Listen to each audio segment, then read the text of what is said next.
Hey guys, hope you guys are doing good. I gonna play for a little bit. I gotta make some food and then I'm gonna eat and then I'm gonna start cooking some more food. And I just wanted to come on, get a little intoxicated. Ew.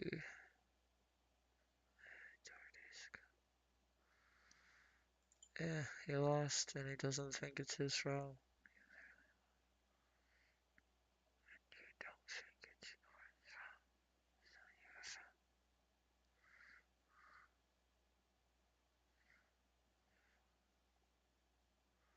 Jordan, I'm a higher rank than you.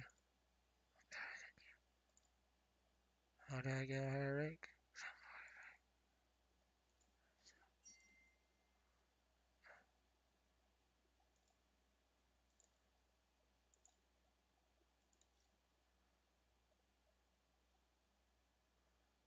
It was 808.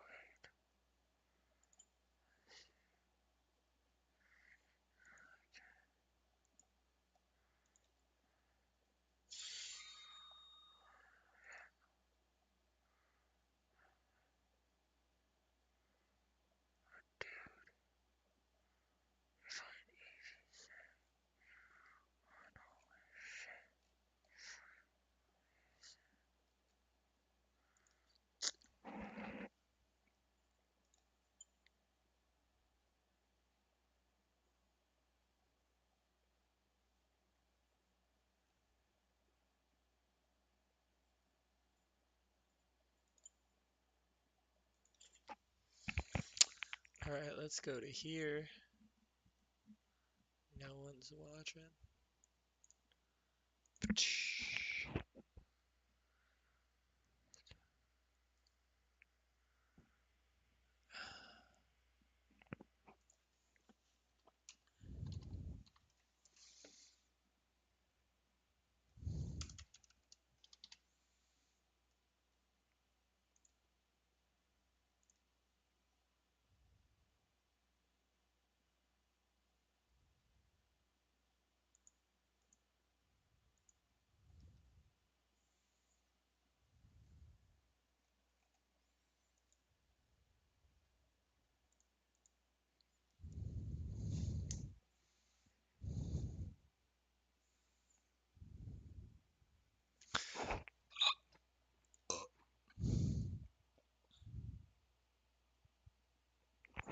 Hmm.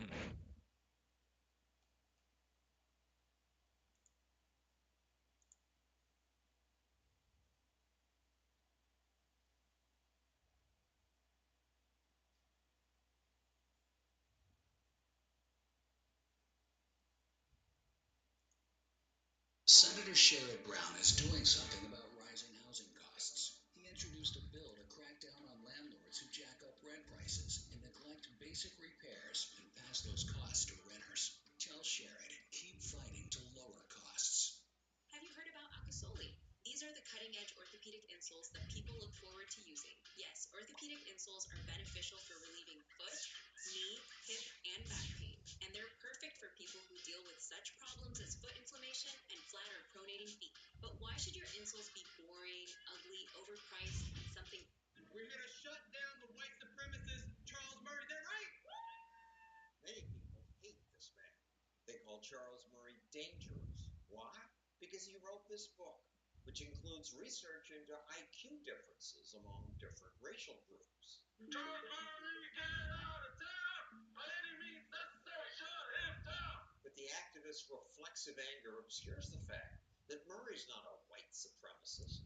He's a thoughtful researcher. He's published more than a dozen scholarly books. His book, The Pursuit of Happiness and Good Government, influenced the way I think about government.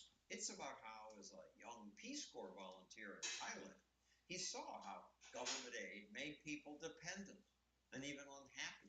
They destroyed the ability of that village to run its own affairs. They weren't as united, didn't function as a community. I saw what government looks like from Bangkok and how it looks to the villager And it's the same as in the United States, where billions more is being spent on government welfare programs, and more Americans become dependent on government. Aren't you upset?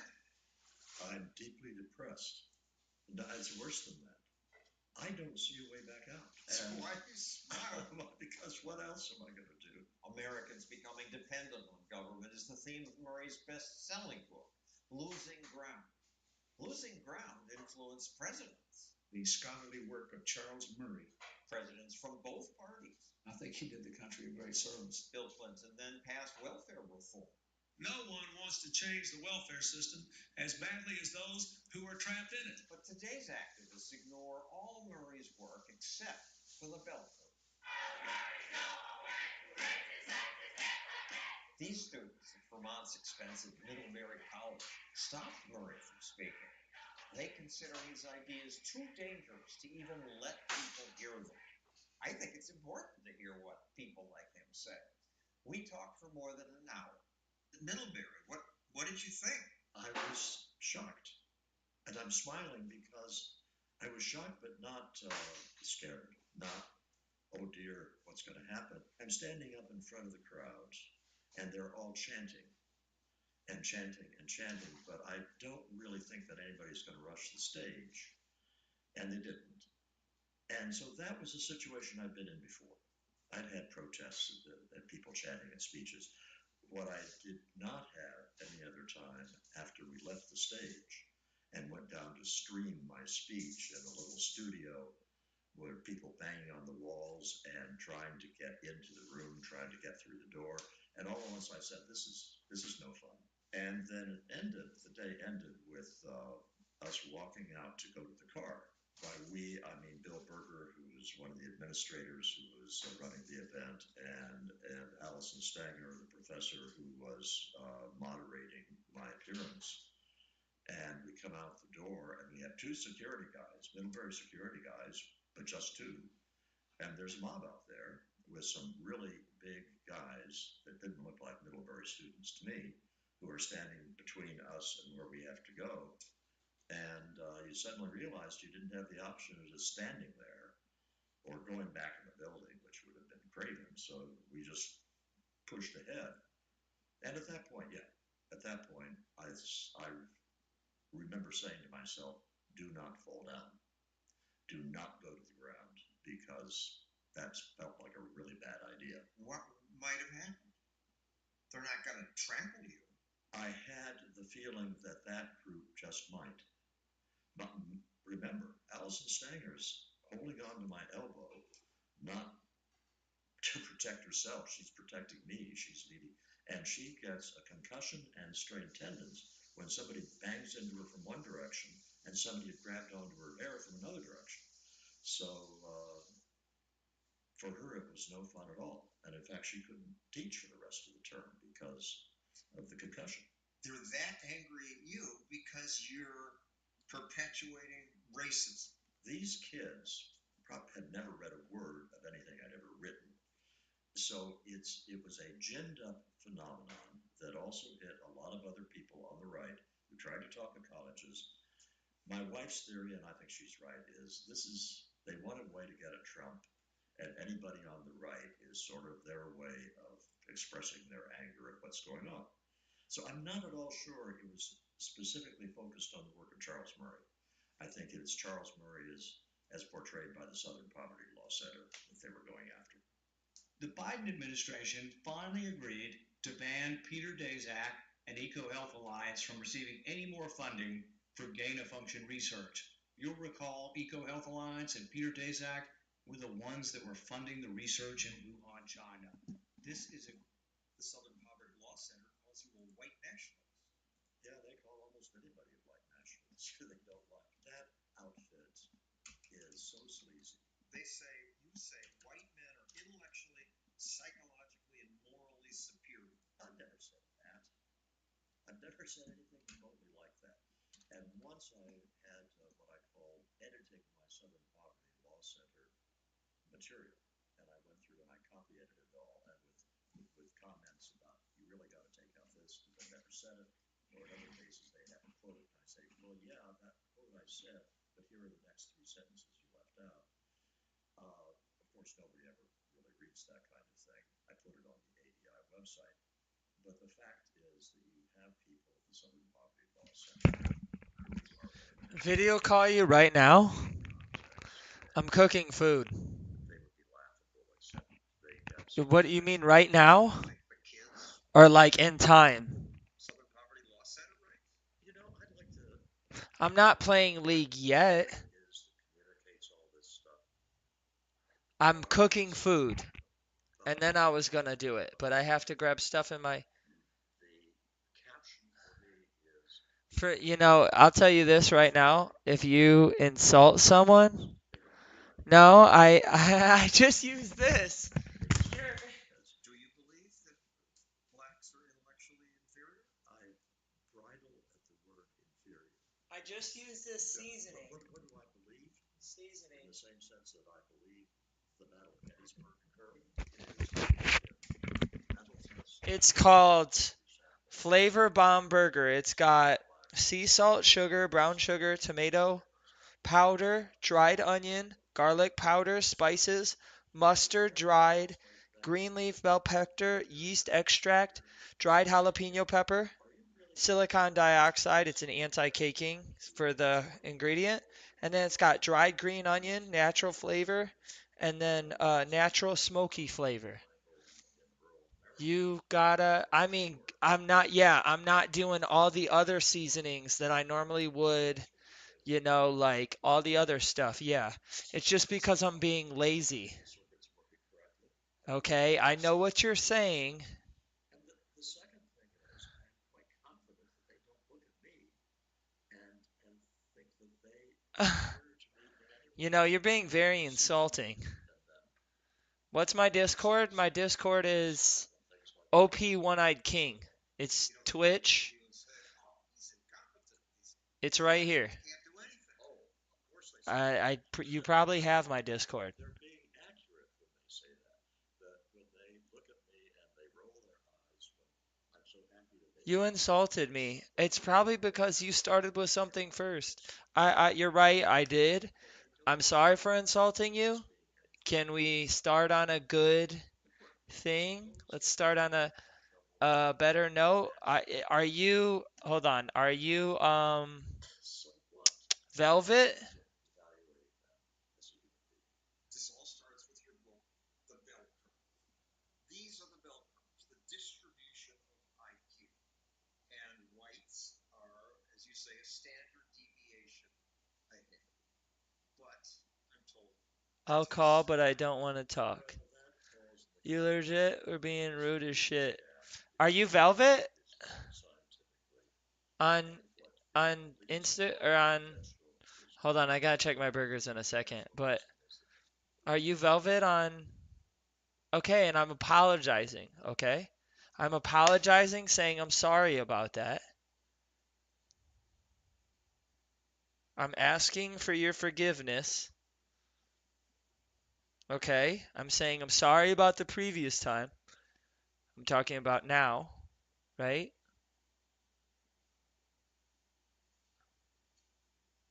Hold on, I gotta flip my burgers in a second.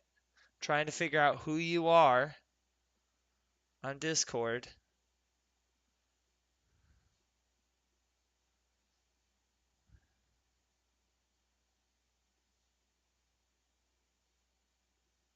Are you still there?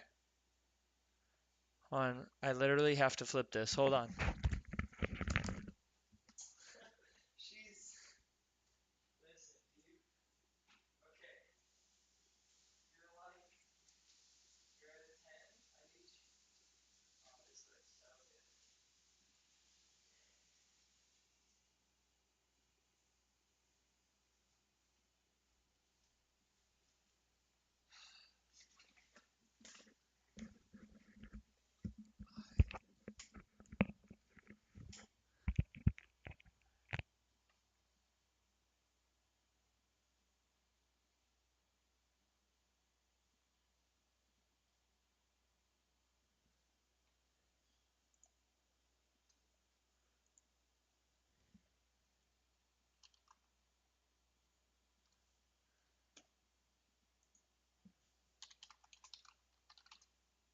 She left.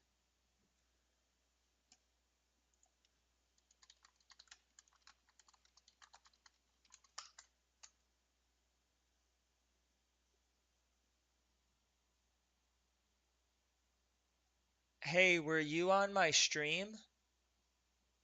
I'm trying to figure out which one is you.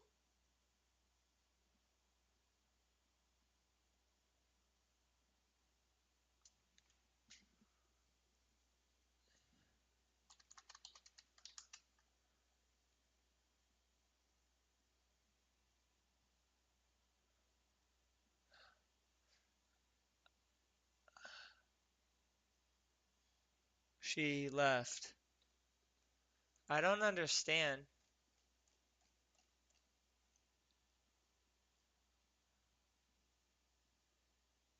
Uh,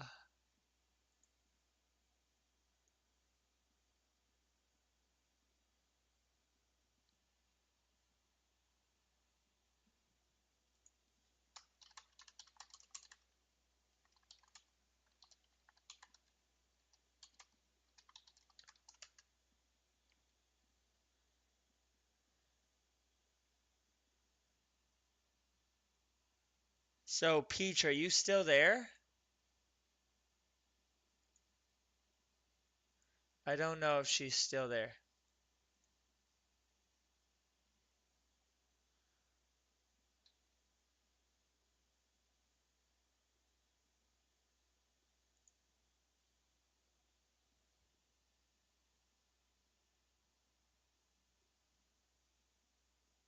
What is up? It said, look, I'm gonna do this.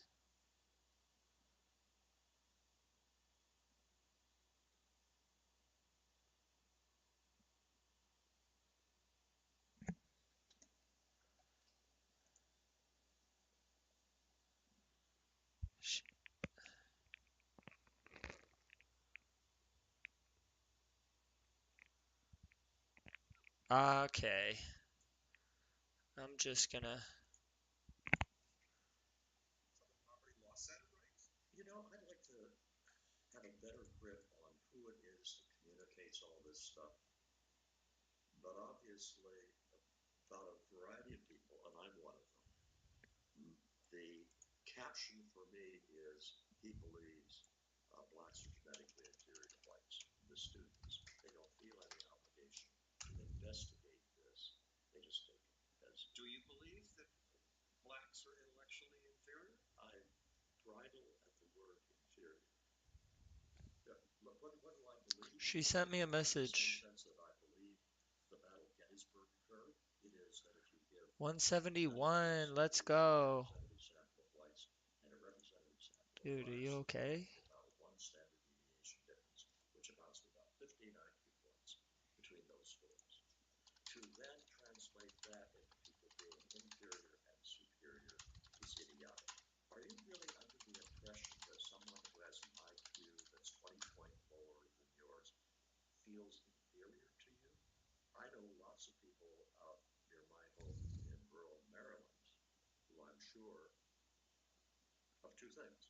One, they can do all sorts of things that are really important in my life that I can't do, such as fix the problem. Okay. Electrical circuits working correctly. I'll call, but I don't want to talk. And the second thing is, I'll video call if. and think that they are inferior to me in any way. I am somewhat different than them in my skill That set, was. in my lifestyle, and things like that. Okay. So what? You don't think they look at you and say, Shit. these intellectuals can't do anything? Oh, of course they say that. Of course they're being accurate when they say that. That when they look at me and they roll their eyes when I'm so happy that they've come out and fixed something that if I were a competent male I could have fixed myself. But they don't think of that as being anything more than. Suppose that they would have trouble doing advanced calculus. So what? You know, in terms of evaluating them as a human being. This all starts with your book, The Bell Curve. These are the bell curves, the distribution of IQ. and whites are, as you say, a standard deviation ahead. But I'm told the tests are biased. Well, that falls in the category of this huge gap between what is known scientifically and what the elite conventional wisdom is. But you're right, the elite conventional wisdom is the tests are biased. That has been studied fairly well. And I'm not talking about 6 studies say that they are biased and 10 studies say that they aren't. I say I can point to 100 studies that were unable to find any evidence of bias versus virtually none that have any empirical reason for saying they're biased. You stand by it today. Blacks, on average, have a lower IQ. Blacks, on average, have a lower IQ than whites. East Asians, on average, have a higher IQ than whites.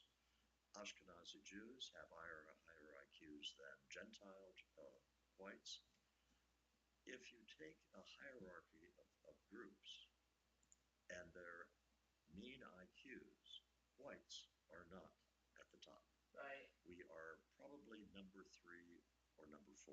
The New York Times Magazine's response to this is to call you the most dangerous conservative. You said you were surprised how fierce the attacks were. Why were you surprised? Well, this just goes to show how out of touch I was when we were writing it. By the way, people who haven't read the book should understand we're talking about chapter 13. So what went on in the 12 preceding chapters? The 12 preceding chapters were talking about the role of IQ in all sorts of outcomes in life, from income to education to child rearing and so forth. And we said at the beginning of all those chapters, so that we can sort of take the whole race issue out of the conversation, let's just look at a sample of non-Latino whites. And here's why IQ is important. Okay, so we get to chapter 13. I thought Dick Hernstein, my co-author, and I did a beautiful job on that chapter. I thought we said to the reader, people run screaming from the room if you talk about black and white differences in IQ, and actually there's no reason to do that. You can look at all the facts squarely in the face, and this is not something that should cause you to lose sleep at night. It's not a big deal. Why is it not a big deal? Because you judge other people as individuals, not as members of groups in supposedly this society. That is the ideal. And if we sit down across from each other and you are black, I can't assume that you're not as smart as I am. And if you sit down across from me and you're Asian, I can't assume that I'm not as smart as you are. I've got to talk to you and deal with you as an individual. And if you do that, group means in something like IQ are just as meaningless as group means in something like fast twitch muscles, which accounts for the fact that I don't think there's been a white winner of the 100-yard dash in the Olympics for a zillion years. Not quite literally that, but close. You don't judge people by what color they are in the starting block of the race. You judge them by how it ends up. And if you treat people as individuals, most of the problems go away. But it's generally forbidden to even talk about, let alone study, racial differences. And the sprinters are a good example. You were quoted saying you thought people would say, it's about time we're talking about these issues that have been swept under the rug. Yep. And I interviewed you for 2020 and thought, yeah, we ought to discuss these issues because people whisper about them, and that's not good. And they think it's a lot worse than it is. However, I had to revisit this just a couple of years ago after the Black Lives Matter thing. And the most recent book I wrote was called Facing Reality. And it was 2 truths about race in America and having to do with crime rates and having to do with IQ. And the reason I felt compelled to do that was it is not the case that thousands of black men are being shot by cops at random. In fact, the numbers are, you're talking very small numbers. And if they say, oh, but more blacks are shot than whites, people have got to come to grips with the fact that the people who are committing the crimes, there's a racial differential. So this is a case where group outcomes did become important, not because people like me were saying something, but because Microsoft executives and the Black Lives Matter people and the evening news. Here's another problem impacting black people and other people of color: systemic racism. And everybody else was saying things about racism in this society on the basis of evidence that simply ignored these group differences in IQ and in crime rates. And so I figured I did not have the option of sitting back and not writing anything. Facing reality does not have a dedication.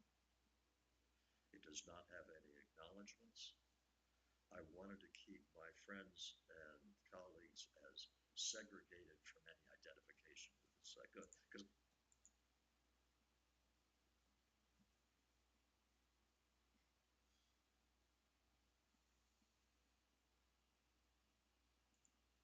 I don't even know why I have you. I just deleted her. Jordan! Oh! Wait, am I fucking. What am I?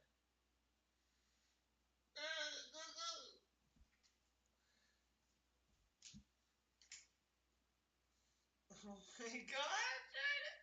I was just fucking thinking about you.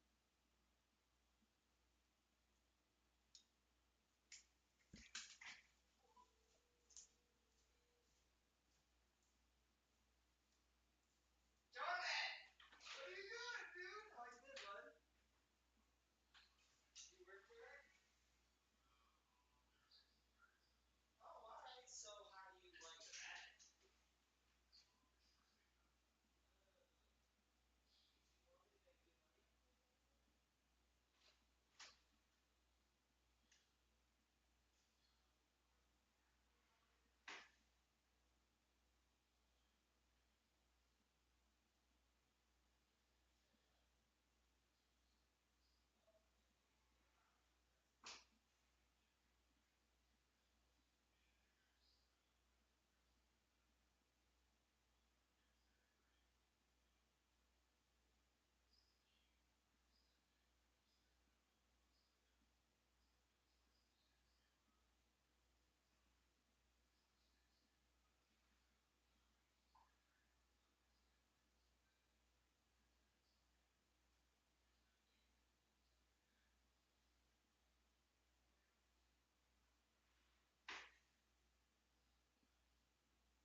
You normally make good money?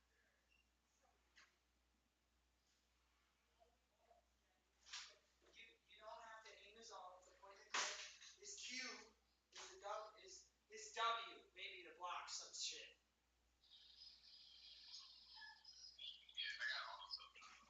Oh shit, you got autofill.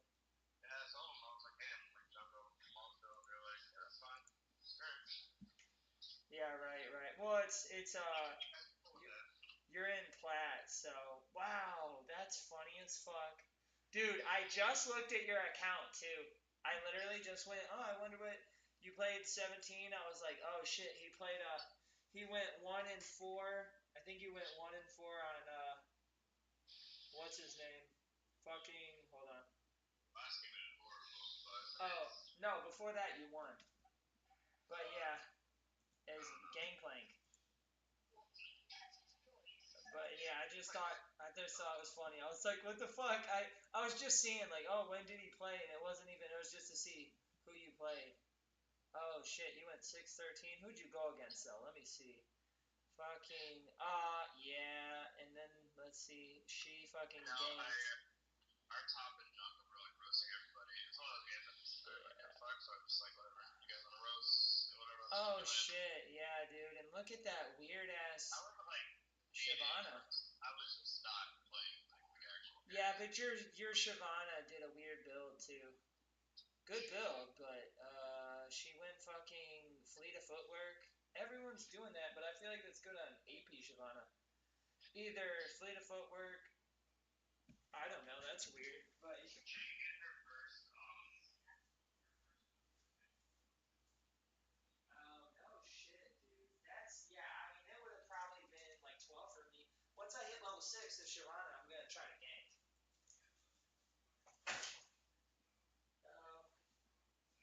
You fucking yeah, but you count. Yeah, no, Siobhan, all you do is build Bramble or a Bramble item and you fucking murder her.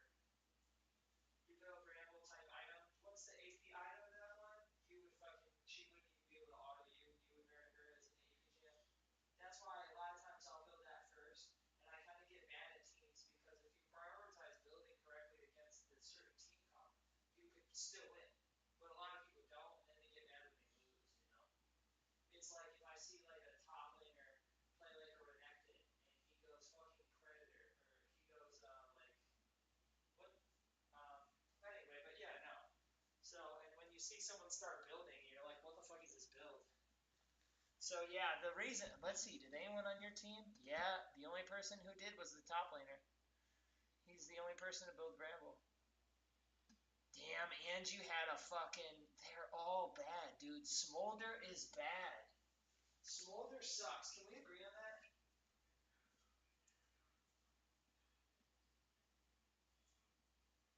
Oh yeah. Well, let me ask you: if he's running fleet of footwork, the one you just played with was he was going common. You have to go fleet of footwork to try to sustain as him. I was looking up Smolder and I was like, oh, he's kind of cool, but he fucking pain in the ass.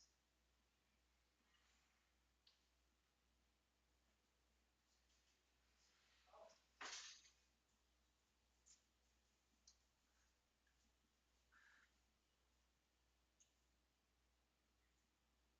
you said what? What'd you say? Say it again.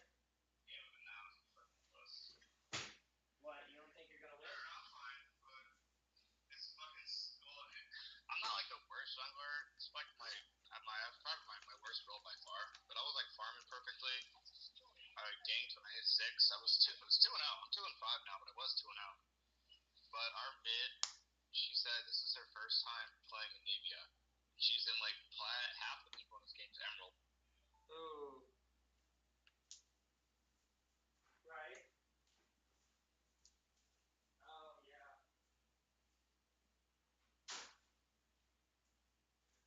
Right. Yeah. Did they build Rod of Ages? Rod of Ages? Okay, well that's a good item. Well, if they build right.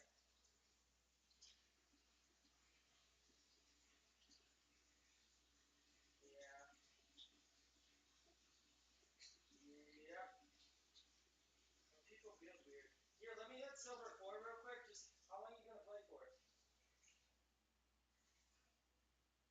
Bro, 2 games and I'm silver. I just literally will play and then I won't play and then I'll play like 1 game. Hold on.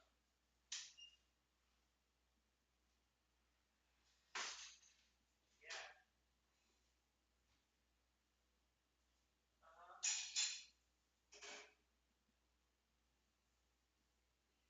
Yeah, that's probably because when it kills people, it's gonna fucking heal. Who knows? Weird.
racists.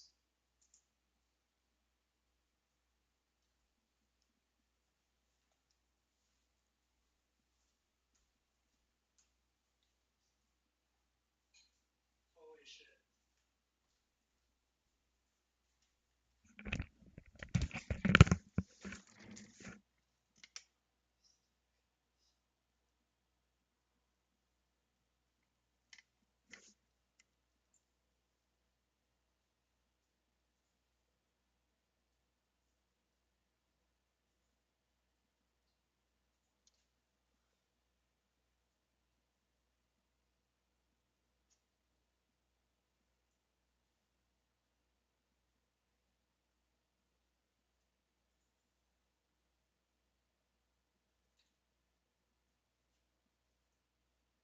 Oh.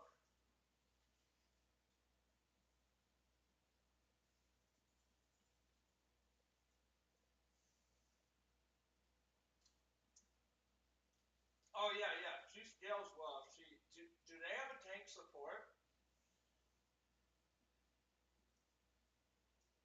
Oh. Hmm.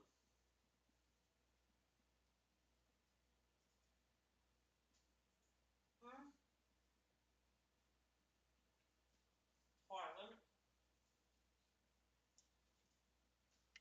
Oh, it's strong with his alt, yeah. Mm-hmm. Well, mm-hmm. And resistances, correct.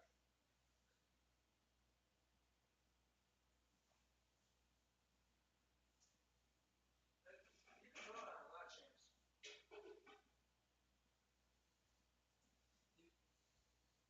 Shyvana? How often does she alt?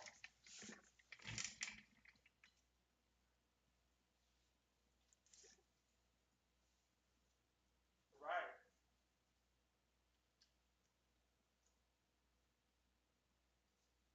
Oh, it's alright.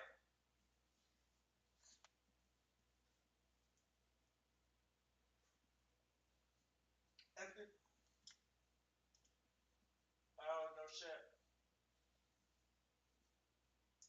Here, I'll play a real quick game and I'll. Where? Mm. If you can, try to put war down.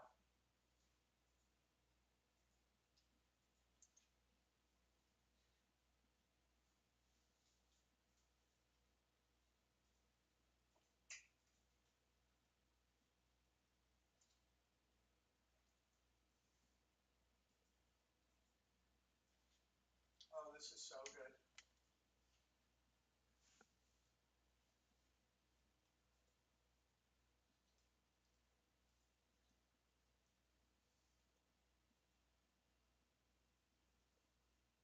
Well, dude, your smites are fucking good. Oh no. Well, you should teach me sometime and say here's what we're gonna do.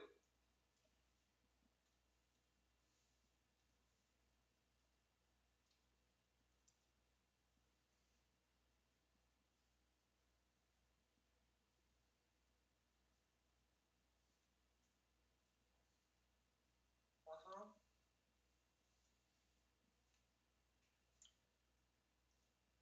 Right when you have 1,200.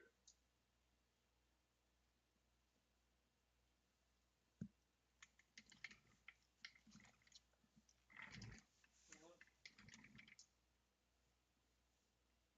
Mm.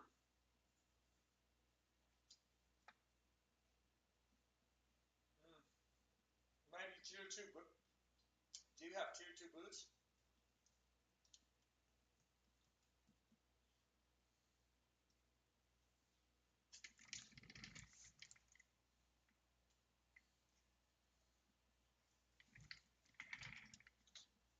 Yeah, but they were setting up. Mm. It was about getting ahead. It, it's positioning on Baron or positioning on Dragon. That's why a lot of times I would, if I can get my team to be at Dragon 20, 30 seconds before, because it means you can set up.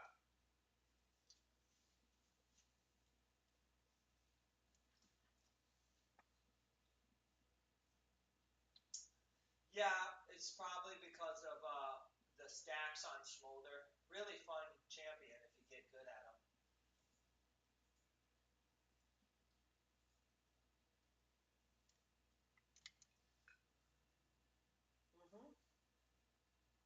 Oh yeah, it gets super strong.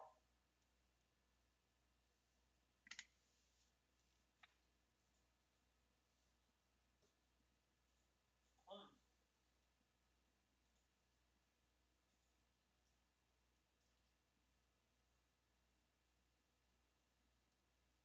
Mm-hmm. Mm. Yeah, has a.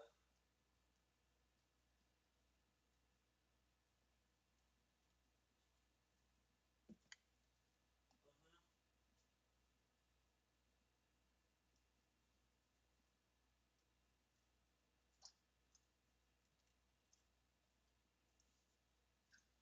Um. Oh, they're getting nerfed next patch.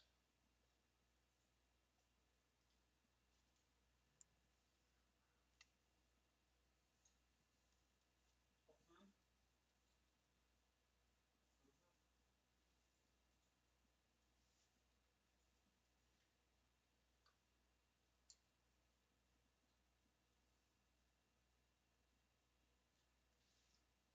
Right.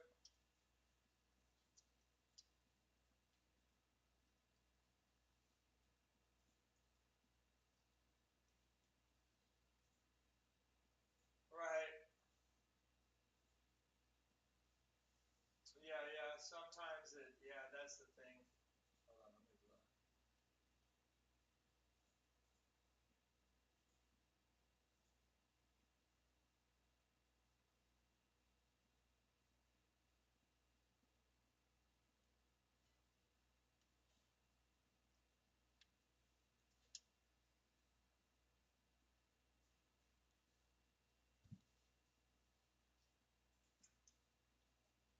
Mm-hmm.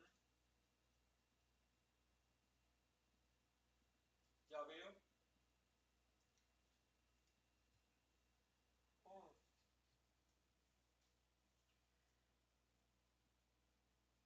It might be a bug.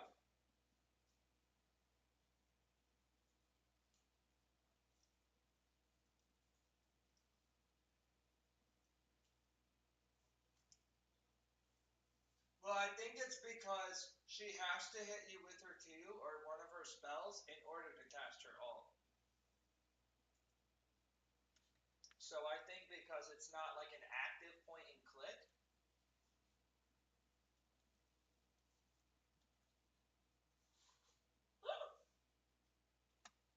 I'm,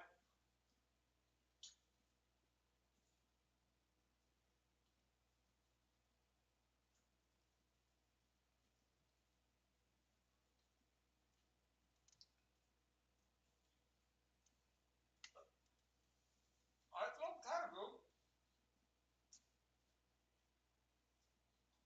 Mm-hmm. Mm-hmm.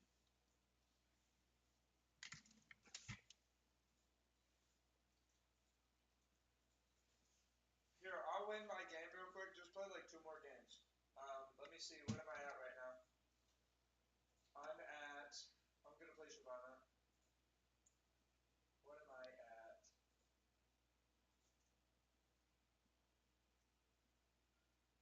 Because I didn't play for like 5, 6 days, and then I lost 2 games. And I got demoted. I know it goes up too fast because your MMR is insane. So I'd say just play for a second if you're gonna stay up for a minute, or if you're not.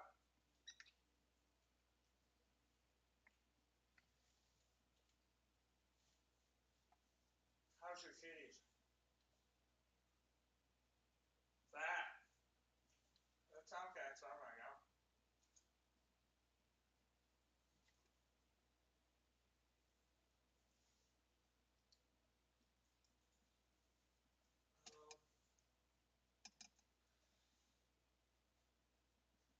Shacko's really, I found a really strong Belveth build.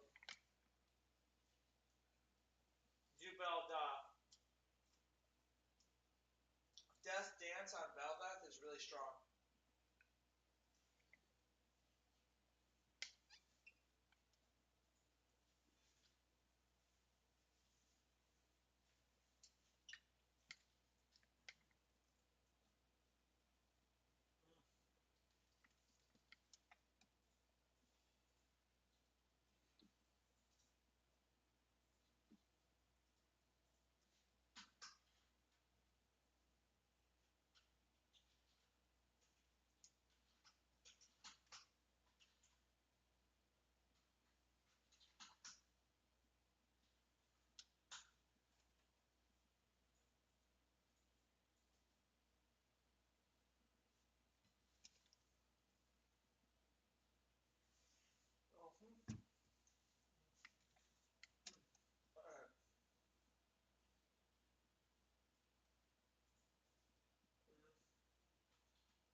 Holy shit. I'm 100% going Ignite. Ignite on Shyvana is still really strong.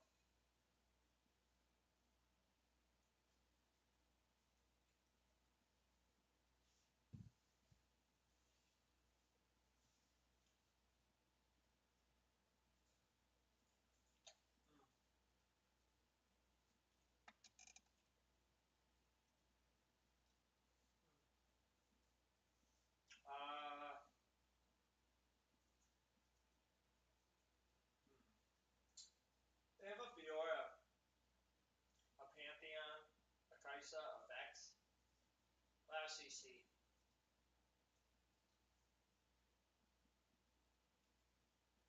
We have a Yone. Oh, I'm gonna kill Nocturne. So we get a Nocturne.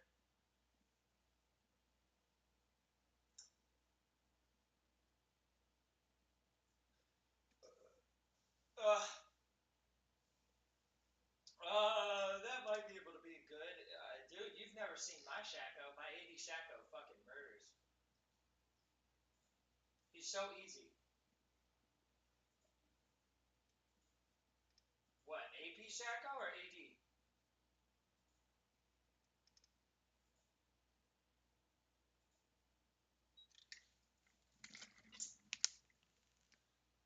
Really? What was this? How long ago was this?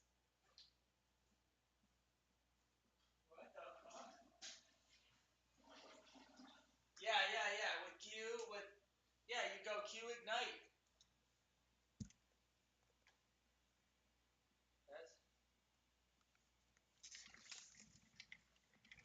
always go on AP champ if you're doing that. What? Why don't you switch? Ask them to switch you. Oh. Oh. Uh-huh. Uh,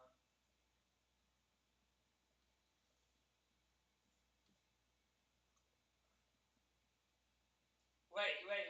Zach, Eve, Malphite.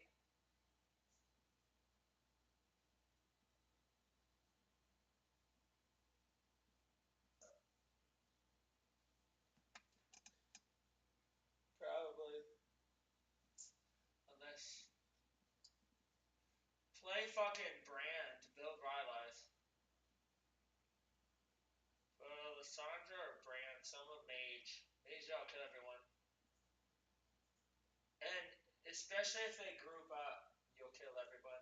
And she's tanky too. She's a naturally tanky mage.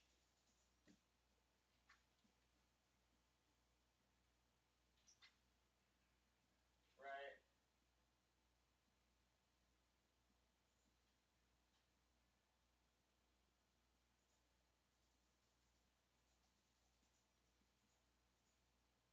What the fuck?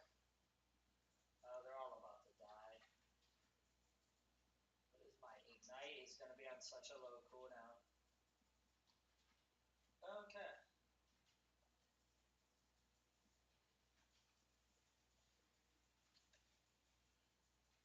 Oh shit, they just ran to our jungle and fucked our...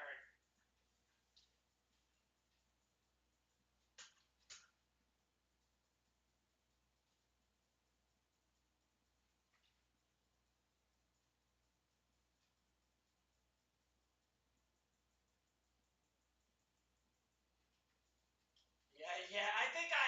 No way, you're going against the Goonie Existy. Oh.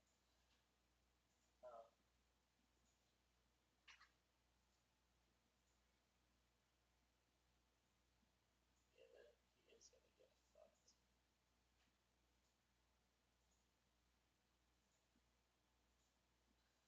Ugh. Yeah. Can you hear me? Alright, just making sure. Because I have my headphones on while I'm talking to you. Oh my god, I'm streaming!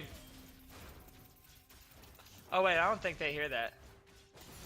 They don't hear that. You're in my ear.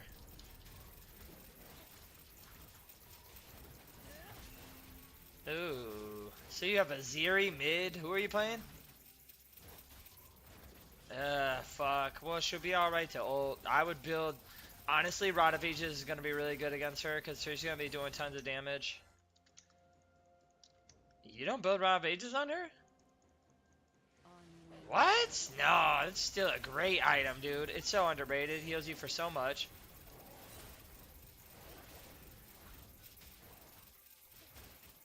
Well, I mean, does it give health? Yeah, you need some health to take shit.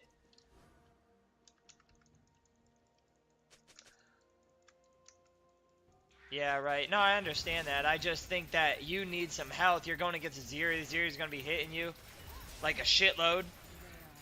And that's a... I thought you said it was mid-Zeri. No, Zeri. Mid-Zeri's going to hit the fuck out of you with her Q. And she... You don't think so? No. I think when she's... Yeah, no, dude. She's a killer. Our top lane's about to fucking die. And he died. So, their jungler is already ganked twice.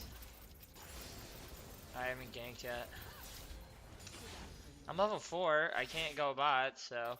Oh, by the way, our fucking top lane died. Or, our bot lane died. Oh, what the fuck?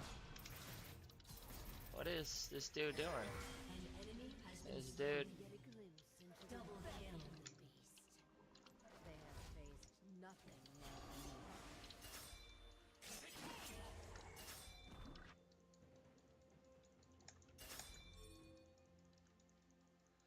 I'm fighting for this.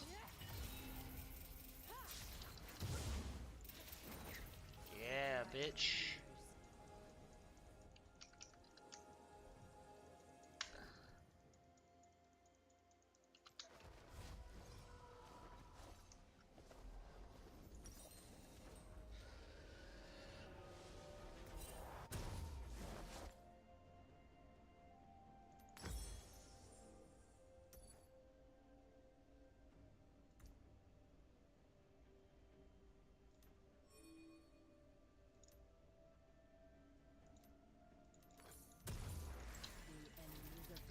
I'm gonna build this item.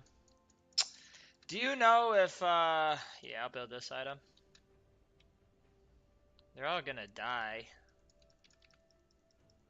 So, yeah. Yeah, our top lane sucks. And they keep getting ganked. I'm gonna have to mute myself and everyone else. Mute all. Mute all comms. Alright. Oh, fuck. I went attack speed instead of cooldown reduction.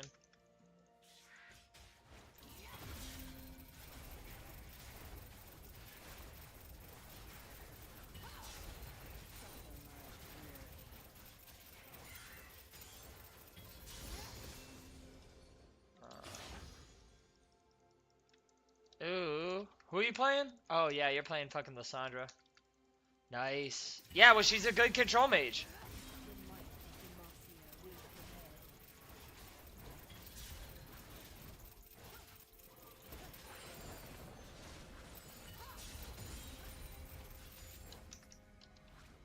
Yeah. I smell fear. Yeah, you're gonna kill her. An ally Oh has my been slain. fucking god, dude. An ally has been slain. Enemy double kill. They are slain. What the fuck? This dude just fought me when I had Ignite and he died. Yeah, I'm gonna kill this motherfucker. I can't wait to be fucking 6. I love Shyvana! She's so strong, so I came up with this build that you can literally like 0 to 0 people. Cause she's so good. Blood of my father. I will end it.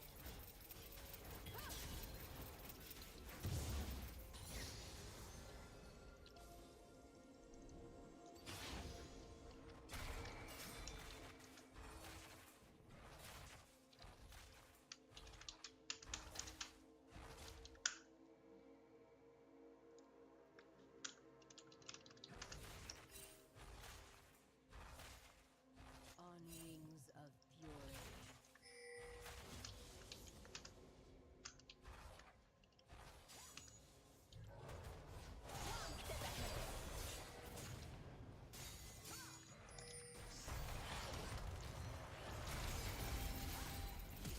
An enemy has been slain.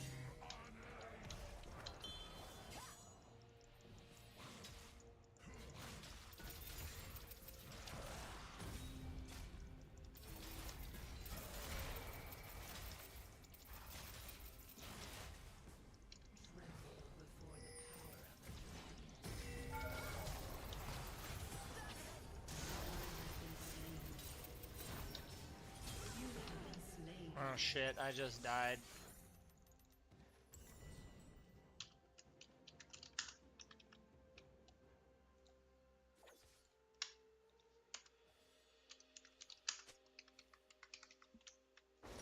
Go quiet before battle. I just died. I'm bad.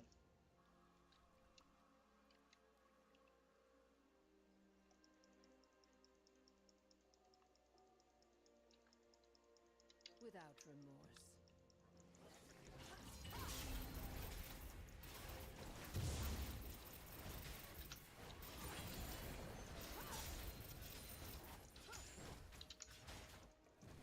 Really? Nice. Enemy killing spree. An enemy has been slain. Yeah, she's a really good person. No, she is.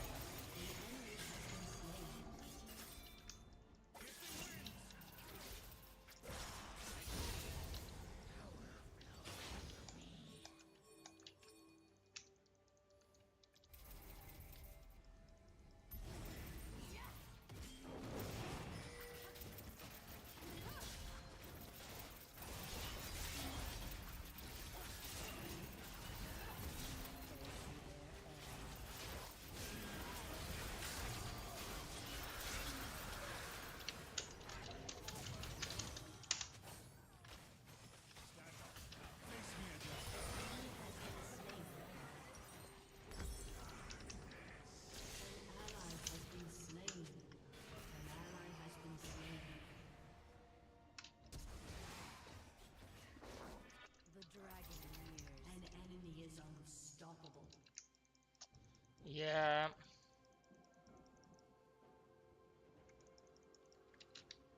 An ally has been slain.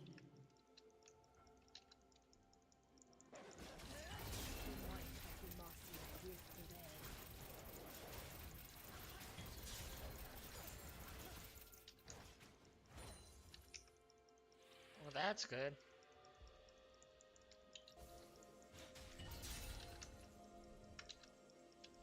I go.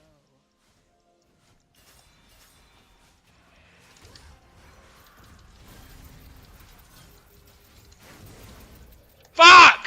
Where the fuck is my fucking team?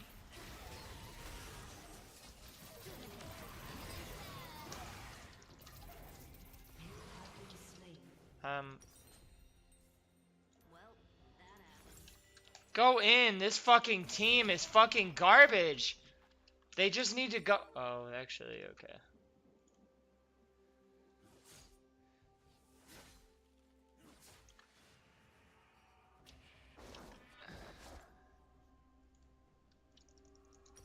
I smell fear. I'm going bot. Whatever. An ally has been slain. There.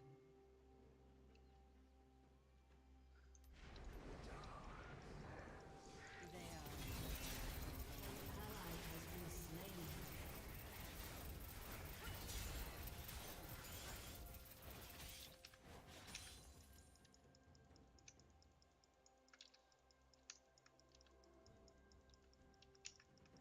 On wings of fury.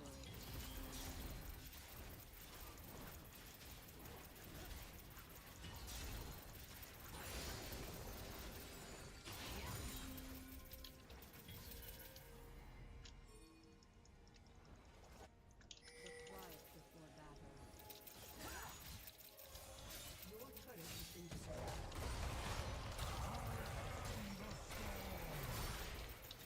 What in the fuck?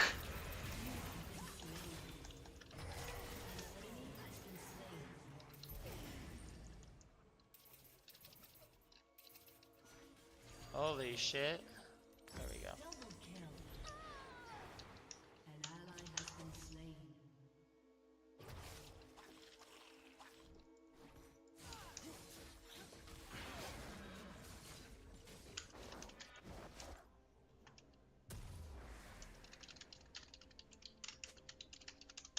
Without remorse.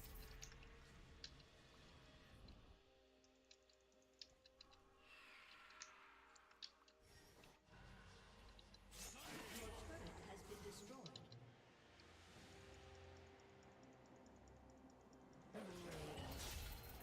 What? Oh shit. What room does your Ashe have? I have an Ashe on my team right now. Oh my god, this bitch has fucking hail of blades.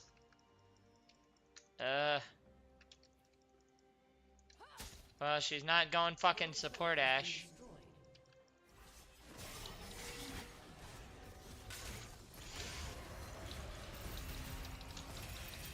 No! Alt! Oh my god.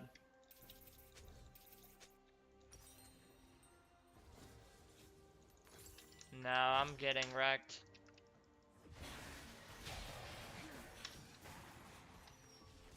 Your turret has been destroyed.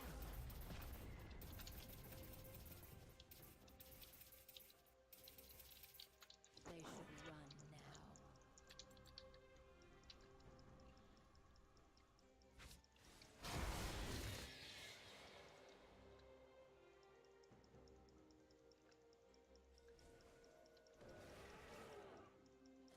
The enemies of Demacia will fall.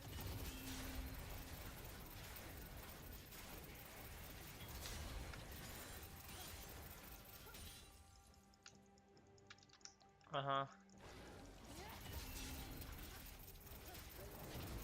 By the blood of my father, I will end it. An ally has been slain.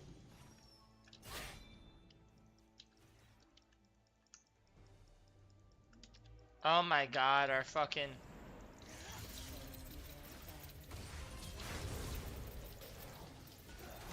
Slain an enemy.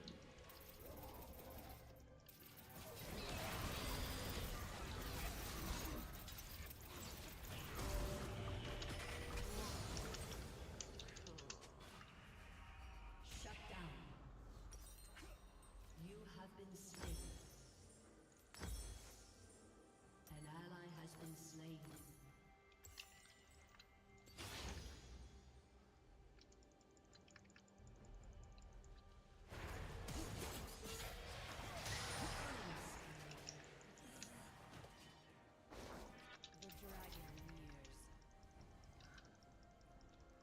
Yeah, I just got 3 kills.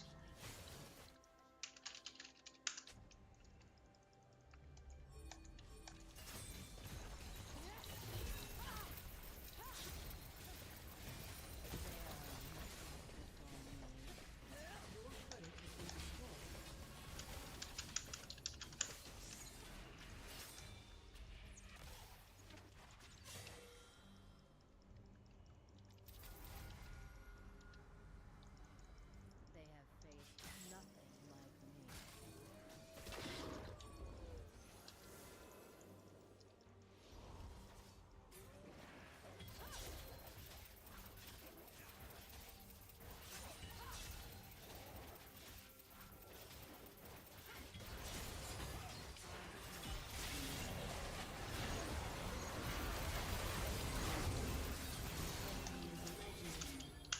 An enemy has been slain.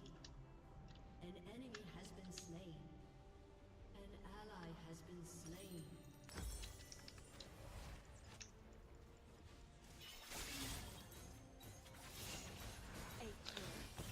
Damn. I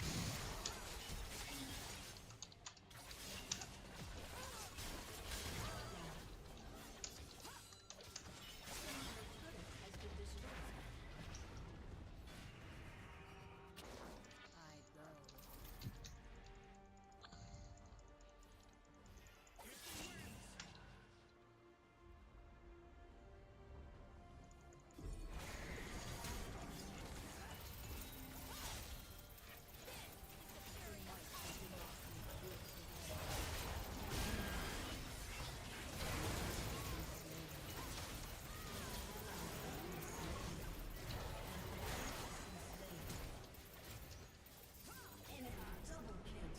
That's a GG. An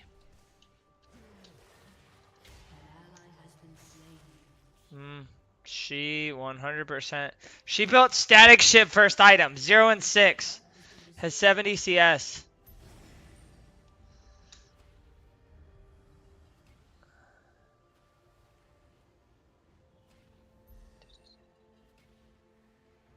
Your turret has been destroyed. Alright. Alright. I'm going. On me. An enemy has been slain.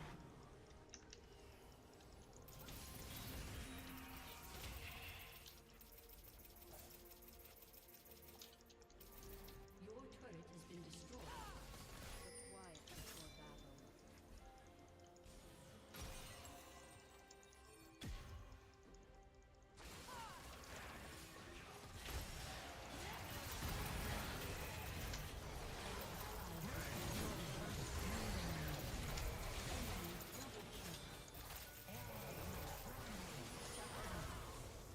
Oh my god, our ADC is so bad. Our ADC is really bad. Dude, 26 CS. Or 79 CS at 19 minutes. Jordan, she's 110 CS down. She's building swiftness boots. Why?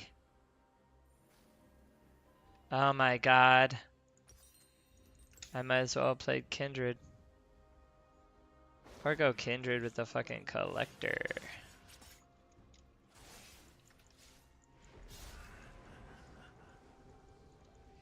Come get a glimpse.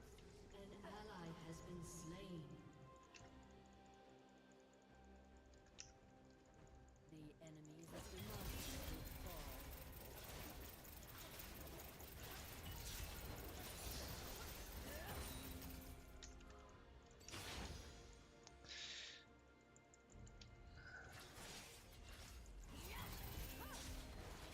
Hooray.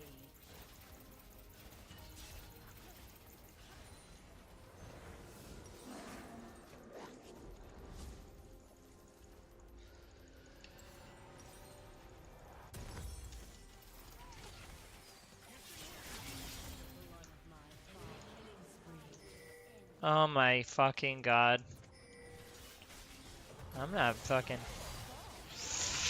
Woo! An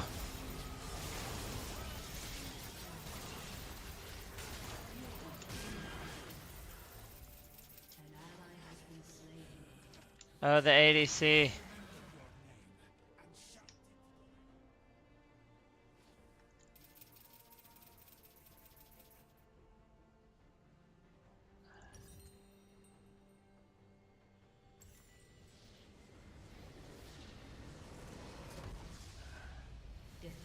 Son of a bitch, we fucking lost. That was my fault. My bot was bad though. Oh my god! What am I at right now? Oh, I'm not gonna get there. Yeah, I did 15,000 damage on my team. My fucking Jordan, I did 15,000 by damage. My fucking ADC did 8,000. My ADC was mentally disabled. That was a bad game.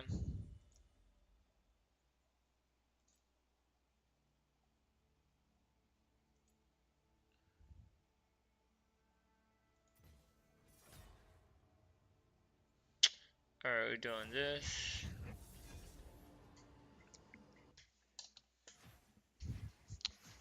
Oh. That's the item.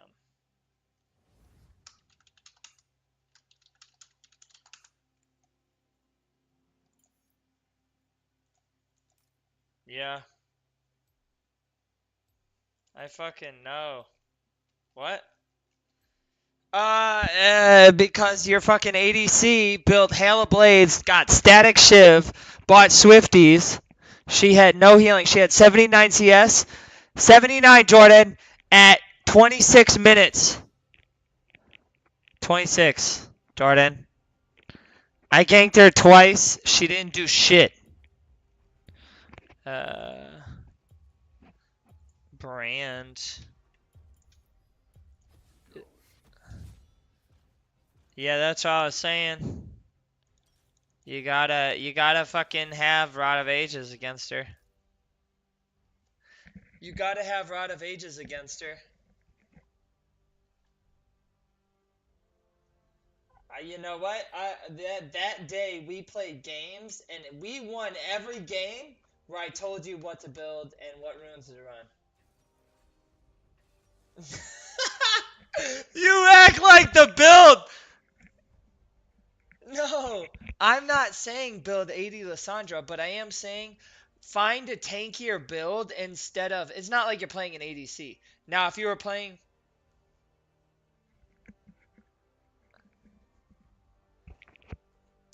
Right, but my question is this. If no, it heals you. Right. My question is I know, but let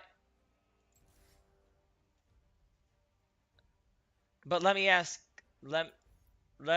this. Could you kite her better because of the fact that you have a slow? Right, but because you're able to last a little longer because you have health. Yeah, that's because she murders you in 2 hits.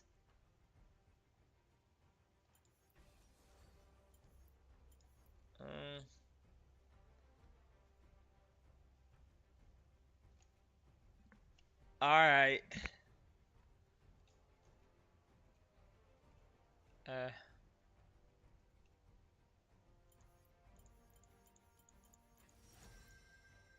Yeah.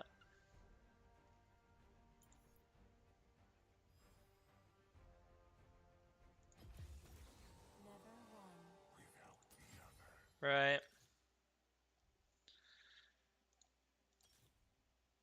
He's still strong, but you gotta wait him out. He gets fucked up early, but they haven't nerfed him though.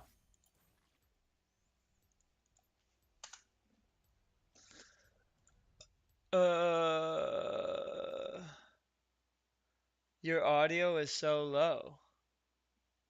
So like, what's up?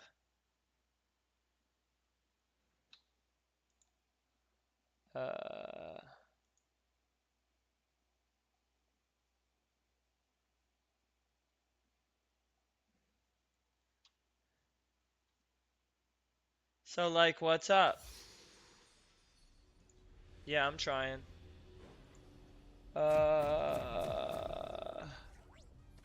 They said it's not loud. It is loud. I turned it up all the way. Alright, here we go. I'm playing this bitch.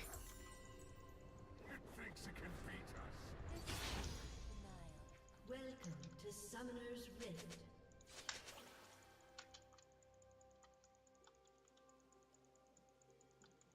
Chasing is the best. 30 seconds until minions spawn.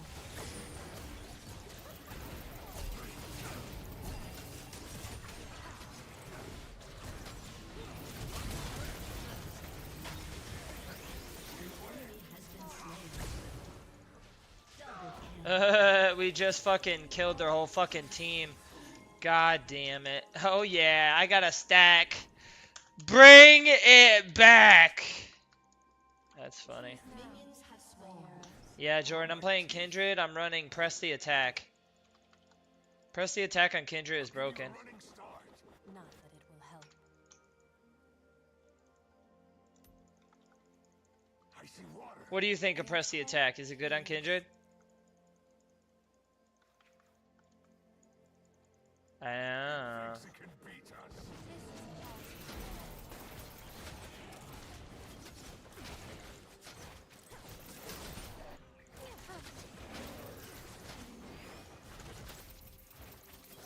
us. Come on, baby. Kindred is so fucking good.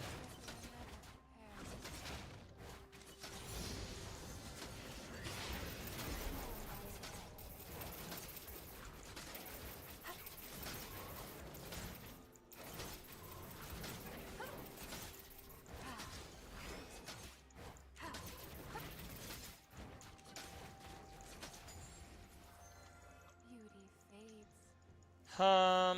fades. What item will I go? Whatever do I know? Fuck your little bitch, that little fucking hoe. Our bot lane just got killed. A Blitzcrank.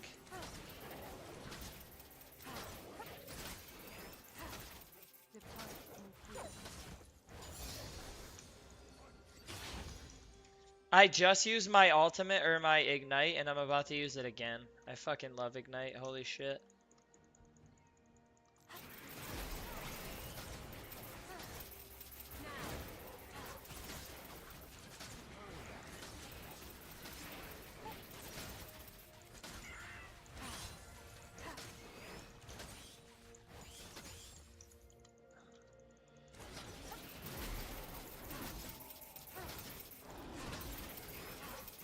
Yeah, I'll just win these games real quick.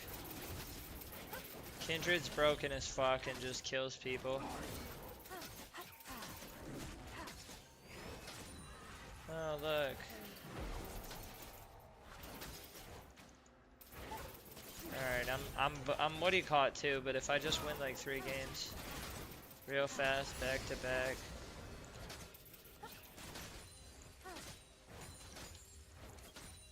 Did you win last game? Wolf was sure to An ally has been slain.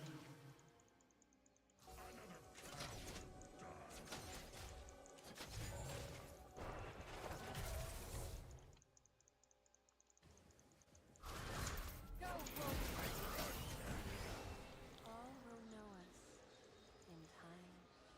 An ally has been slain.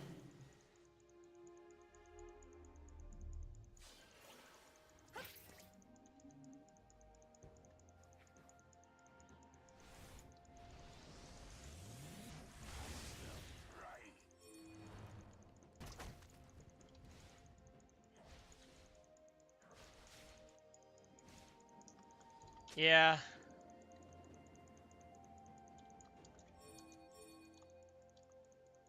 This one is yours.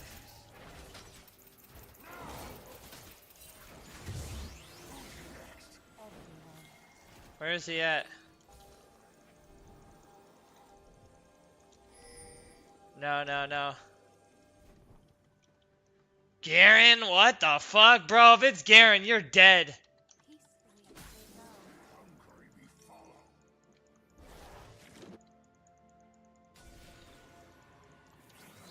I don't fucking know.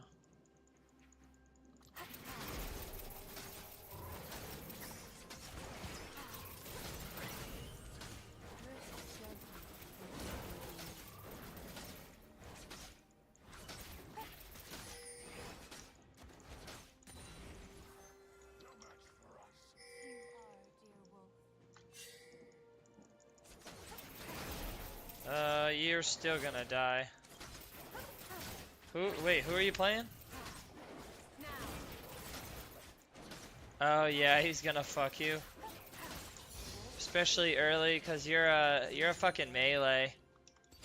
Are you melee or are you ranged? Is Cassidy melee or ranged? Oh shit. Only with his Q, right?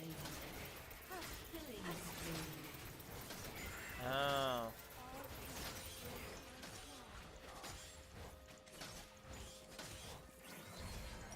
I'm about to build fucking the collector.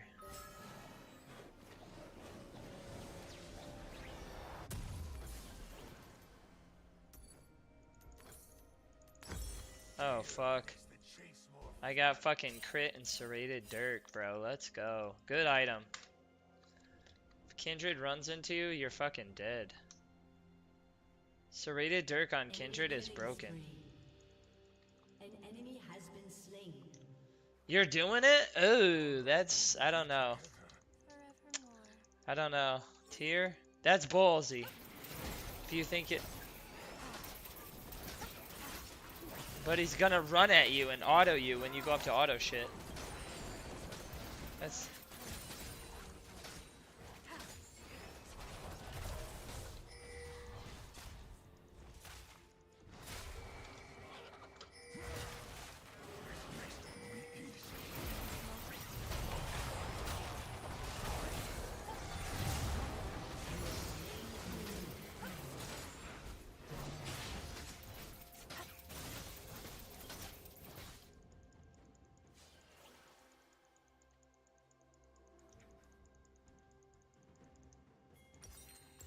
Those who run from death sit still in life.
Only to find us sooner.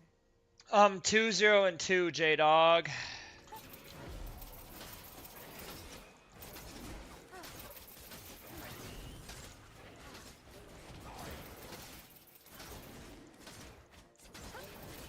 Embracing life means accepting death. More like He sounds like a fucking retard, but he's just healing it all up. He's gonna push. Well, I mean, just focus on last hitting. You know, I know it sounds stupid, but is Tiamat good on Kassadin? Does he do any AP damage? No, or AD? No, I just wasn't sure. An ally has been slain.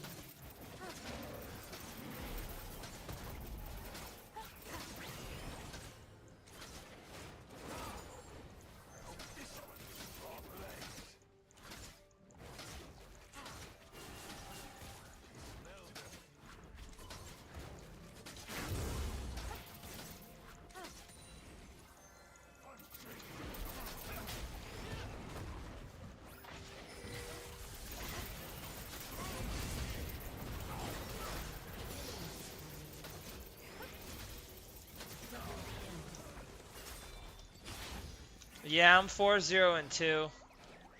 I'm fucking up their entire team. I just bought the collector.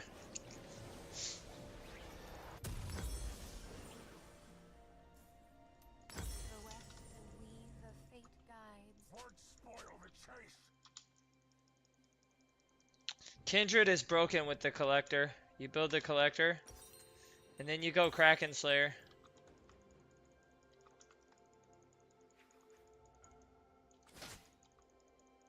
Tomorrow is a hope, never a promise.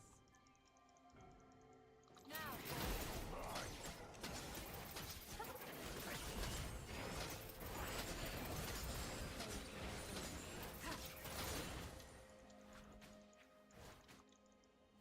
I think they're increasing the prices of all ADC shit pretty soon. Fuck.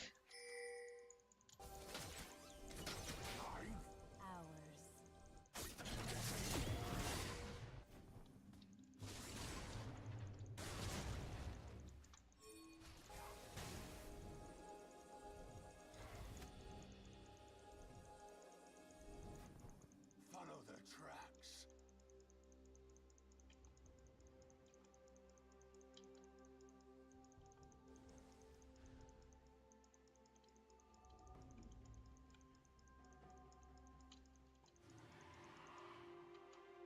Damn, bro. How does hunger They're about to get dragged. Ally has been slain.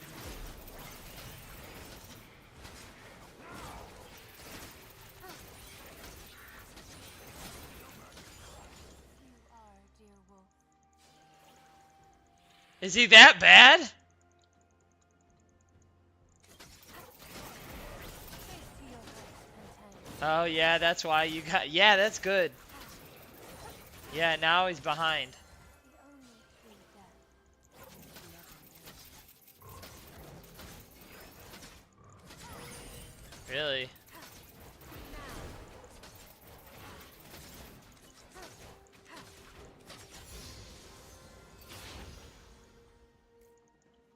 None can hide.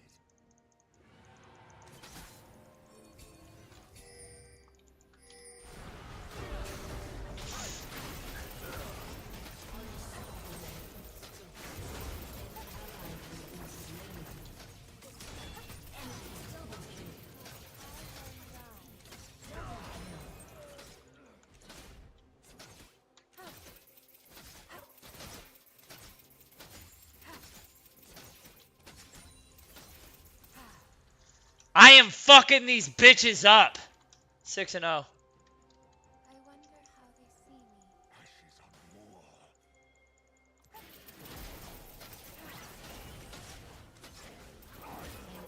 Has been slain.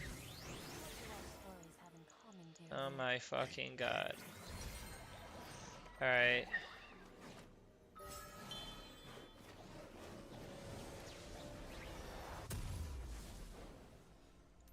Should I go Kraken? Fuck it. Unstoppable.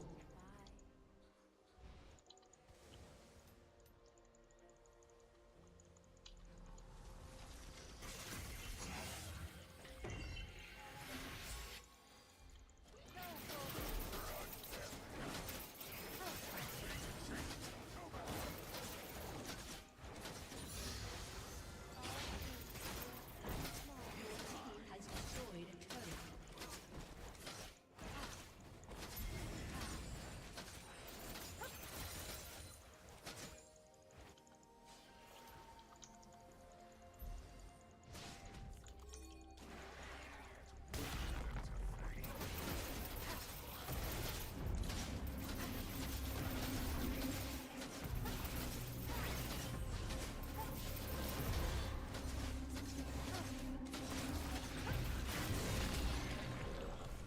All things I will chase it until it's dead.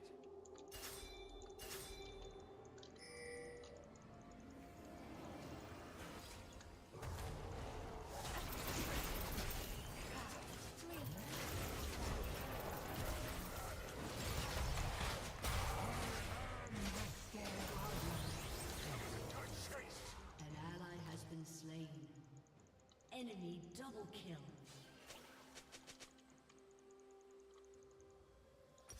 Oh my god, once I play Kindred, they're all fucking dead. Dominating.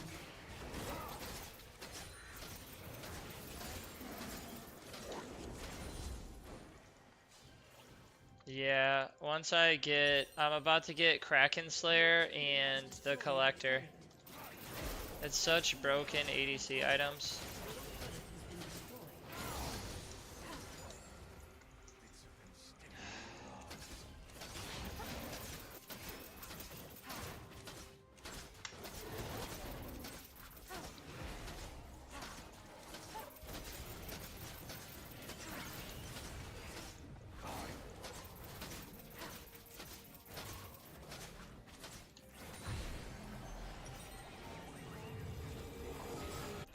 Kraken Slayer, bitch. Now I'm gonna go a crit item.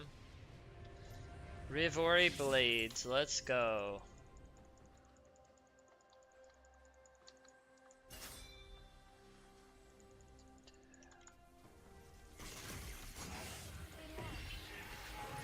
Da-na-na-na. Da-na-na-na. Kill him. We win this game.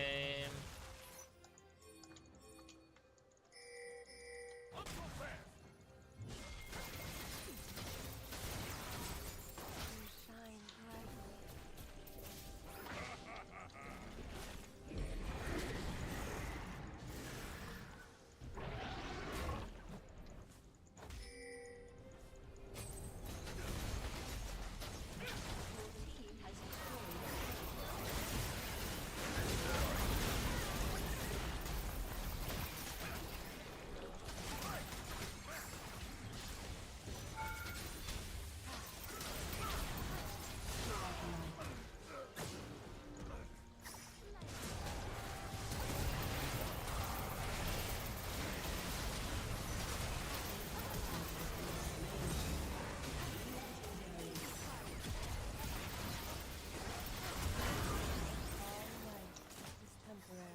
Yeah, I just killed their whole fucking team.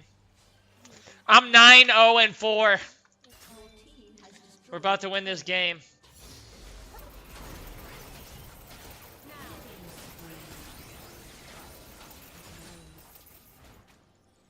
Your team has destroyed an inhibitor.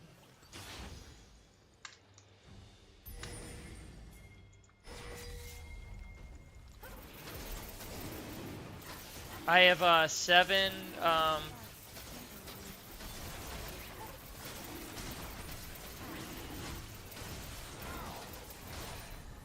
I love Kindred so much.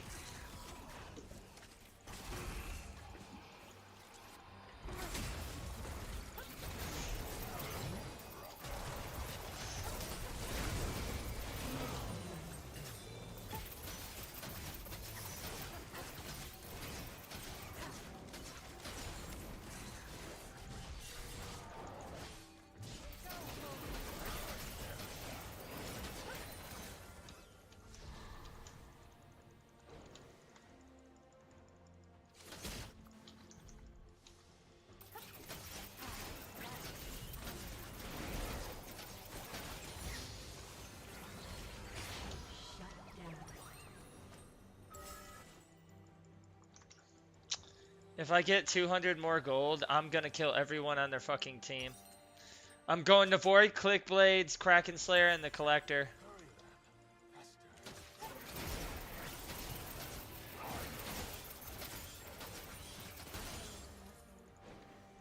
Oh my god. An enemy has been slain.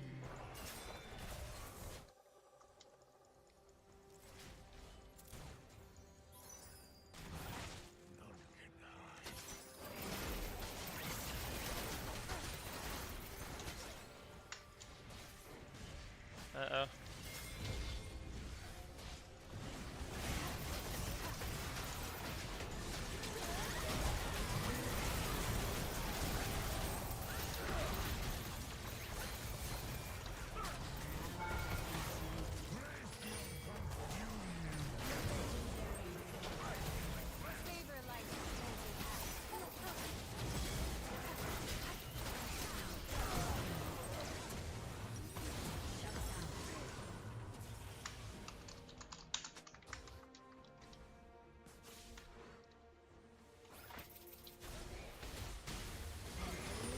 Bro, our team is fucking murdering. Wow, okay, so the answer. Oh,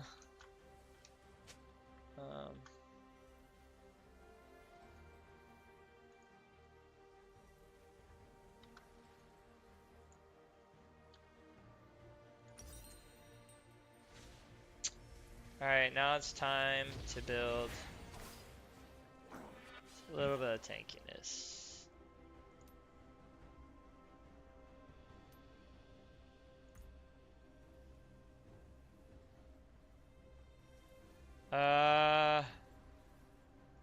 What's the item? There it is. All will know us in time. An enemy has been slain. Yeah, I told you. He gets... No, I'm just saying, his hearing is... That's all I was afraid of for you playing as fucking... What's his name?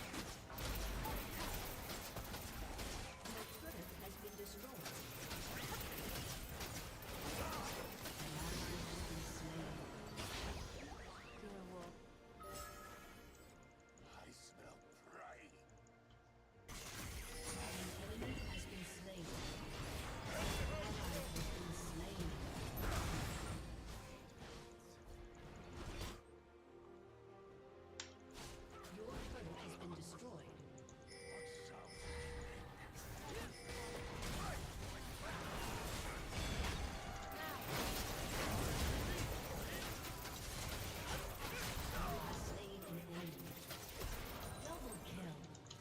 I'm killing everybody.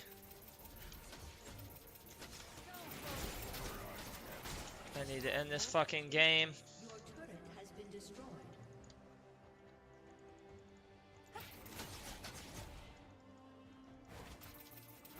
An enemy has been slain.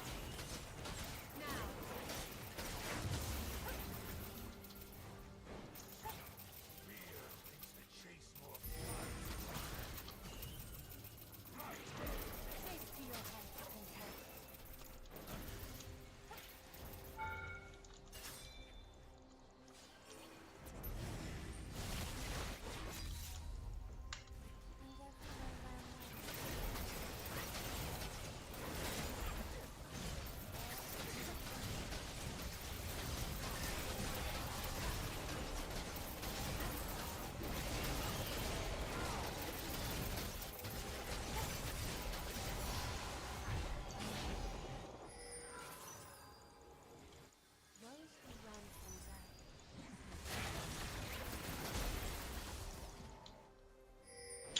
Kraken Slayer is really strong.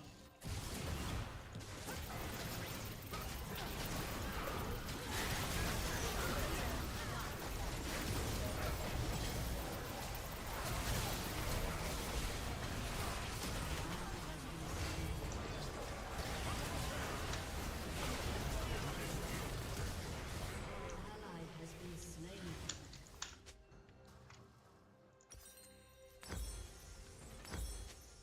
Damn, we just died.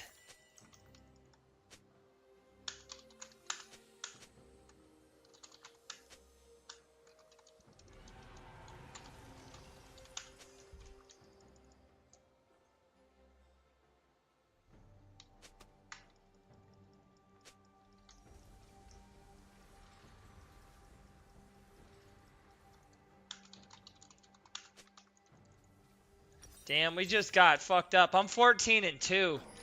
If we lose this game, I'm gonna be pissed. we're never prepared.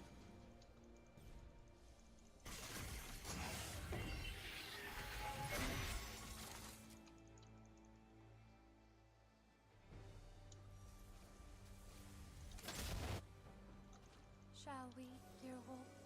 Race you there.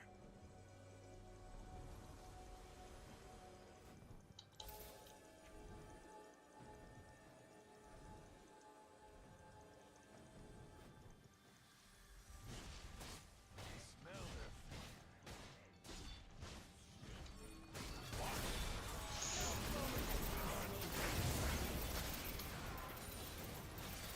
An enemy has been slain.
Oh, fuck yeah, he is.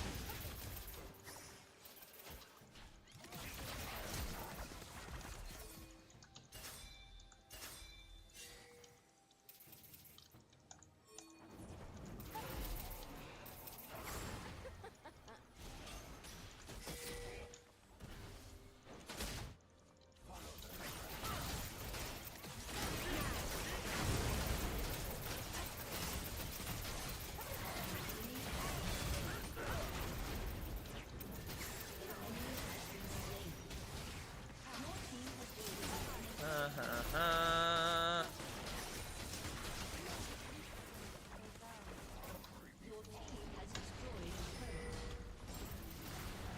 We just won the game.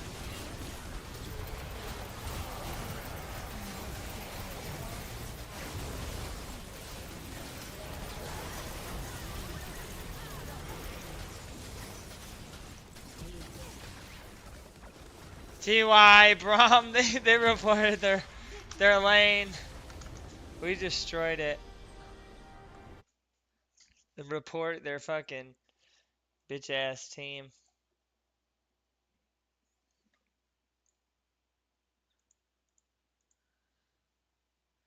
Okay, so no answer. Oh, sorry.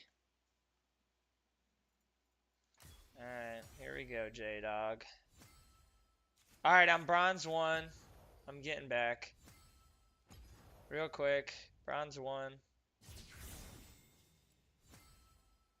Oh no.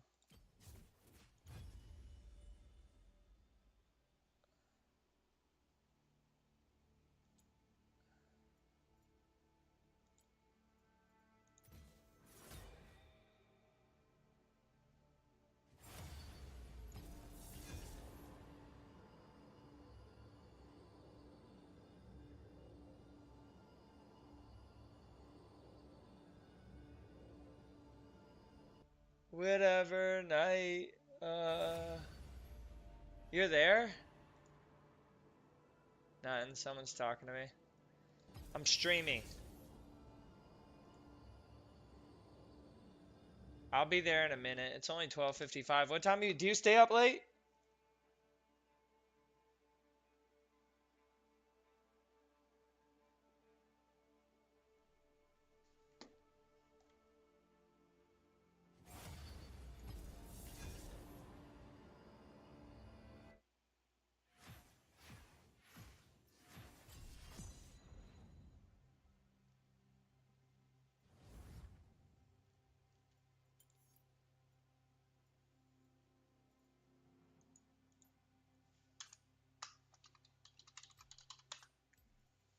Hmm.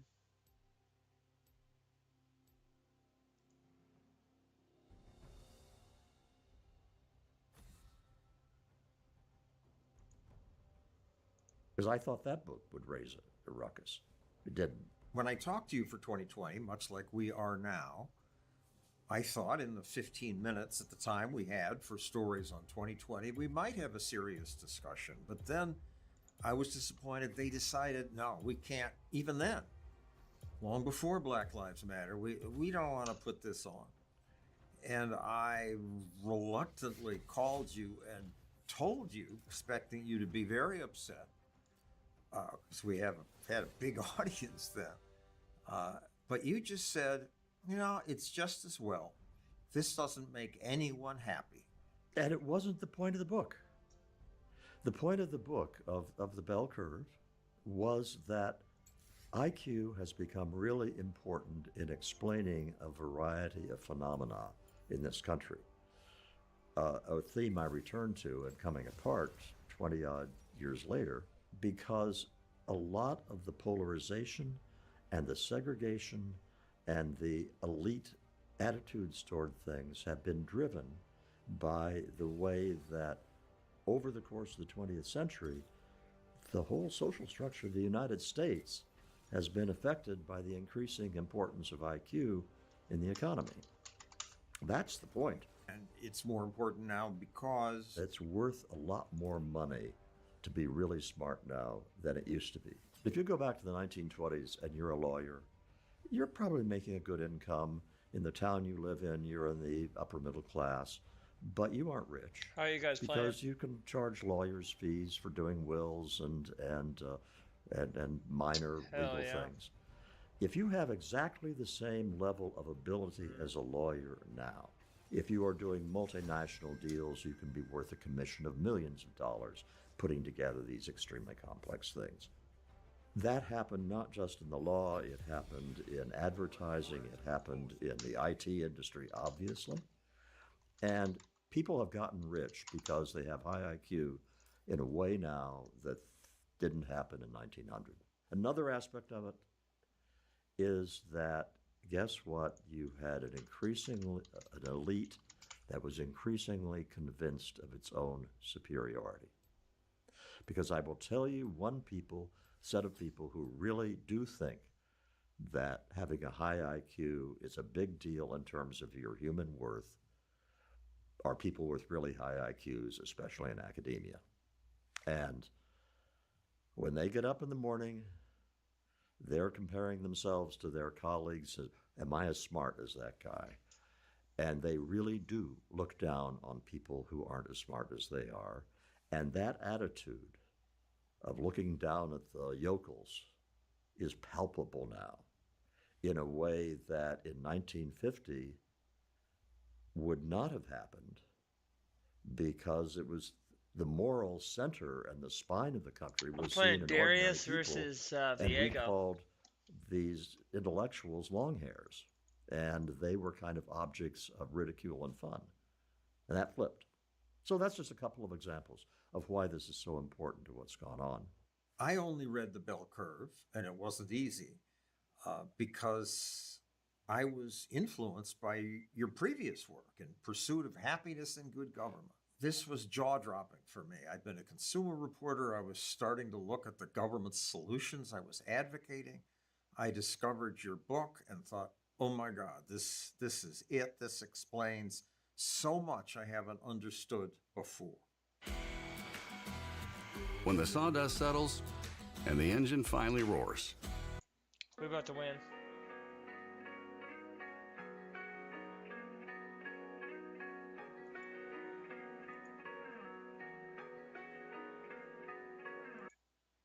Oh, this nigga is sick. Bro took advantage of a bullied kid and said, I'ma use you as my little plaything. So after this, bruh, Mahito gets his ass whooped, and very rightfully so. Niggas like, oh my God, is my nose bleeding?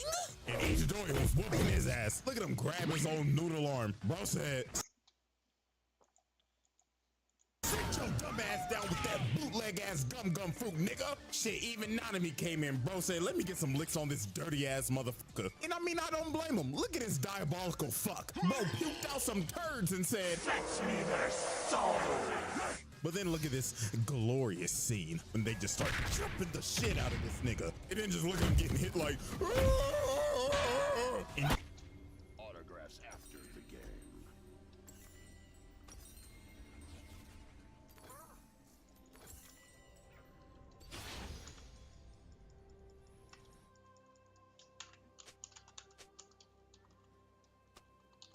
Welcome to Summoner's Rift. It's all muscle memory. Was your plan 30 seconds all until pain, minions spawn. no gain? This is the dump train. Running you down. Why'd you show up without my towel? Quick substitution.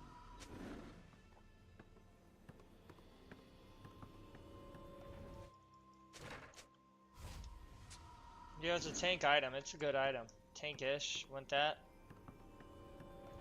Minions have spawned. Was your plan Now you build Rod of Ages. no gain? This is the dump train. Running. Oh, it makes you tanky too. Why'd you show up without my towel? Really? Yeah. Was your plan Yeah, dude, it was... Oh, I know what you mean. It was just stacking. What do you call it? But yeah, no, he's good.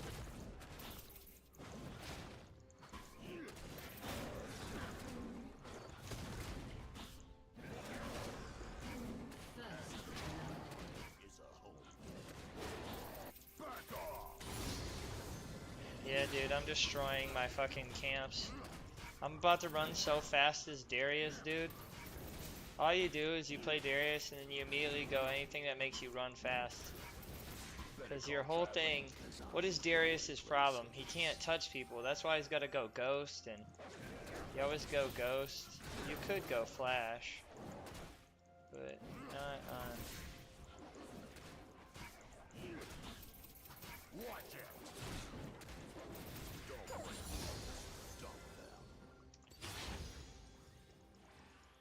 Do you have Zoe on your team?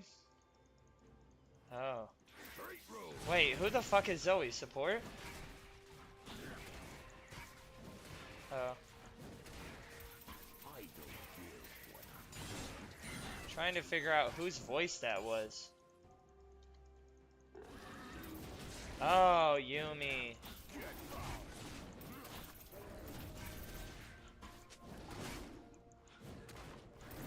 I think Yumi and the other bitch sound the same. Zoe or fucking that mage.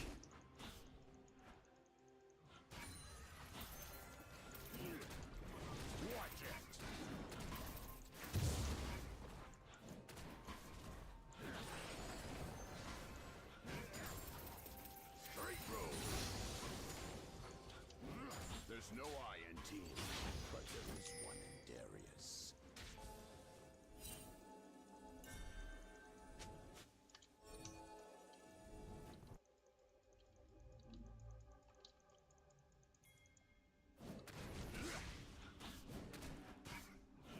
I execute.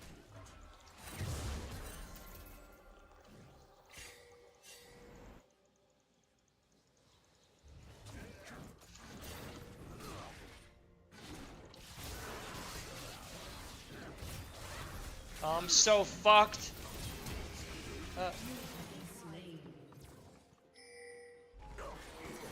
Yes. Fuck yeah, I just killed him. Bitch! So this is what the bench.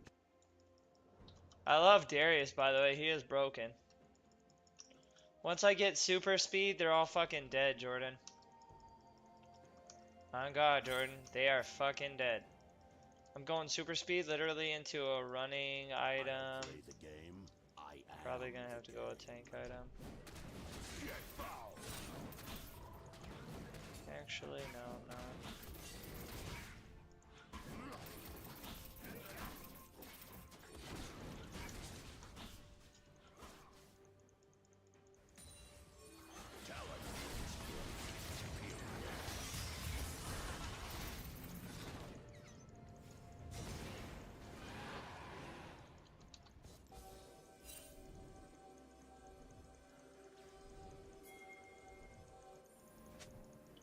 This is the dump tray. Down.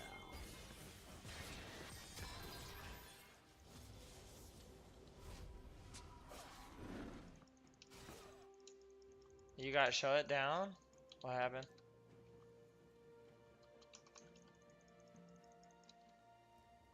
Whose house? My house.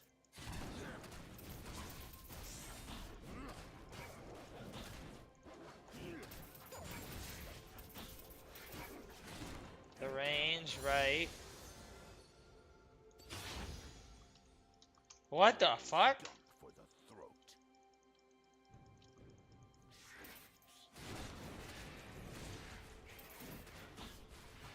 Oh my fucking God.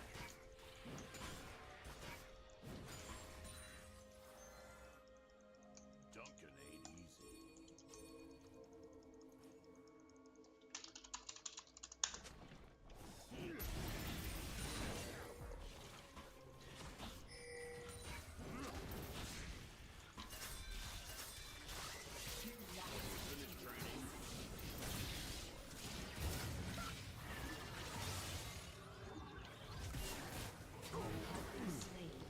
Fucking top!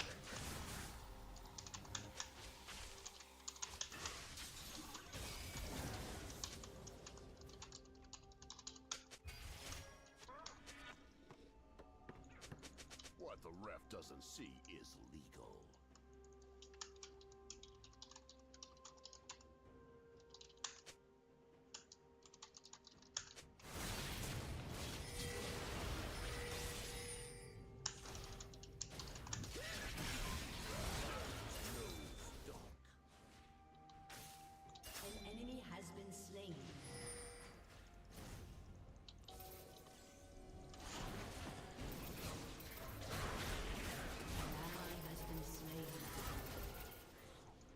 This dude is... Oh my god, she's a fucking retard. I wish I had... You're bad. You're bad. I had him! Somebody actually made. Might as well be me.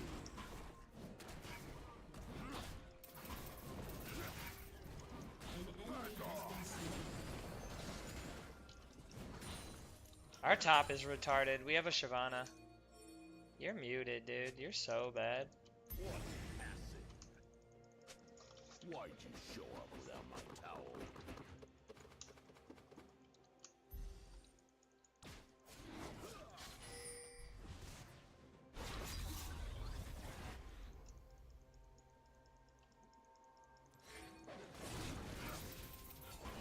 I don't see a too easy coattail passengers.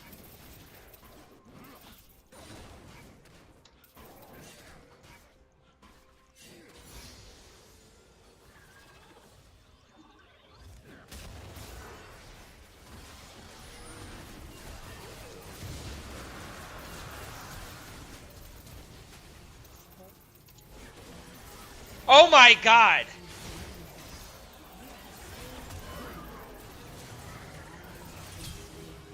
Oh my god, bro! I didn't even level up my ult until mid-fight.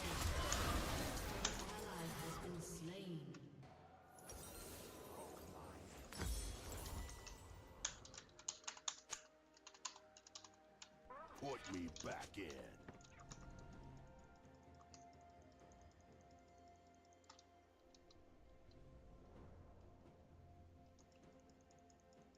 You guys won? A summoner has disconnected. I don't brag. I just had someone leave our fucking team.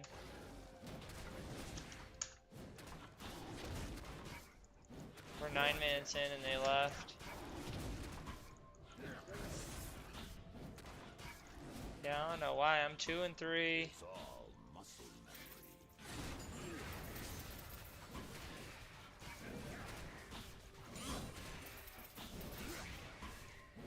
Yeah, you're gonna go fast. A summoner has reconnected. Any game I play is a How much? game. What the fuck? Bro, your Ezreal was on point.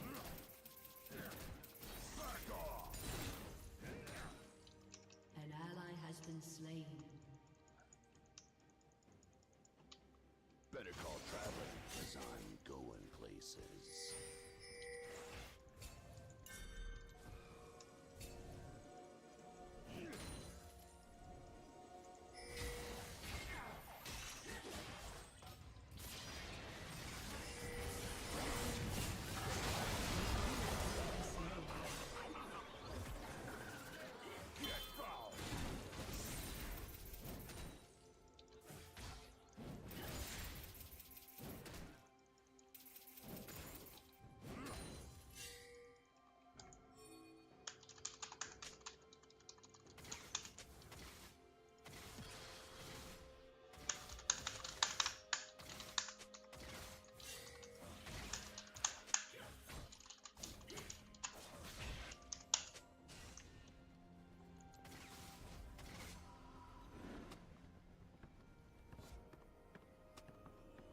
I don't give 100%.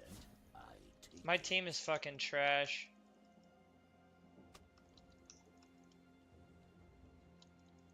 Watch it.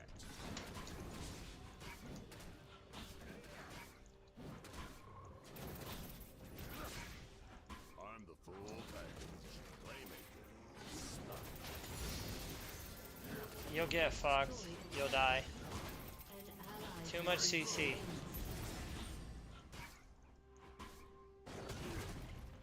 Yeah.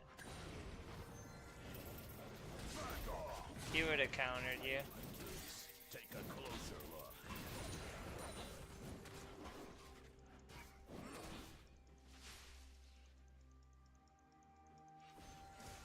An ally has been slain.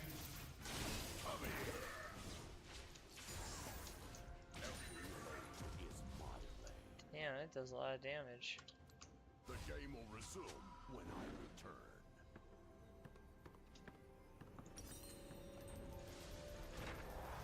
Reliable tools are the only way Darius gets the job done. Frozen Mallet. Put your problems on ice. Holy shit. Alright, my movement speed is 410 on Darius. So if I can just move fast. I'm out CSing their jungle. Our top lane is fucking retarded. There's no I in team.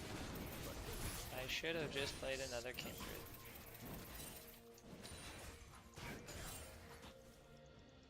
Yeah, I know. Shut up. I'm still bronze 1. I just had to get out of bronze 2 real quick. Probably, I mean, I don't know. I don't play hardcore. If I played like every day, probably like silver.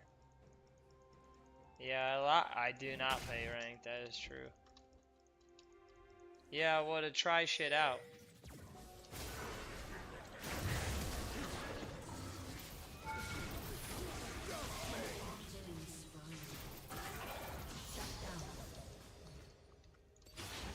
I'm trolling pretty much, just chilling. It's just a game I have fun with. It's not like trying to see if you can get better. It's just trying things out in a game and playing. I don't play the game. I am the game. Well, I don't both. He doesn't rank up.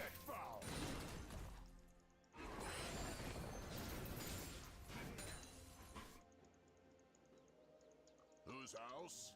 My house. Oh, yeah, that's bad. Your turret has been destroyed. Watch it.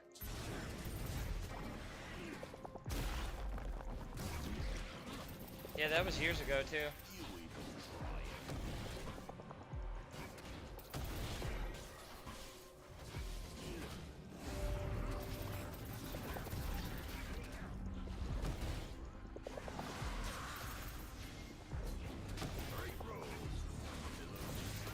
How does he make money?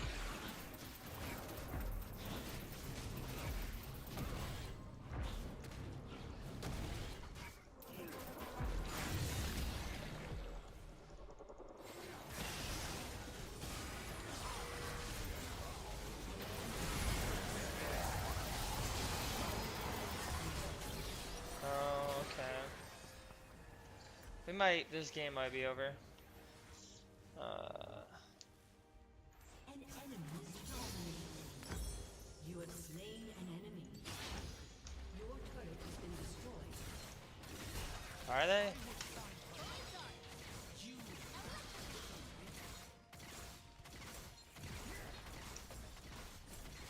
Your team has destroyed a turret. Your turret has been destroyed.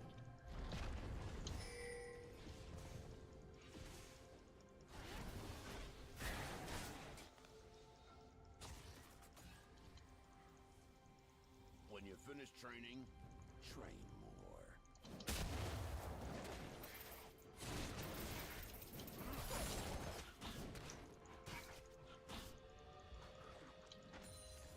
Back off! Hey, it's a physical game. Malzahar is always really good to play, though. Andy's tanky as shit. You ever go Rod of Ages? Bro, it's such a good item. Oh, dude, because you're spamming your abilities. You're spamming your ability. What? No, that's not what it's for. It's so when they do damage against you, it gets converted into mana.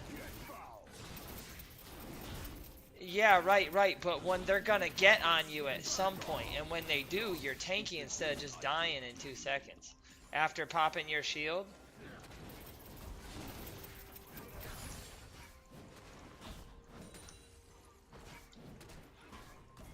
Bro, the thing is, the stats of health means they have to do that much more damage to kill you. That's another 2 abilities. Like, imagine...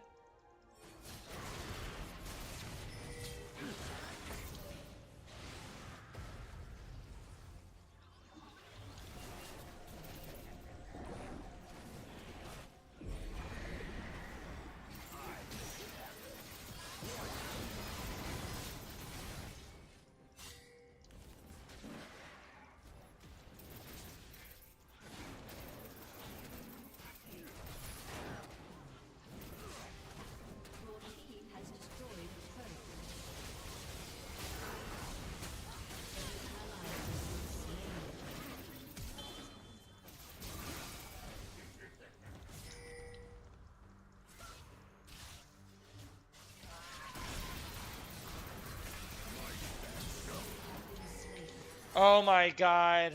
Yeah. We're getting fucking hammered right now. I'm about to get Death's Dance. What? Oh, dude, Vladimir is hard.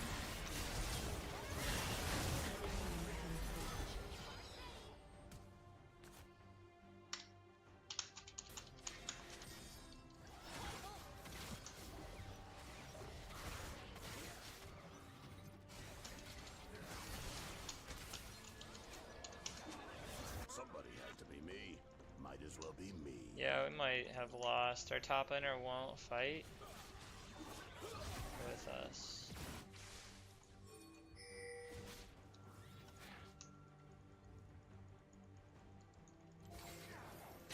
Oh my god! Come with me! Come bot! Fucking dumbass team, bro. I can't, dude. They won't come in. What are you doing? Oh yeah, alright, okay, I'm just muting everything. Yep, muting. There's nothing we can do. Our team is so fucking retarded. Jordan, we have a Draven who is losing to a Zeri, Jordan. How? How is that possible? Yeah. Oh my god. But holy shit, he literally does so much fucking damage.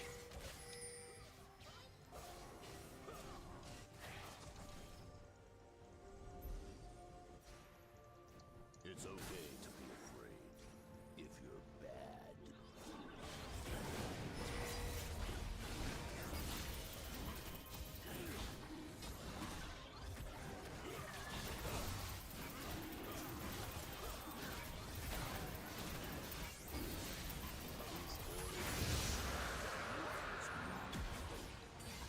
What are you doing, bro? Oh my god.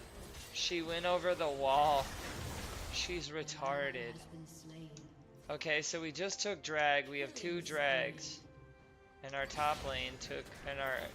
Why would you do that? Yep.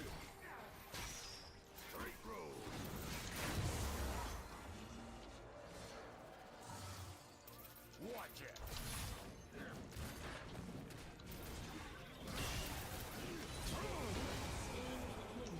Yep, I just killed... Yeah, they can't fight me because I'm fucking... what's his name? I'm Darius. They can try to kill me, but they won't. It's all muscle memory. Alright, I got Death's Dance. Now, after Death's Dance, we're gonna go an AD item. Black Cleaver, what do you think, Jordan? Black Cleaver on Darius? Yes? Any game I play is a home game.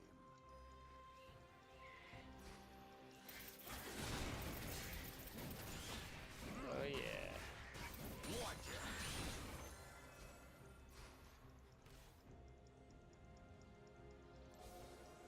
You know What? who I am. Nice.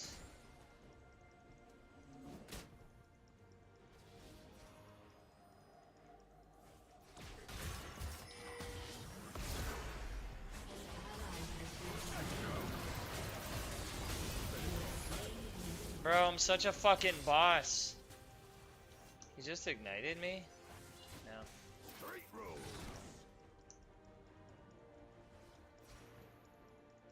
Back off. I burn the playbook. An ally has been slain. Get foul. Turret has been destroyed. Your inhibitor is destroyed.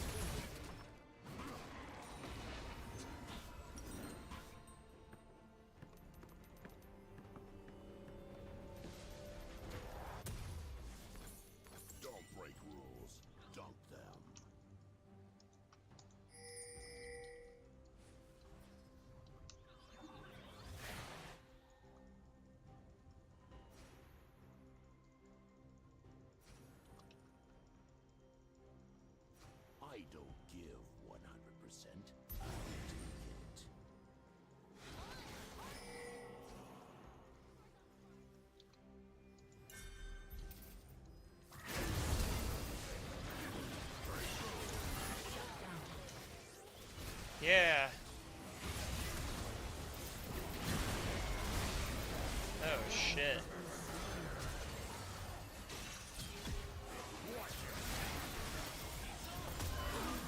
Yeah, that might be GG.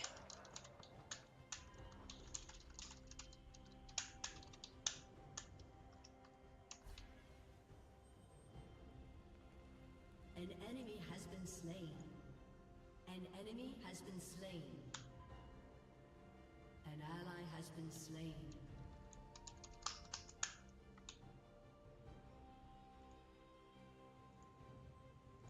What? Really? Oh yeah. He was at the stadium. Yeah, you were like, yeah, T-Bane. I was like, what the fuck, bro? T-Bane, that's cool. Yeah, T-Bane. Alright, cool. I watched him a long time ago.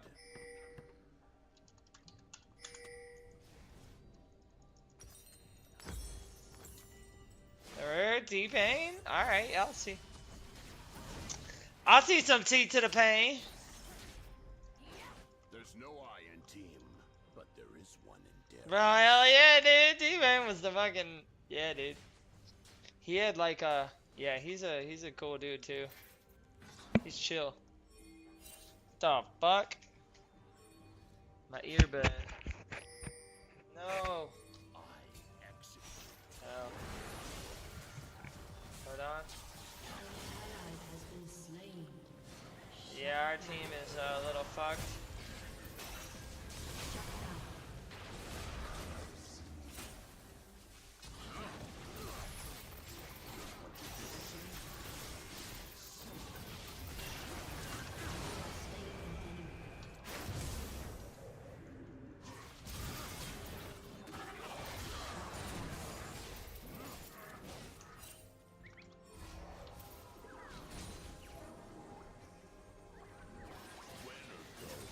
Your turret has been destroyed. ADC! Your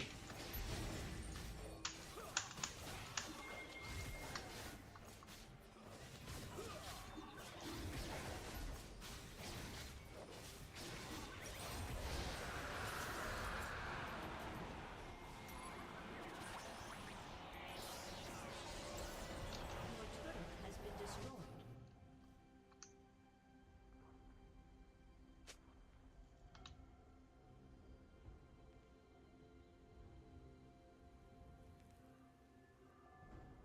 There's Jungle Def? Really? So this is what the bench looks like.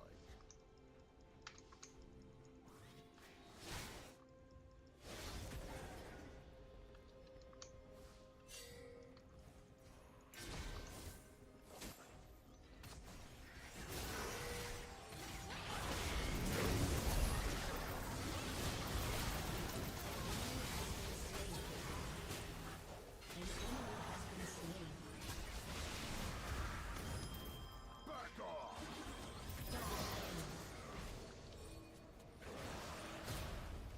Whose house? My house.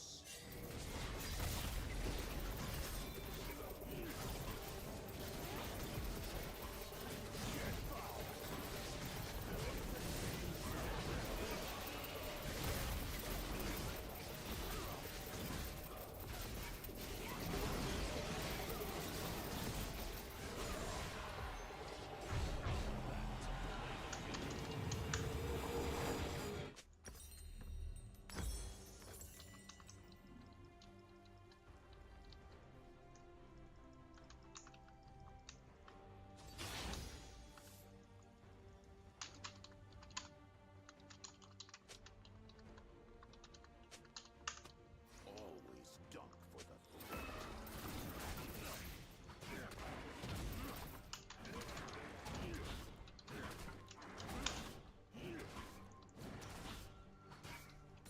Watch it!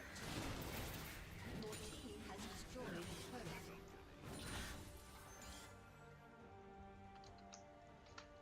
What the fuck? Your jungler left? How bad is it?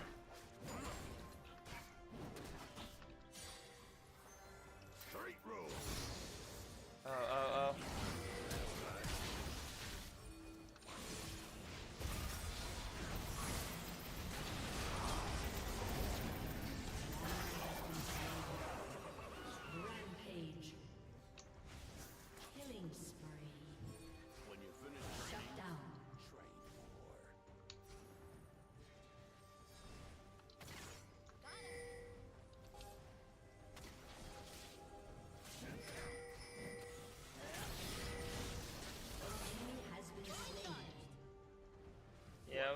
this.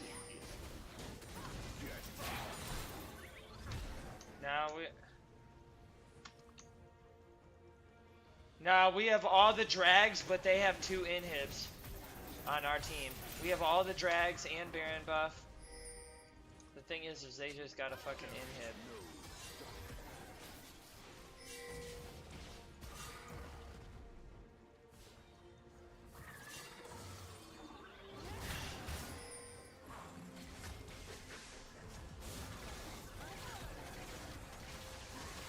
Somebody had to be me. Might as well be me.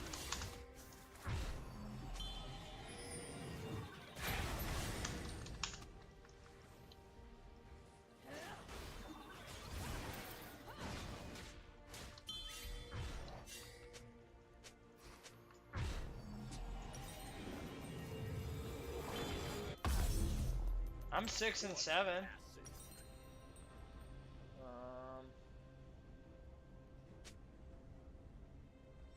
Your team has destroyed a turret. Shut down. An ally has been slain. I don't see a team. I see coattails.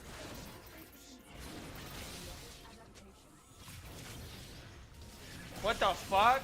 Where's our team? Guys! Oh my god.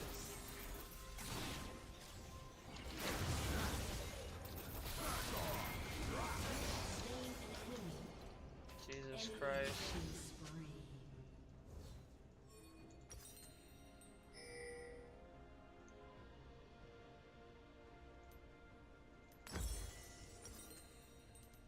I don't practice.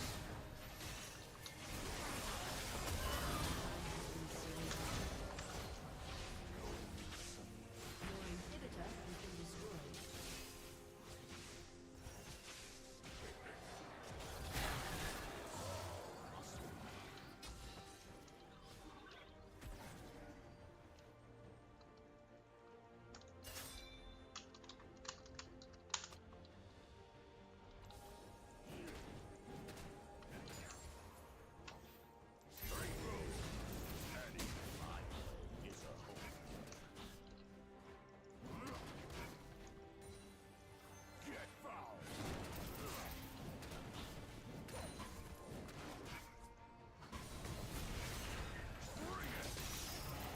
Where's my... Oh, I'm done.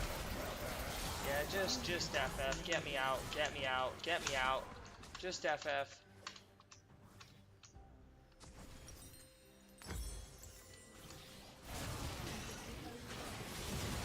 Yeah, at least I'm not that bad.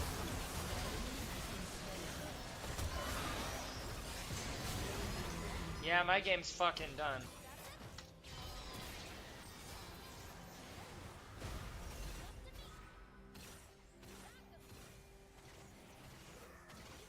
They have a jungle Leona, or they have a Viego.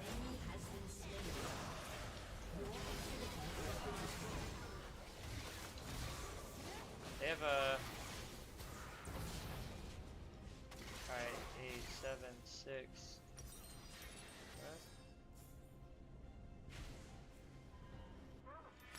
Don't break rules. Dump them.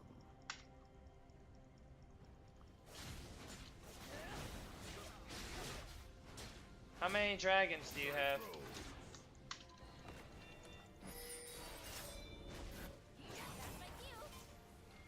I don't give 100%.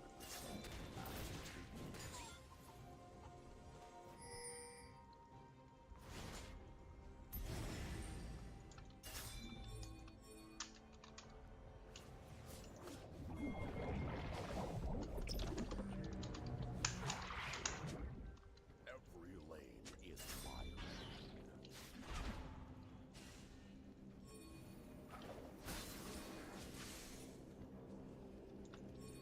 Want some? Back off!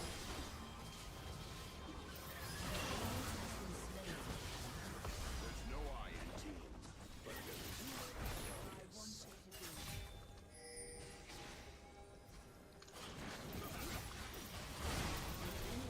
Bro, our team is winning.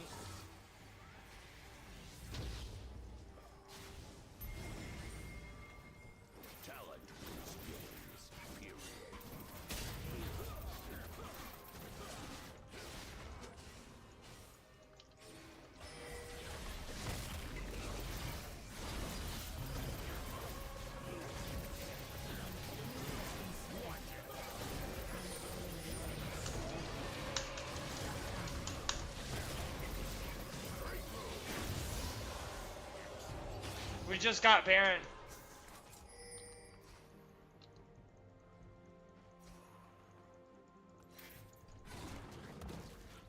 Shut down.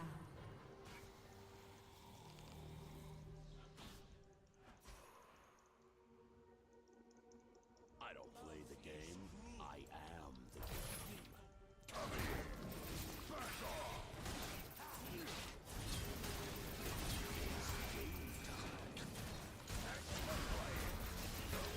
How? Oh, that's how. Okay. I'm gonna sell this. Sell that. That's always beating me. I'm definitely going Thornmail. Yeah, no wonder why he's fucking beating me. He's got Sundered Sky. He's got all these fucking tanky items.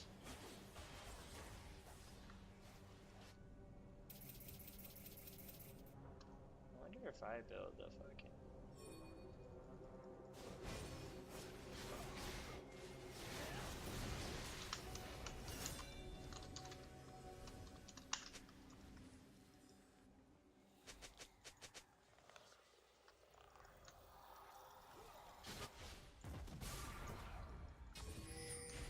What we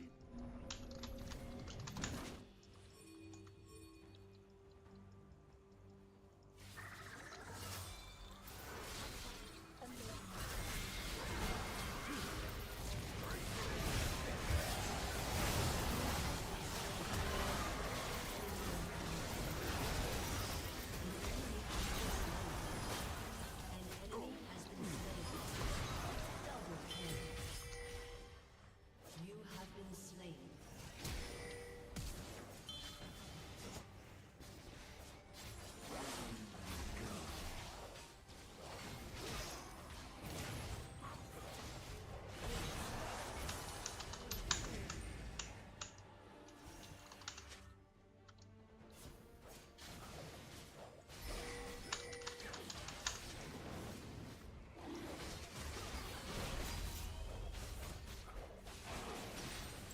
We're actually 7 and 10, but we're coming back. We're about to get Mountain Soul. We just aced their whole team.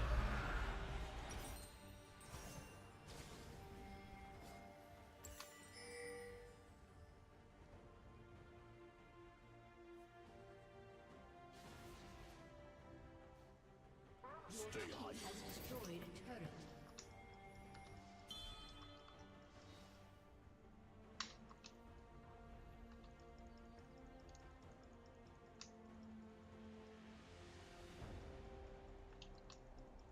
back off. Want a piece of the demon?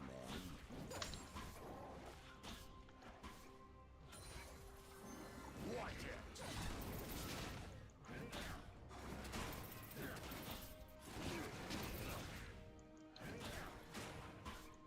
Get foul. Hate yourself.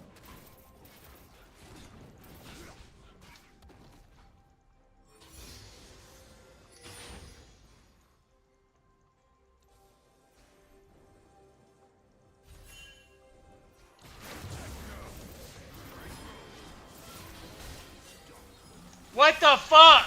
Oh my god. Slain.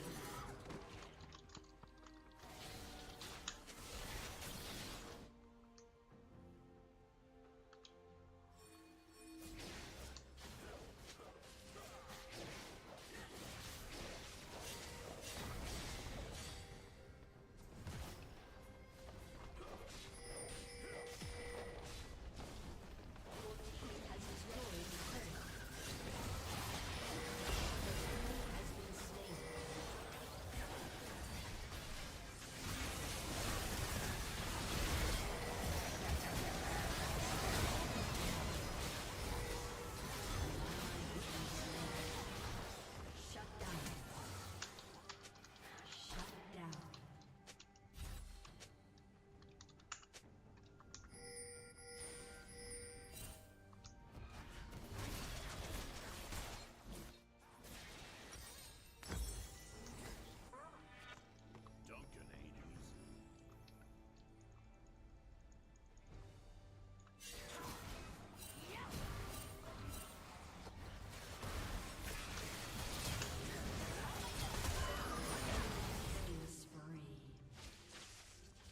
finished training?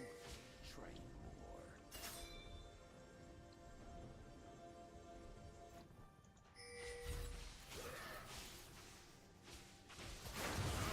Watch it.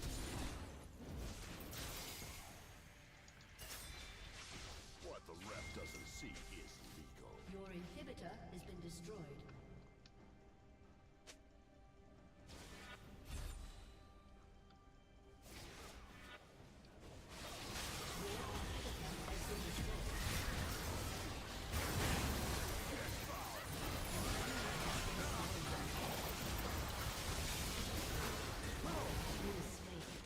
Go in!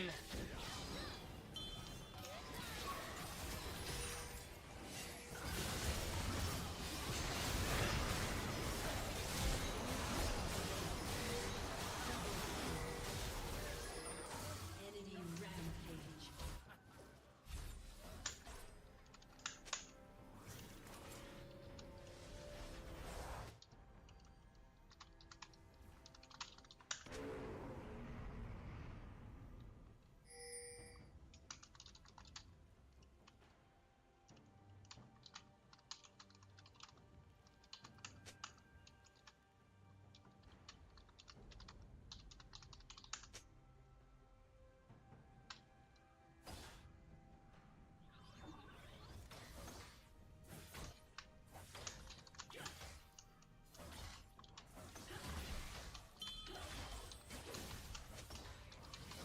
So this is what.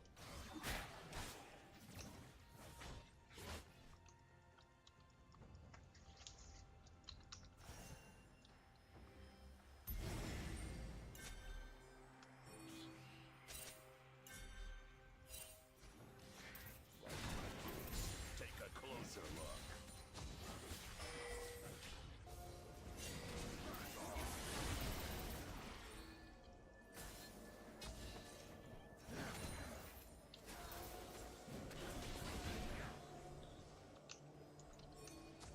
Darius knows junk.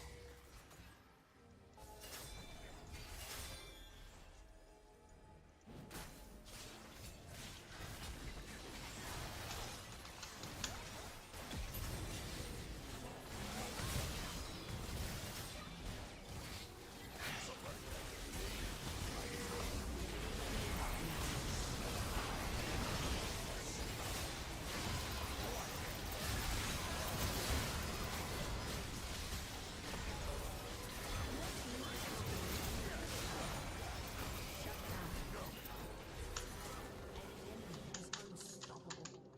Enemy double kill. An enemy has been slain.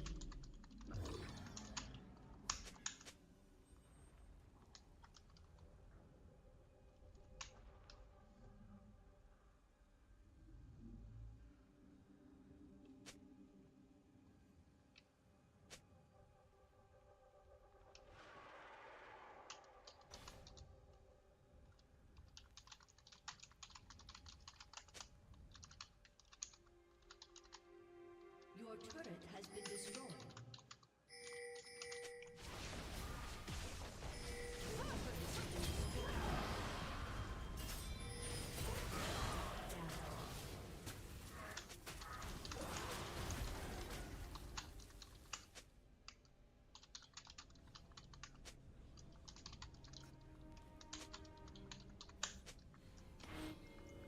Put me back in.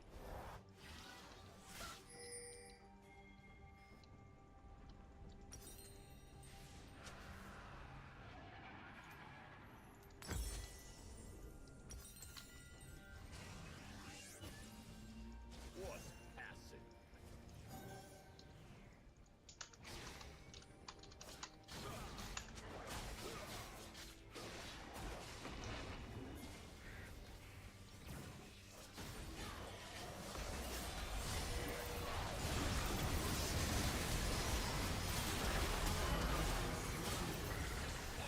Double kill.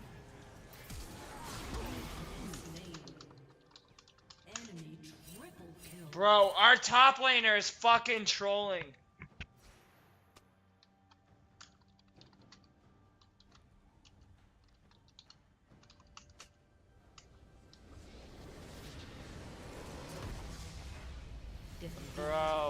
Holy shit, we lost to a shitty Shyvana top.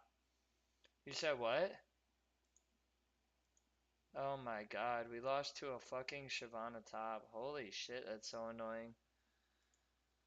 Ugh, Shyvana, fucking just, dude, play with us, you retard. Fuck.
Mm-hmm.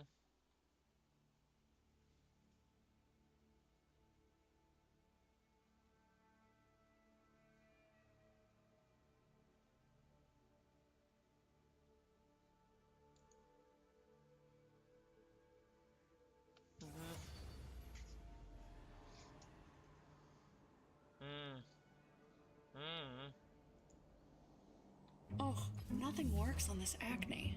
Hi. Who? I'm a licensed dermatology provider from Curology.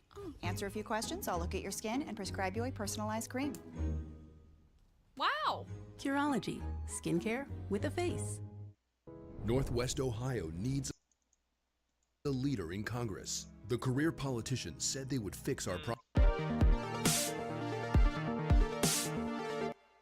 Welcome to the Kill Count, where we tally up the victims in all our favorite horror movies. I'm James A. Janice, and today we're looking at the Final Destination, which is a fancy way of saying Final Destination 4 and/or Final Destination 3D. Yep, this is the much maligned 3D extravaganza that came out in 2009, the same year as Saw 3D. Perhaps it's not a coincidence then that I fucking hate both these movies. Also, heads up, I'm recording this after I got back from SummerSlam, and my voice is still kind of shot. Sorry, but that's bound to happen after you witness Seth Rollins frog splash Brock Lesnar through an announcer's table. And your eyes don't deceive you. That is in fact Chelsea and me back there fist pumping our brains out. By God. Final 4, which I'll call it to save time, has a lot of the same problems as its pink-blooded Saw brethren. Primarily the fact that all of its characters are walking, talking, gaping assholes that'll afflict any viewer with a serious case of misanthropy. Characters have never been Final Destination's focus, but as the movies carried on, the side characters evolved from being boring and forgettable to obnoxious and cynical, with everyone either a snarky douchebag or a walking hard-on. Final 4 is the culmination of that evolution, and while some people argue that this is intentional because watching shitty characters die is enjoyable, that only gives us a few bloody moments of satisfaction. The other 80 whatever minutes, we've just got to sit there and deal with their bullshit. Once again, James Wong and Glenn Morgan, who made the first and third movies, were swapped out with writer Eric Bress and director David R. Ellis, who made the second movie. Meet the new boss, same as the old boss. Perennial producer Craig Perry also returned, always a champion of increasing the gore, but unfortunately for Final 4, the graphic kills, which have always been the sole strength and indeed raison d'etre of the franchise, are really unsatisfying. Everything looks way too cartoonish and fake, and I get that this movie's going for a more darkly comedic tone, but make me laugh at jokes or circumstances, not your shitty digital effects. How many people will die as the series hits rock bottom? Let's find out and get to the kills of the Final Destination. Stupid. The movie begins with a pretty cool song by Shinedown. Awesome, I'm fucking fucking pumped. Too bad this movie's about to shit the bed. I should've just liked This not Kindred. NASCAR race at McKinley I Speedway would've won. is being Our watched last- by my our last soon-to-be Kindred game, I went prognosticator, hard. Nick, played by Bobby Campo, who would go on to be that I can affair buy having teacher in the Prestige Scream Jace. TV Have you series, seen that? Which, yes, It looks I've sweet. seen and I enjoy, and I hope to one day cover it somehow. He's here with more model cutout characters, like his girlfriend Lori, her friend Janet, and this Hunt dude, who's here actively rooting for the drivers to crash and die. And you're gonna have to scrape them off the fence with a shovel. A shovel! Wow, Hunt, you're so fucking cool. Our future deja vu moments to herald the upcoming disaster include a binoculars flask the kids share with a nearby couple, some signs that this building is in need of repairs, an obfuscational cowboy who's a gentleman enough to move for the sake of their sightlines, and Emanuel over there putting tampons in her kids' ears for sound protection. Because yeah, a real person would totally do that. We also briefly see other future fugitives of death, including a mechanic there with his girlfriend, and a super unsubtle racist dude who whistles Dixie tunes at George, a black security guard. This movie's disaster kicks off with Death's go-to spell, Gust of Wind. He must be a huge Fletch Stormtail fan. It's wind all the fucking time with this guy. Like, what? Your wind can unscrew bolts now? That's some OP wind, Death. A premature pit stop exit leaves a metal doohickey in the road, and that causes a disaster that starts killing people with effects that could have been done by any 7th grader with an Adobe subscription. The deaths come via crushing, torso cutting, and Looney Tunes sound effects. They also come via 3D wood shards. Wow! We see a ton of nameless cartoon characters killed in various ways before Hunt and Janet are cartoonishly crushed by a chunk of ceiling. Then, even more nameless cartoons suffer the same cartoonish fate. It's weird to me that this looks so bad because they're just using the same technique they did in part 2, combining green screen shots with some digital additions. I don't know if it's the lighting or the parameters of their keying effect or what, but for some reason, everything looks real fake. Which is a damn shame, seeing as how they filmed a bunch of cool Our practices top at the wouldn't play Mobile with us, International and we Speedway had all in the Irvington, dragons, Alabama. dude. We had all Like, the they had dragons. an We got actual 2 barons. car, an The thing actual was, is our fighter top slide wouldn't down group a with us, green and he screen did the track most into damage. a pillar and a dummy. But in the And it's actual like, sure, movie, I died a lot, that but we doesn't were feel so winning. real. Part of me doesn't understand why they shot anything with Like, dummies. dude, we Like were when they winning, and we had slingshotted a 2 for the 40-pound longest engine time. into We had one. Since 2 in the movie, it all ends up things looking down, and digital. it just This sucked. premonitions disaster ends after Nick watches Lori and George get consumed by a fiery explosion that also blows him back and impales him.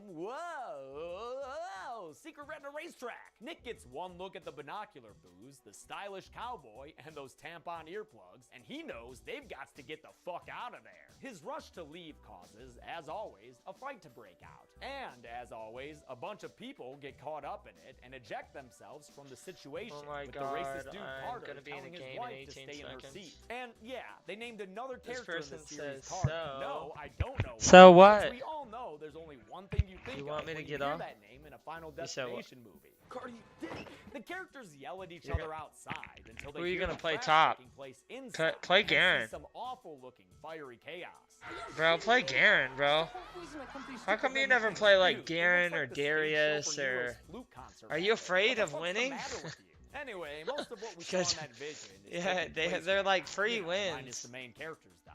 And a news report later literally spells out that No, 52 but people died Gangplank in the is disaster. harder So than we'll count Darius. 51 deaths right here. Or with a Garen. big old thanks to Action 7 for doing my job for me. And I took one off because while the racist dude Carter argues with security Darius guard George or about Garen holding still back his wrecks, for his bro. life, the mechanic's wife, Nadia, gets killed by a wayward Guarantee tire flying Bite through the is air. amazing. I'm assuming that news report counted her among the 52. The effect when it first happens is pretty bad.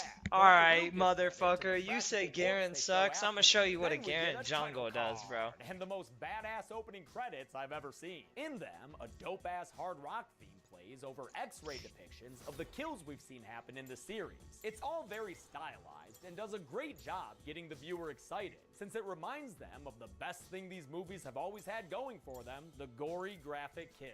But after that, we're back to the kill-free parts of the movie, which is never much fun in this series, because we gotta sit here listening to shitbag characters like us. It's your choice, heads or tails, but you know I like heads. A memorial is held for the accident victims, and while Nick and Lori are there, they run into the tampon mom, Samantha, and her husband. Samantha is played by Krista Allen, who, I've gotta say, is trying her damnedest in this role. She's come a long way from getting ogled at by Jim Carrey in an elevator.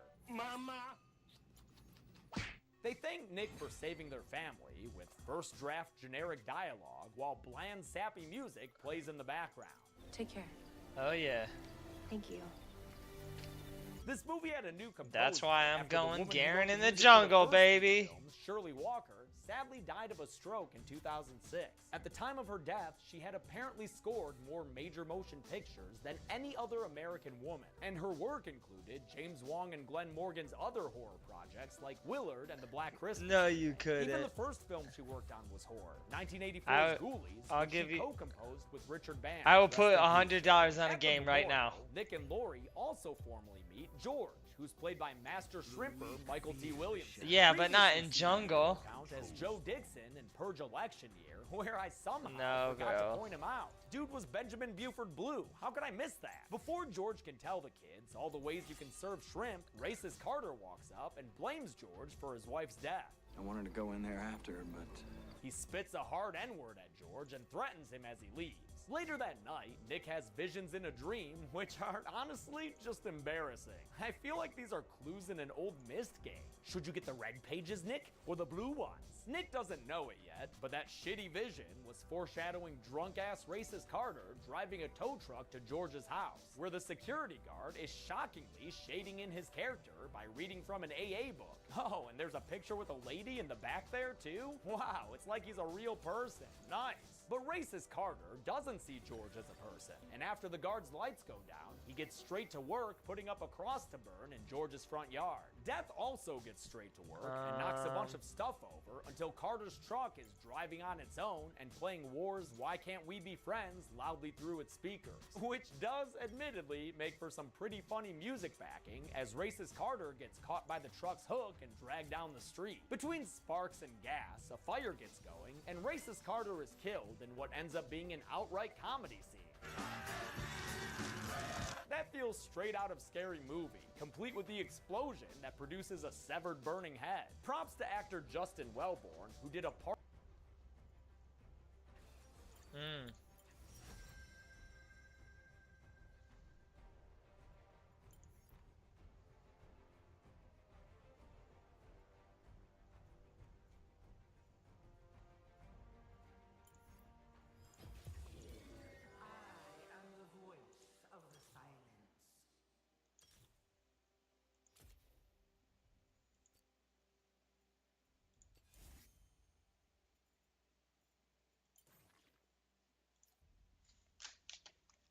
Here, hold on. Let me show you the new pictures of what's her name, and you'll like her.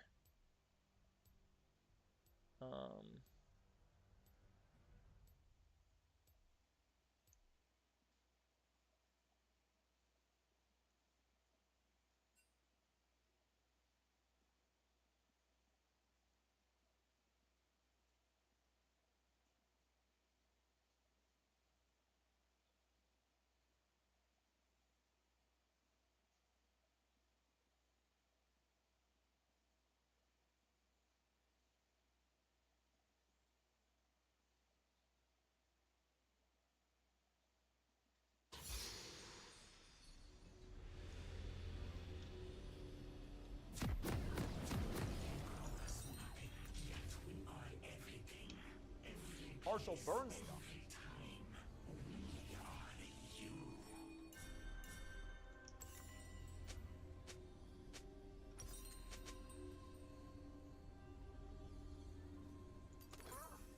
Welcome to Summoner's Rift.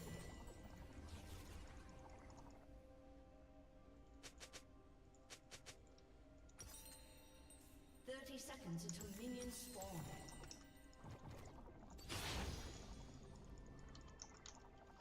Yeah, I'm going Gust Hatcher, and I can move super fast as Belveth. Belveth is still OP as shit in the jungle. You know what item you build on Belveth? Kraken Slayer. First item. Either Kraken or Blade of the Rune King. It's telling me to go Blade of the Rune King first. Ooh, you're dead. Who are you playing?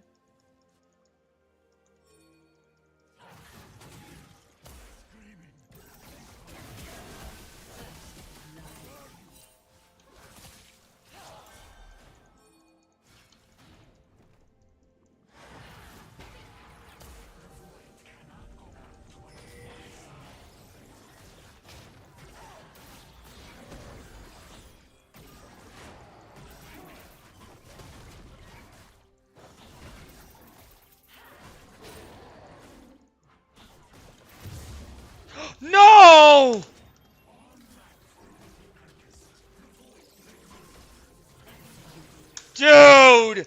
What the fuck? He just took my buff. You fucking... My support just took my buff. Bro!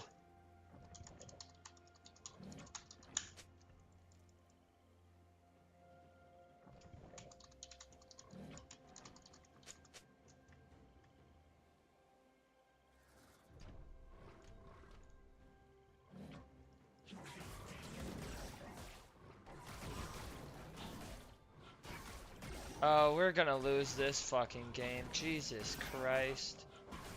Holy shit. Oh.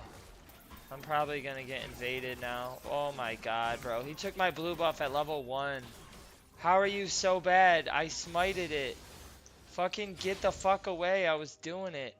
I was at really low health, and so he ran. I was like, dude, I got it. And I smited it, and I had one last hit. And I would have been fine. God damn, people are so fucking stupid.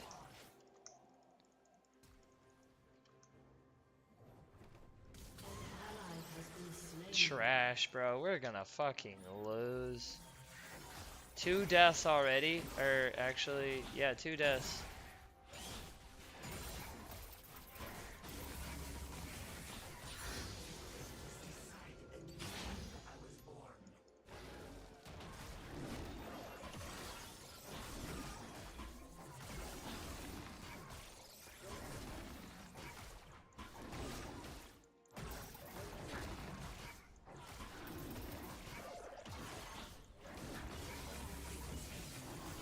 Wow, he hasn't taken any of my fucking jungle camps. This dude is bad. He doesn't know how to play. If you haven't taken any, you should always counter Bel'Veth. Oh my god, dude. And I'm behind. I'm like clearing my shit way late.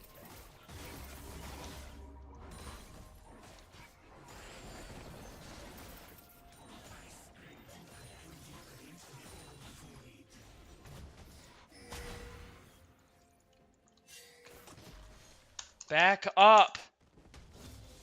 Let her push.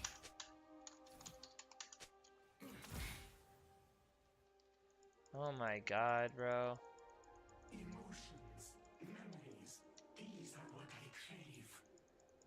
Yeah, our top lane's really bad. He literally was... He's going bot? Oh, he killed her. Never mind. An ally has been slain. Alright, so their mid laner is doing really good. He has 3 kills, but 9 CS. 3 kills and 9 CS, our mid laner has 25. Oh, it's 100% GG.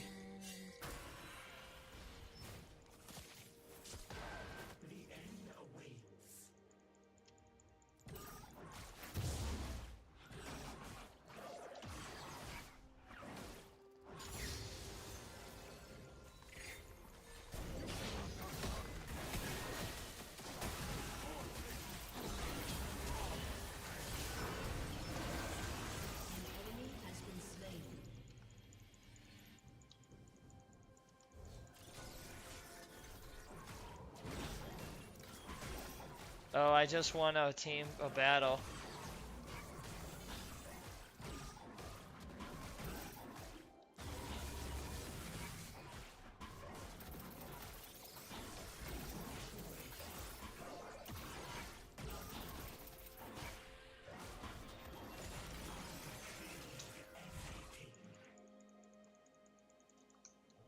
I'm gonna hit level 5, just keep jungling.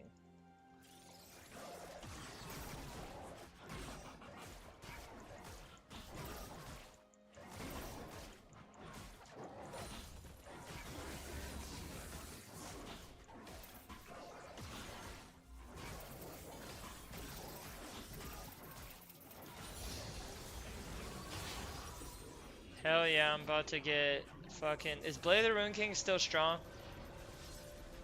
Yeah. I'm getting Blade of the Rune King.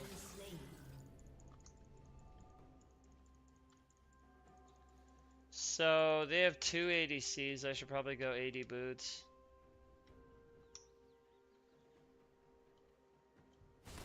Oh my fucking god, our bot lane is feeding. Dude, our bot lane is going Comet. They're feeding.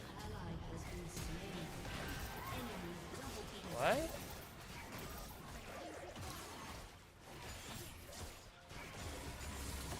Head fight.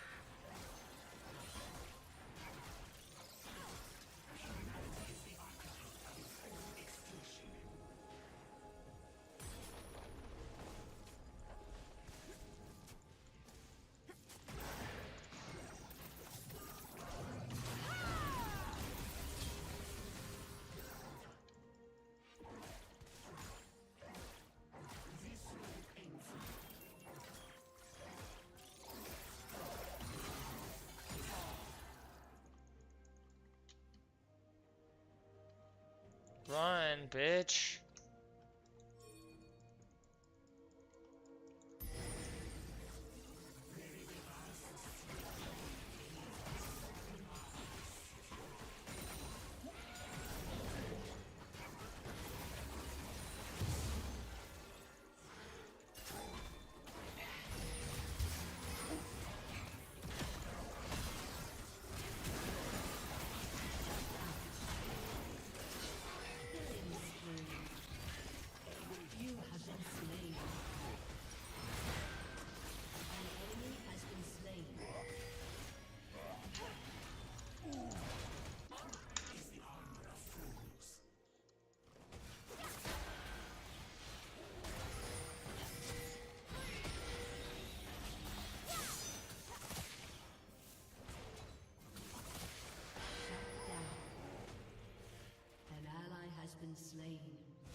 Bro, our team is like fucking retarded. Like, whatever.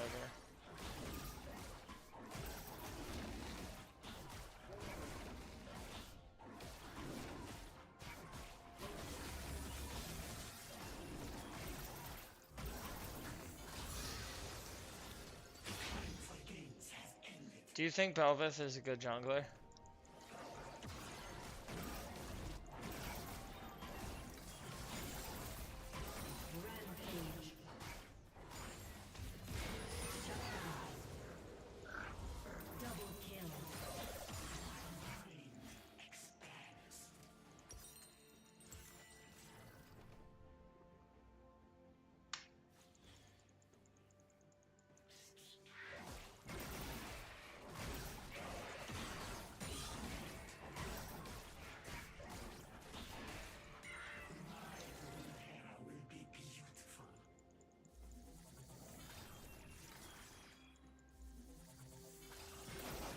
I love scaling junglers.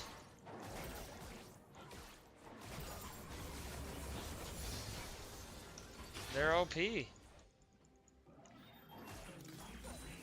I'm about to back.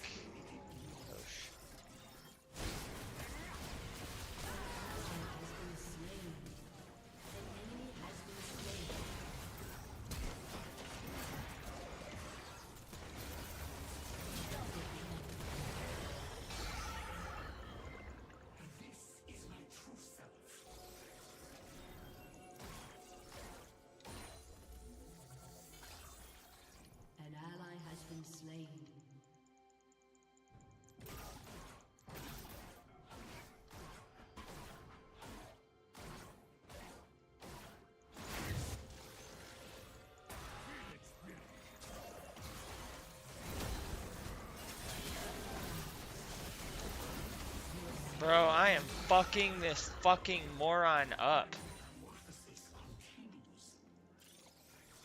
Jesus Christ. He has 48 CS to my 68.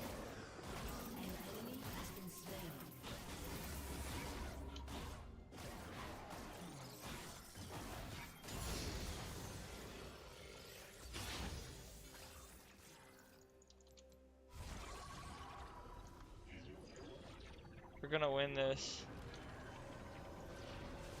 So that's huge, and Killing spree. Shut down. Did you missed? Damn. An ally has been slain. Oh my god, our jungle is so our bot lane is so fucking bad.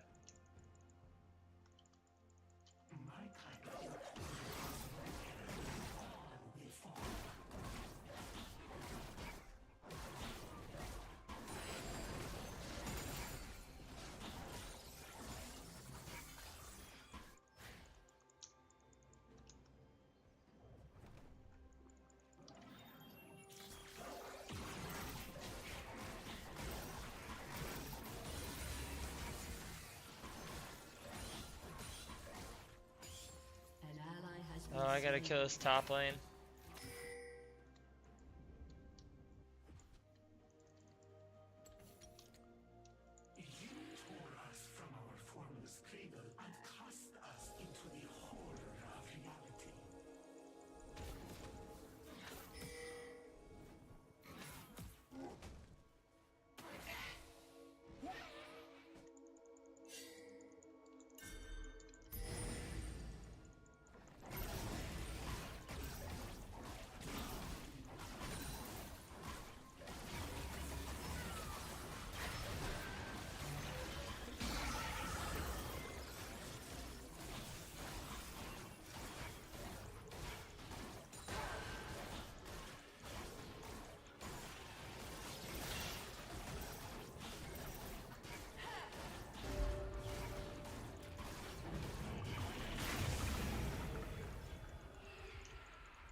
Your team has destroyed a turret.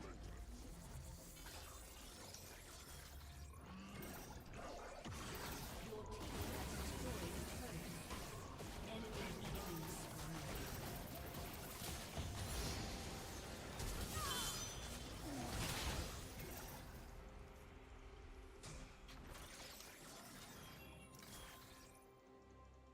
Too bad she didn't go in. I could have killed her bitch ass.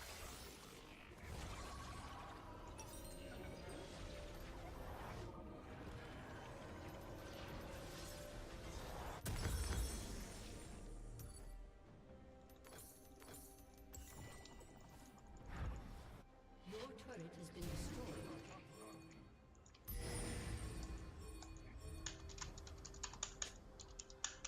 Enemy rampage.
Yep, we're fucking dead. Our team, time to group bot. If our team doesn't group, we'll start losing. We're at 16 minutes. They took our bot lane. Bro, Jordan, why do people go you almost Ghostblade on fucking Jhin? Why is this Jhin going Comet, Jordan? Is Comet a good item on Jhin? Shut down. Double kill. Killing spree.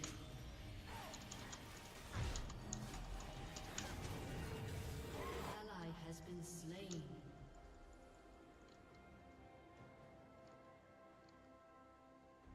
Undisturbed, the void wanted nothing. Now we go.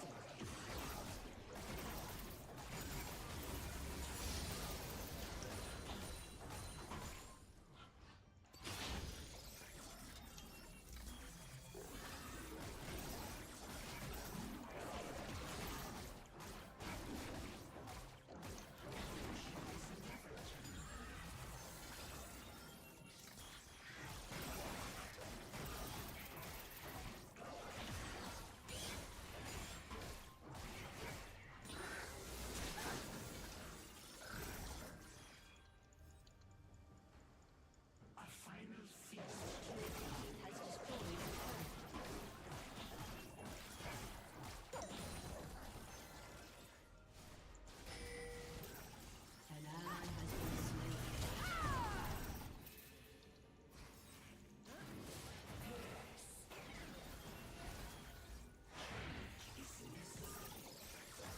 Rampage.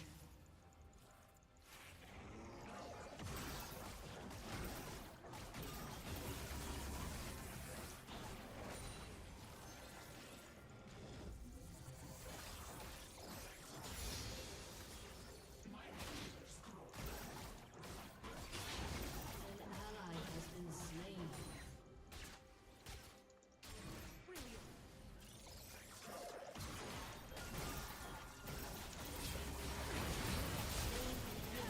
What? Oh my god! I couldn't ult.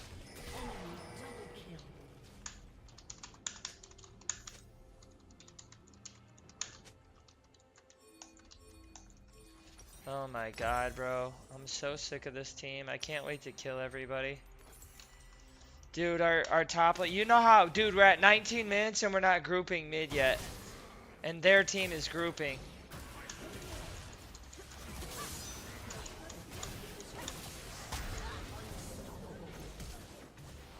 What?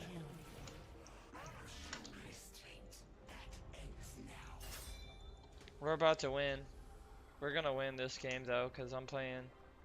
I've done 1500 damage already with Blade the Rune King.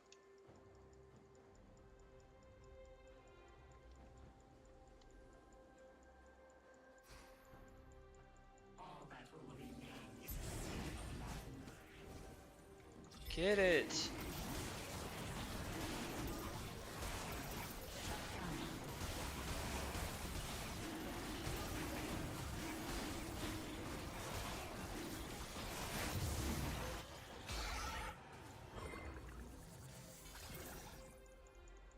Your team has destroyed a turret. Motherfucker.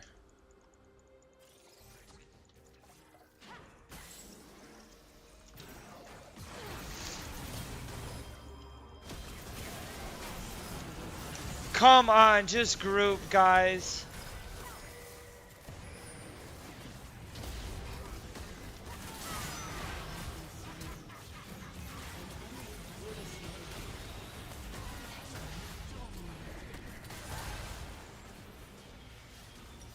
If our team just grouped.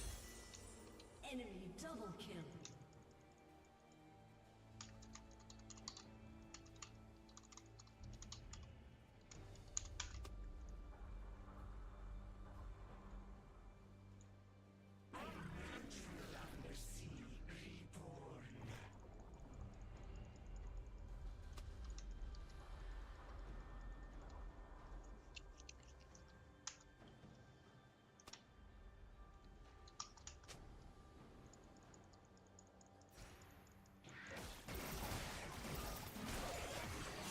Bro, he's being fucking retarded.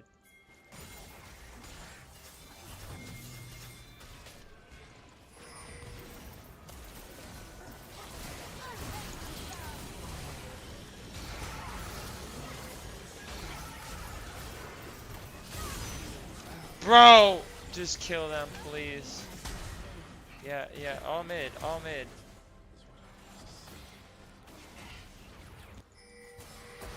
Bro, what are you...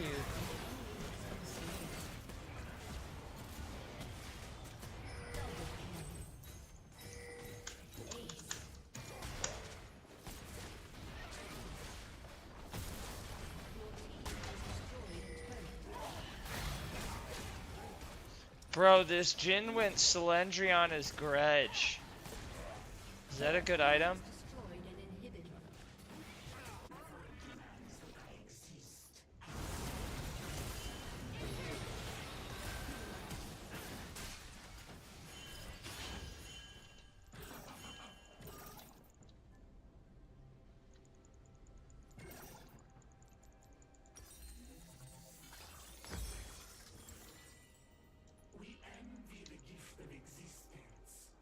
Alright, now I'm at 123 CS. I'm doing pretty bad, but I'm not. Their jungler's 2 and 11, Jordan.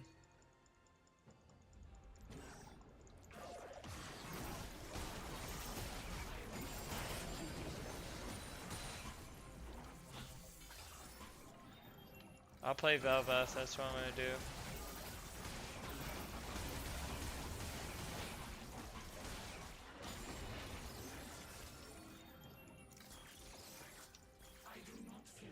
I don't even care, I can kill all of them.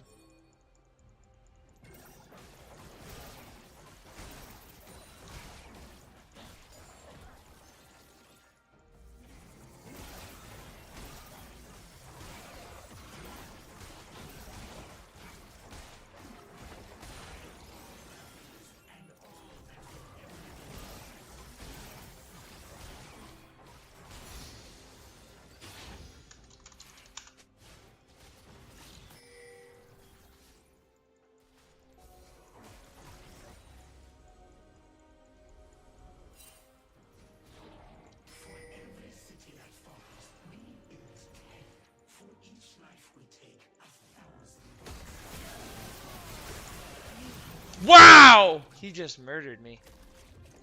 Okay, might be GG. Oh, I wish her.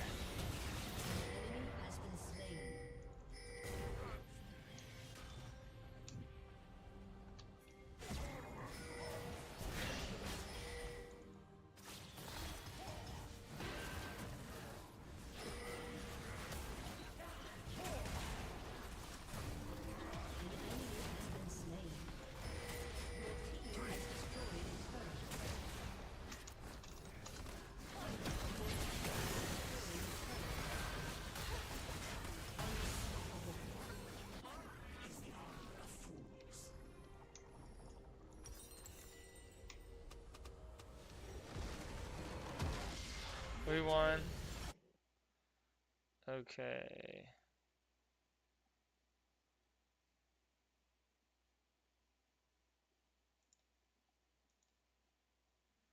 Okay, we won. You calling or not? Are you still there? Oh no, not you.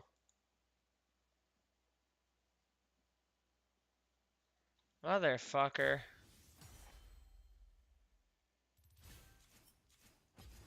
I'm at 97 LP, bronze 2. Oh my god. Hold on.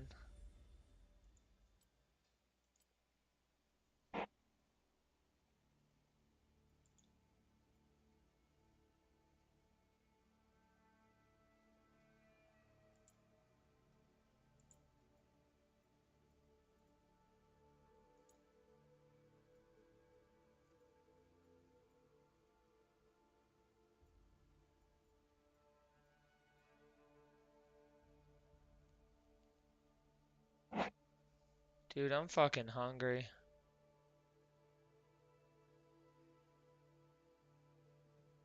Um.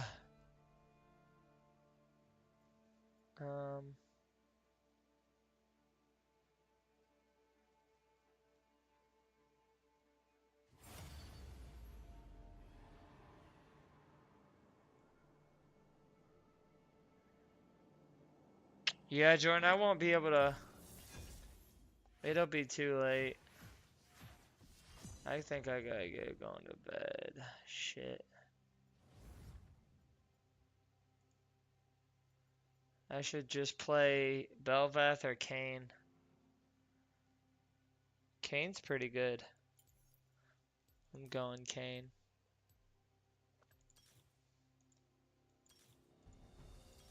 What do you think of Kayn? Do you think he's strong? That's what I'm saying.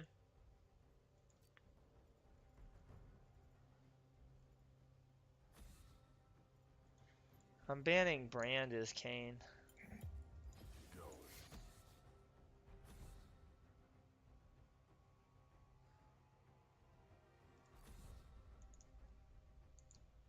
And was actually dragged down the street under the supervision of stunt coordinator Jeffrey J. Dashnaw. And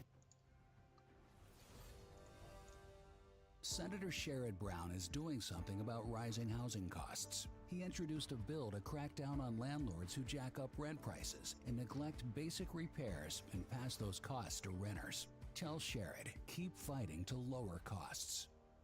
Rain, are you sure about this? Okay, no, ignore me. Who are you? Do I have...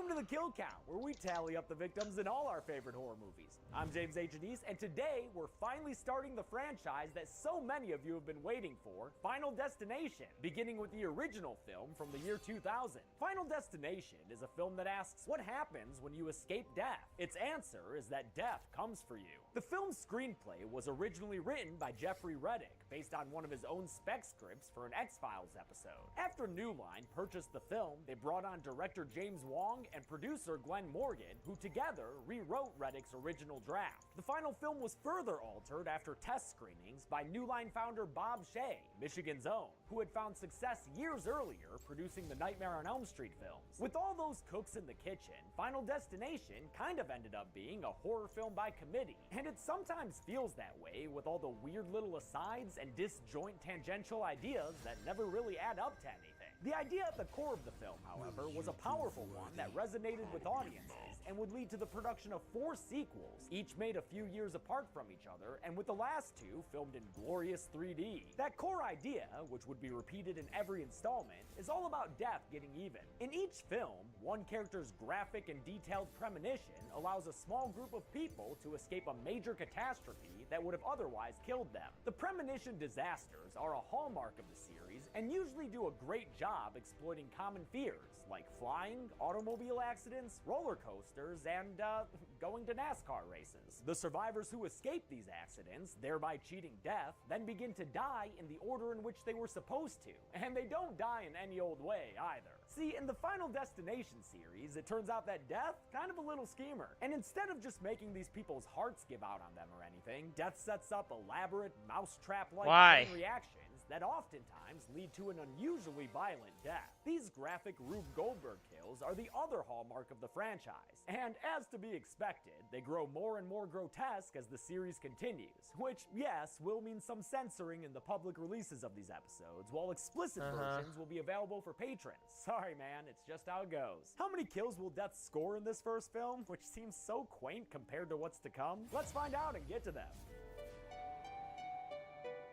The movie begins with a thundery, rainy title card. The opening credits play over cryptic images of hanging dolls and oscillating fans as someone gets ready for a trip to Paris. That someone is high school senior Alex Brown, Sounds about played by right. Devon Sawa, during the 2 or 3 years he was a hot commodity. Although maybe we're about to get a Sawana-san, since Devon stars in the upcoming film The Fanatic alongside friggin' John Travolta and directed by Limp Bizkit's own Fred Durst. Yeah! Alex is a superstitious kind of guy who's nervous about his French class's flight ahead of him. Oh, mama, you gotta leave that on.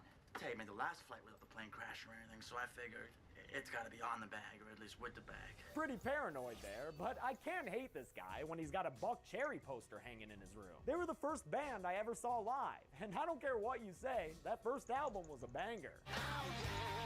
Alex goes to the airport where we meet some of his classmates who will also be going to the City of Lights. First, there's resident fuckboy Carter, who's played by Kerr Smith, who would go on to be in My Bloody Valentine 3D. Carter's got a girlfriend named Terry, who doesn't do much other than make out with him, and he likes to spend his time bullying nerds like this hockey jersey wearing kid named Billy Hitchcock, played by Sean William Scott. Yep, as you will come to hear, Carter's a dick. Let me give you a hand with this, man. There you go. Carter, you dick! There's also the obvious love interest for Alex, a girl named Clear Rivers, played by Allie Larder. You can tell she's a squiggly lines intellectual because she walks through the airport reading Henry frickin' Miller. Yeah, right. Alex's best friends, though, are a pair of brothers named George and Todd. Todd is played by Chad Dinella, who would go on to be an obnoxious piece of shit character in the obnoxious piece of shit movie Saw 3D. You're crazy. I knew you were crazy the minute I laid eyes on you. Crazy. But in this movie, he's not so much a piece of shit as he has to take a shit. And he and Alex are so tight that they're bona fide pooping partners. Although they ain't singing together like Demon and Anita, their pre-flight dump does feature some music, since the radio is playing Rocky Mountain High by John Denver.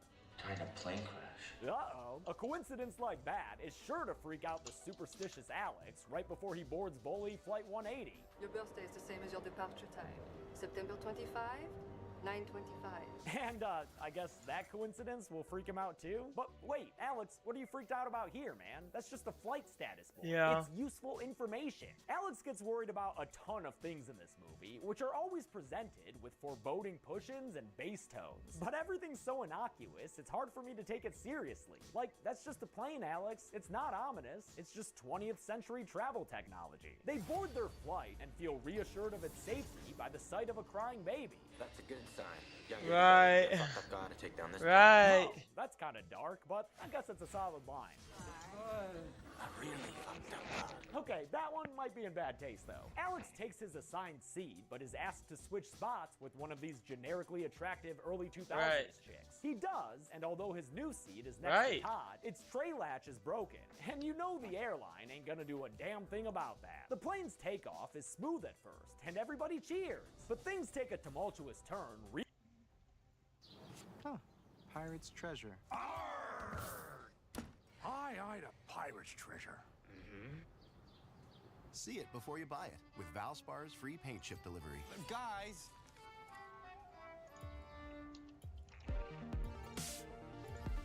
Yeah. Welcome to the Kill Count, where we tally up the victims in all our favorite horror movies. I'm James A. Janice, and I am so MFing excited, y'all, because we are once again looking at Scream 1996, which competes with The Thing as my all-time favorite horror movie. I can't say enough about how much Scream has influenced me. I remember running scared from the opening scene as a 7 or 8 year old and being proud of myself when I overcame that fear just a couple years later. I watched the first 3 installments religiously during my first horror movie obsession, back when I learned HTML just to code my own website. While I didn't catch Scream 4 when it first came out, it was filmed in my college town of Ann Arbor, Michigan. And of course, I had a freaking cameo in Scream 5, the coolest thing Chelsea and I have ever done, besides get married. This franchise means the world to me, and these kill counts will not be unbiased. But honestly, no review is. I'm just being upfront about how important this series, and especially this first film, is to me. I mean, I wrote about it in a published book. But Scream isn't just important to me, it's important to the horror genre overall. I'd argue it's one of the 5 most influential horror films ever made. It kicked off a second wave of slashers, the subgenre so integral to horror, people often think they're one and the same. Slashers were made but they effed up, but you did. And ruled the genre in the early 80s. But by the mid-1990s, they were a joke of their former selves. And the horror genre it's just people doesn't want to put their faith in others. That's not to say there weren't good horror flicks still coming out. There were. But to the general audience, horror films were just stereotypes. They were a punchline. Scream came in and acknowledged that the genre was full of tropes, but not in a jokey way like Jason Lives had done a decade prior. Instead, Scream kept the stakes high and the horror grounded. The characters talked about the same horror movies the audience had seen in real life. It might be hard to understand now, when every movie is filled with references, but back then, it was unusual for characters to show this specificity of pop culture knowledge. It wasn't every day you were hearing references to The Howling. What's that werewolf movie with E.T.'s mom in it? The Howling. The Whip-Smart script was written by Kevin Williamson, whose work perfectly captured the spirit of teenagers in the 90s. After Scream, Williamson would create Dawson's Creek and write more horror films that encapsulated the era. Finding a director proved a bit of a challenge, though, with George Romero and Sam Raimi both passing on the script. Wes Craven also turned it down at first, but changed his mind after hearing Drew Barrymore was attached, and after a young fan at a convention had told him his movies had gotten too soft. Craven didn't start directing until he was in his 30s, when he made Last House on the Left, a zero-budget rape revenge film. He'd go on to make a few more horror flicks before creating A Nightmare on Elm Street in 1984. That gave the world Freddy Krueger, the biggest horror icon of the 80s. But I guess that wasn't enough for old Wes, since he made another monster hit with Scream a dozen years later. Wes would stick with the series for the rest of his life, with Scream 4 his last directorial effort before he passed away in 2015. Thanks in large part to his efforts, Scream is one of the strongest horror franchises through and through. Every installment gives a sort of state of the genre, discussing and reflecting on horror's tendencies at any given time. The first dissects slashers, the second explores the rules of a sequel, and the third caps off the original trilogy by going full-blown Hollywood. A decade later, Scream 4 came out, guns a-blazing at torture porn and the proliferation of remakes. Another decade would pass before the fifth film tackled so-called elevated horror, and more pointedly, the more recent requel phenomenon. Aside from the first film, no Scream is perfect, but no Scream is bad either. It's great. As for the original, it's one of those movies where everything just came together. It's got a hell of a cast, an engaging whodunit mystery, and fucking Ghostface, man! Everybody knows Ghostface, and his voice. Hello, Sydney. The first three Screams were released between 1996 and 2000, and were then directly parodied by Scary Movie later that year. In other words, Scream was the horror subgenre of the late 90s. I used to take that for granted, since I was a kid at the time. But looking back, it's Why not hard play not to Jungle? Play appreciate its Belfast. impact. Scream's funny, it's scary, and it was a massive success. And it all started with a phone call. Have you ever played Belfast? Speak of the devil. Hello? Hello. Bro, she's busted right now. Play a game. Who is this? You should worry less about that and more about keeping your precious count filmable. Oh my god. What do you want? It's our review. I hear a lot better than I fit through doggy doors. Fine. Say that again? Check out Raycons for yourself and get 15% off your purchase at the link in the description, or go to buyraycon.com/deadmeat. Now let's sit back and take a trip to NorCal in the 90s, find out how many kills there were in Scream. I remember that. You were Diamond 4 or some shit. The movie begins with a phone call. Oh man, someone dialed title card! Woodsboro High School student Casey Becker answers the phone to a velvety, sexy voice. She says you're the caller fucking has dead. the wrong number, but he calls back again anyway. They wind up talking about Jiffy Pop, and then No, about no, scary it's movies. Silas. And Silas against if you can dodge his E. They named You have to off dodge his Halloween E. and Wes Craven's own baby, Nightmare on Elm Street. I like that movie. It was scary. Oh wait, or is it E that it's his W that auto targets you, isn't it? I tried playing him in the jungle once. Oh, fair enough. I mean, you can't knock New Nightmare. It was Craven's testing ground for meta horror, released 2 years prior to Scream. It featured the actors Your and Silas Craven is playing good. real versions I of believe in your themselves. Silas. Just like your fucking Zed, dude, but I don't know why you don't play Zed. Your fucking Zed is good. Nightmare is a great movie, but it didn't resonate with audiences the way Scream did. I think No, I wouldn't. Shut up. I've never said that against the shit comp. I'm telling you. I think you're fucking, what do you call it, is lackluster. Oh shit. Fucking chills. This whole opening scene, one of the best in horror history, is an homage to the opening scene of When Yeah, I Stranger just died to Scream's fucking... references to other horror movies are That's way okay. too vast to mention in a kill count. I know I've said this before, but I do hope to make a separate video detailing them sometime. And if I don't, well, I'm sorry, okay? Before you can pull a Magnum and say, pop, pop, the the caller's voice changes from sexy to scary. You hang up on me again, I'll cut you like a fish, understand? This threat of home invasion gets Casey jumping scared, and she reaches a fever pitch when she sees her boyfriend Steve Orth tied up outside. The caller tells her she can try to save his life while creating a catchphrase for a puppet. I wanna play a game. The game is Ghost Faces or Trivia Night. Casey correctly names Michael Myers as the killer in Halloween, but fumbles the ball when it comes to Friday the 13th. Jason! Jason! Jason! As any pedantic, horror-loving kid knew to annoy their friends with, like me, Pamela Voorhees was the killer in Friday the 13th. Adult Jason showed up in the sequel, and don't even get me started about the hockey mask. Because Casey got it wrong, Steve loses his life. He gets stabbed to death in the dark. The lighting and editing is a little cheesy, but it is a solid evisceration in the end, especially in the unrated version. Them guts were sloppy. Effects for Scream were done by the ubiquitous K&B effects team. For Steve's death, they made a chair with no back. I'm dead as fuck. This game is so over. I thought he took... fake abdomen. The belly was filled with rubber, latex, gelatin, and fake blood that then fell to the ground, something the MPAA was not a fan of, which is why it's cut in the R-rated version. With a chair through Casey's window, we're off to the races. There's no place to hide, but Casey arms herself with a knife, and even uses the phone as a weapon when she needs to. Eventually, though, while going the distance, Casey's caught by Ghostface. Probably shouldn't have started running in slow motion, Case. That was dumb. The violence here is much more realistic than a lot of slashers, and even more impactful is the emotional moment as Casey tries to call out for her parents. They end up hearing her through the phone as she's stabbed to death by Ghostface. They helplessly listen as their teenage daughter takes her final breath. Even worse is when they come outside. It is not a pretty sight. Casey's death was done in a similar way to Steve's, combining Barrymore and a fake corpse, but this time they made a dude, at least you didn't die twice. Hanging from a tree. I'm 100% of their kills right now is Belveth. And the it's funny because so it became a surprise and also a reference to Janet Leigh in Psycho, who was billed as the star but died 47 minutes in. Drew had her beat by 34. Interestingly, it was Barrymore's idea to take the role of the cold open victim. She was originally cast as Sidney Prescott, the actual final girl, but changed her mind about starring in the film only 6 weeks before production began. I'm not sure why. Maybe she only wanted to work the 5 days it took them to shoot the opening, which took place in April 1996 at the very start of production. Taking over for her was the 22-year-old Neve Campbell, who had been in The Craft and 2 seasons of Party of Five. Campbell's acting is the bedrock of Scream's success. Sidney Prescott is my favorite final girl of all damn time, even if her taste in dudes is greasy-haired window climbers like Billy Loomis. Sid's boyfriend is played by Skeet Ulrich, whose intensity is only matched by his good looks. He's well known now among a certain audience as Jughead's dad in Riverdale. Billy desperately wants to get into Sydney's pants, but she hasn't been interested in intimate affairs this past year. Sorry about your dry dick, Bill, but try to have some understanding. Sid's still mourning her mom.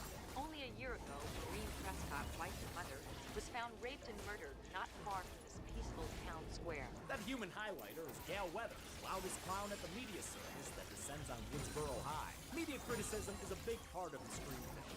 Then 30-year-old Kevin Williamson was inspired to write Scream, originally entitled Scary Movie, while house-sitting by himself one weekend. He watched a sensationalized news report about the 1990 Florida serial killer deemed the Gainesville Ripper. He was so freaked out he called a friend for comfort when they talked about their favorite scary movies. Williamson's script was immediately popular, and a bidding war broke out between production companies. It was ultimately purchased by Dimension Films, which, along with its parent company, Miramax, was founded by the Weinstein brothers, Harvey and Bob. Bob specifically made some major decisions for this film, like releasing it in December and changing its name from Scary Movie to Scream, inspired by the Michael and Janet Jackson duet of the same name. I fucking hate that these fucks are part of this movie's DNA. In my research, I kept having to see the same picture of that nasty ogre and his fuckhead brother. It was gross. Hey, can you pass me one of the Oberons? Not all heroes wear capes. Well, she is really strong for wombo combos. Suits. Like if I played a tank, like if I played fucking like Sejuani, dude, and you throw the ball on me and I just go in, we would fucking destroy them. Bro, I mean, Dewey Riley is extra caring towards Sidney. That's because he's the older brother of her best that guy friend just Tatum, win 3 played by games. Rose McGowan. You play Sid and Oriana. Tatum Pats hang out with the rest of the gang at the Friends Fountain, which includes Grease Bucket Billy, Tatum's boyfriend Stu Macher, and Randy Meeks, the geeky fifth wheel of the group. makes movie references and talks in silly voices. Did you really put her liver in the mailbox? Because I heard that they found her liver in the mailbox. Not to be outdone by Jamie Kennedy, Matthew Willard makes sure to choose some scenery himself. Never alone. Ow, liver. It was a joke. And he will choose so much more. I look back at that performance and I'm like, what is he letting me do? Sydney gets back home, which is empty for her dad. Earlier, her dad told her he was going out of town for a convention. Wonder if it's the same one Ram Pelcher got stuck at. Sid's house, like Casey's, is huge and empty. Are you? Probably shouldn't be there all alone. Not with you know who calling around. Hello, Sydney. The iconic voice on the phone was provided by Roger L. Jackson, who would later go on to voice Mojo Jojo from the Powerpuff Girls. Craven never let the other actors meet Jackson, keeping him a scary stranger voice while they filmed their scenes. When I'm working, I have a monitor there so I can see through the camera's POV, so they can't see me, of course. The caller once again... Go in, you fucks. When he asks Sydney, what's your favorite scary movie? In response, Sydney talks shit about the town. They're all the same. Some stupid girl stalking some big-breasted girl who's running into their relationship and going out the front door. It's insulting. Her shallow judgment of horror is met with the caller breaking out his scary voice. Do you want to die, Sydney? Your mother sure didn't. Ghostface appears from inside her house and attacks Neve Campbell's stunt double. They talk joke, but she fends him off with a kick that sends him flying. With the front door locked, she's forced to be a stereotype, but keeps the Ghostface killer out of her bedroom long enough for her, 14 4K internet to connect her to the police. A Billy boy suddenly pops in through the window, hugs Sid, and drops his cellular telephone. Why, I hear only witches have those devices. Witch! Ah, ghost! Damn it, Dewey, why would you hold it like that? Billy is arrested despite his claims of innocence. We can win the game, but right now we're behind.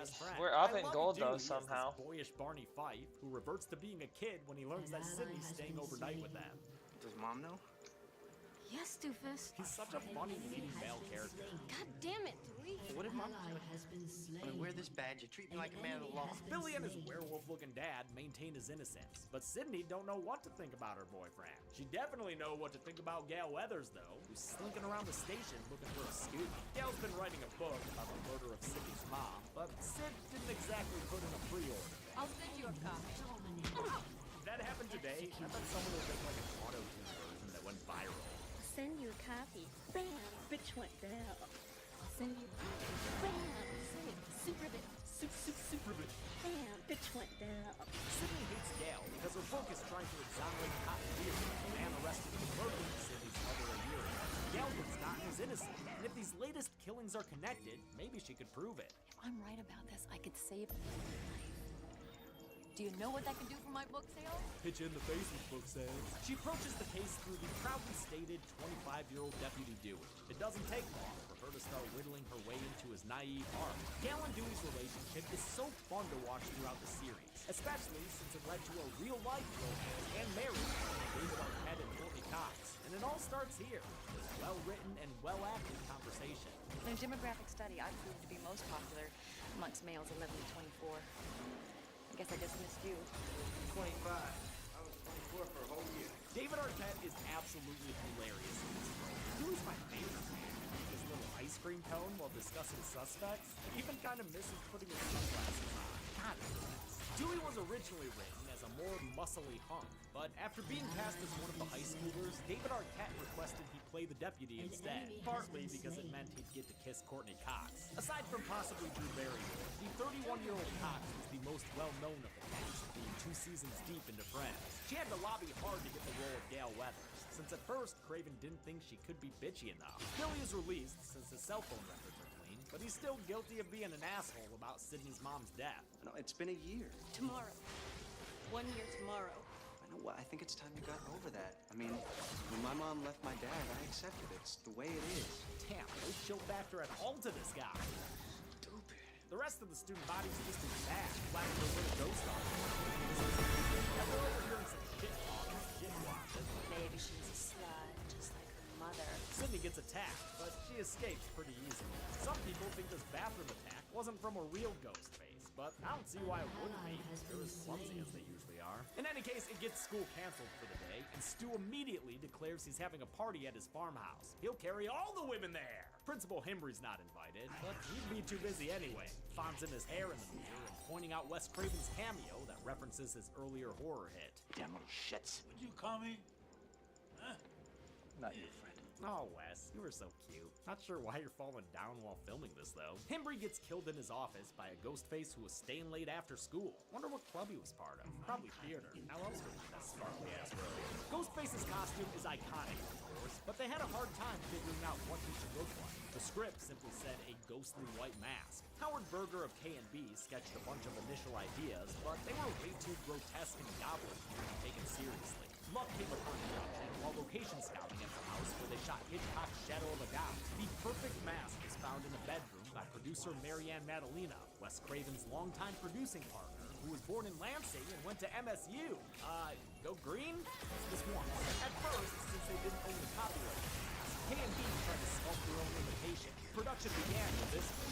Can be seen in many shots. Well, I just ganked my bot lane twice, and we're killing everything. Shot all of his stuff in one day right after they finished the opener. The K&B mask has squintier eyes and a smaller mouth, which is thinner at the bottom, thanks to Scream Trilogy for that info. Craven still preferred the original mask they found in that house, though, and eventually they tracked down the makers, Funworld, a small New England company who agreed to let them use it as long as they were always given credit. Being just a simple country boy that I am, I said, okay, that's fine, just be sure that you, in the credits, say Ghostface, courtesy of Funworld, Easter Unlimited, and send $100.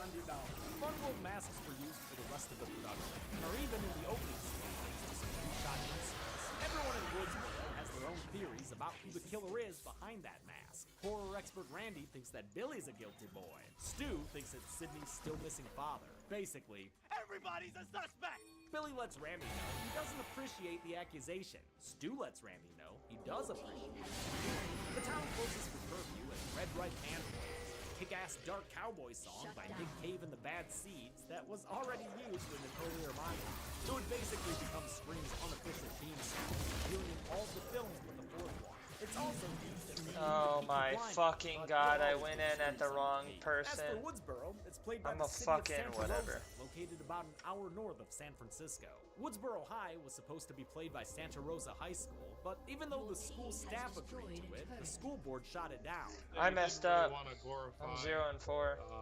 Violence. Our bot lane's killing it. This isn't necessarily just a case of pearl clutching, though. The city, which had a town hall meeting to discuss the school's use in the production, was still reeling from the case of Polly Kloss, a 12-year-old from a nearby town who had recently been kidnapped and murdered. Craven said later on that in retrospect, he understood their concerns, but he was pretty pissed by the last-minute pullout at the time, thus the peculiarity at the end of the credits saying no thanks whatsoever to the school board. Instead, the high school was played by a community center in the nearby Sonoma. An hour into the film, we make our way there. The party at 261 Turner Lane, one of the coolest third-act locations for a horror film ever. We spend more than 40 minutes at Stu's spacious, twisty farmhouse, all of which is shot on location at a house now known as the Spring Hill Estate.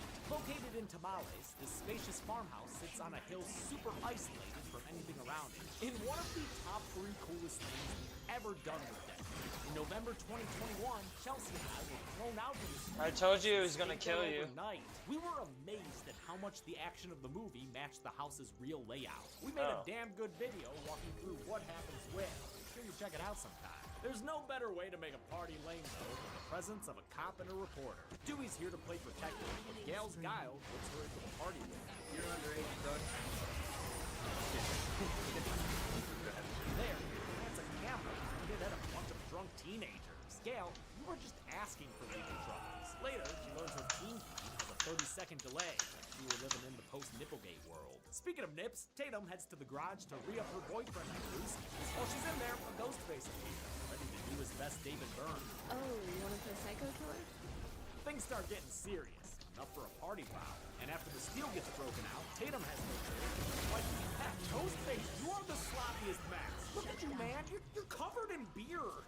You're doing clown stunts and shit. Ghostface gets the last laugh when Tatum tries to crawl out through a cat door while incorrectly estimating her bust. She's stuck as the killer turns on the world's strongest garage door motor and killed when he's crushed against the roof of the garage. Even Ghostface is like, wow. worked, this memorable kill was a bit difficult to do. They had to nail Rose McGowan to the inside of the garage door so she wouldn't fall out. She clearly fits through it most of the time. They used a fake body for the ultimate crushing shot, which had to be cut from the theatrical release. The MPAA kept threatening to give Scream an NC-17. Craven and editor Patrick Russell had to recut. Oh, dude, you're telling fucking me, my guy. The party clears out as the trash is brought in. Billy Lou, easy as ever. Stu offers them his parents' bedroom, and Sid takes him up on the opportunity.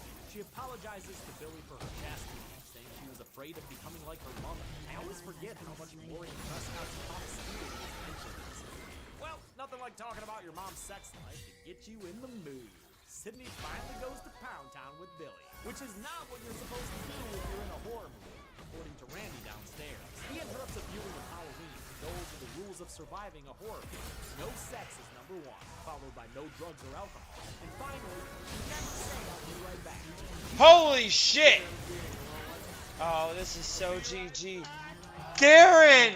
Come mid! Oh my god, dude. This fucking Garen. The party dies down more, and the last guests leave after they hear that Principal Himbry's body is hanging from the school's flagpole. In fact, this is why Himbry was killed in the first place. It was a late addition to the script. Dude, we're at 20 minutes and they're taking all of our mid tower. And he's like, ooh, let's take their 2 towers. I'm like, dude, just group, Garen. The romance is cut short when they find the reported car, owned by Sydney's still missing father. Everybody's a suspect! Sydney and Billy are debriefing from the bone set, and her suspicions start to match how her body felt a few minutes ago. Aroused. They're quelled when Ghostface appears in the ghost flesh and flays Billy's torso with a knife. He calls out for Sid and collapses, kicking off an elaborate chase scene through the house. Awesome chase scenes are a staple of Scream movies, and this one starts that motif off strong. Again, check out the video we did to see how much it follows the place's real layout. Sydney winds up playing batteries on a big old boat mattress, and the sight of Tatum's corpse sends her fleeing from the farmhouse. She takes refuge inside the news van with Gale's intrepid cameraman Kenny. Kenny's been around the entire film, just getting abused by Gale. He's played by prolific character actor W. Earl Brown, who also played a morgue attendant in Wes Craven's New Nightmare. Dude put on 20 pounds to play Kenny, since the script had Gale berating him for bad jokes. Ghostface nearly murders Randy Hughes, who's talking to Jamie Lee Curtis on the TV. It becomes meta when applied to That's gay. Behind you, pretty girl. This is one of the only shots where Ghostface isn't played by a stunt performer. Another is a shot in the opening scene. Director Craven wears the masks when Casey hits him with the phone, dick! Otherwise, Ghostface was primarily played by 3 stunt performers. Dane Farwell... What the fuck? And had the idea of wiping off the bloody blade after stabs to avoid continuity errors. Lee Waddell played Ghostface at the start of production, so he did the opening scene, the attack on Principal Himbry. Finally, stunt coordinator Tony Cesari played Ghostface for the next kill that's about to happen. Cesari was famous the opportunity, doing that amazing fire stunt with the original Fuck, Garen! Oh my god, bro, this fucking game is so over. Ghostface is already at the van, murders Kenny with a throat slit. Brown's look of shock was so convincing, the MPAA demanded it be cut from the theatrical version. Sydney leaves the deadwood behind her and pieces out through the van's escape tunnel, which is not scary from Ghostface side. Dude, our game is so fucking over. The now empty house, Gale finds a piece of ne'er-do-well. Randy pops up, hits him with a phone, dick, and finds out Kenny's body is on the roof of the van. Stuck up there something good, too. She has to Tokyo drift it off. That and a flailing Sydney in the road causes Gale to crash the van against the trees. Did I do that? Sydney gets back to the house to see Dewdrop stumble out with a knife in his back. Ghostface retrieves his weapon and continues the chase into another vehicle. God damn, dude, you two have been going at it for so long. It's like, will they, won't they already, right? All this running around was taxing as hell. The whole last act, everything at Stu's house, was a single scene in the script that took 21 nights to shoot at the end of production. When we finished it, we had teachers. What is it? Oh my god, our team is so fucking bad. She crosses the boat and locks them outside. Billy stumbles out of the bedroom upstairs and all the way down the stairs. Good job, bro. He takes the gun from Sydney and lets Randy back inside so he can show off his best psycho impression. With that, he shoots Randy. Bro, I'm so fucking good. Skeet Ulrich wearing a Ghostface suit behind Randy a few minutes ago. Billy reveals that all his blood is just corn syrup, and that the stabbing is faked. And who was his accomplice, Ghostface, for that ruse? Surprise. Yeah, but what's it So really fucking a good. surprise? I mean, let's be real. Billy and Stu have looked like murderers in pretty much every scene they're in. Look at that knowing glance. But to be fair, it's easy to say this in hindsight. I literally can't remember a time I didn't know it was that. With the killers revealed, we get a full 5 minutes of reality as Sidney is tormented by these two, who clearly love each other, by the way. Or at least Stu loves Billy, it's probably unrequited. They reveal that they're the ones who murdered Sidney's mom a year ago, then framed that guy Cotton Weary. While frivolity may have been Stu's only motive, the scene gets more deranged as Billy reveals his. He says his father had been having an affair with Sidney's mother. She's the reason my mom moved out and abandoned me. Skeet Ulrich's seriousness is perfectly balanced by Matthew Lillard's camp. Lillard's playing everything as loud as possible, spitting all over the place. Some people think it's annoying, but I think it's fun.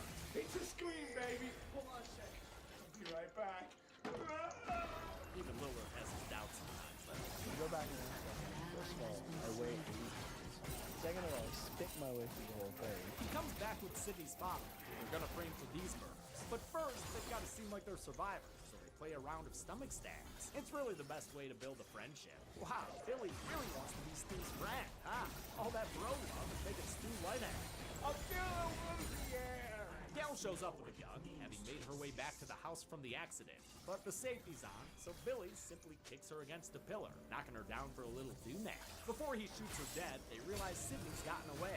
She calls with the voice changer to taunt them, and it angers Billy so much he forgets how to hang up properly. Yeah, we don't have Baron. Our team keeps dying. Gallons of fake blood. A lot of it was used in this finale. It's actually what led to that line.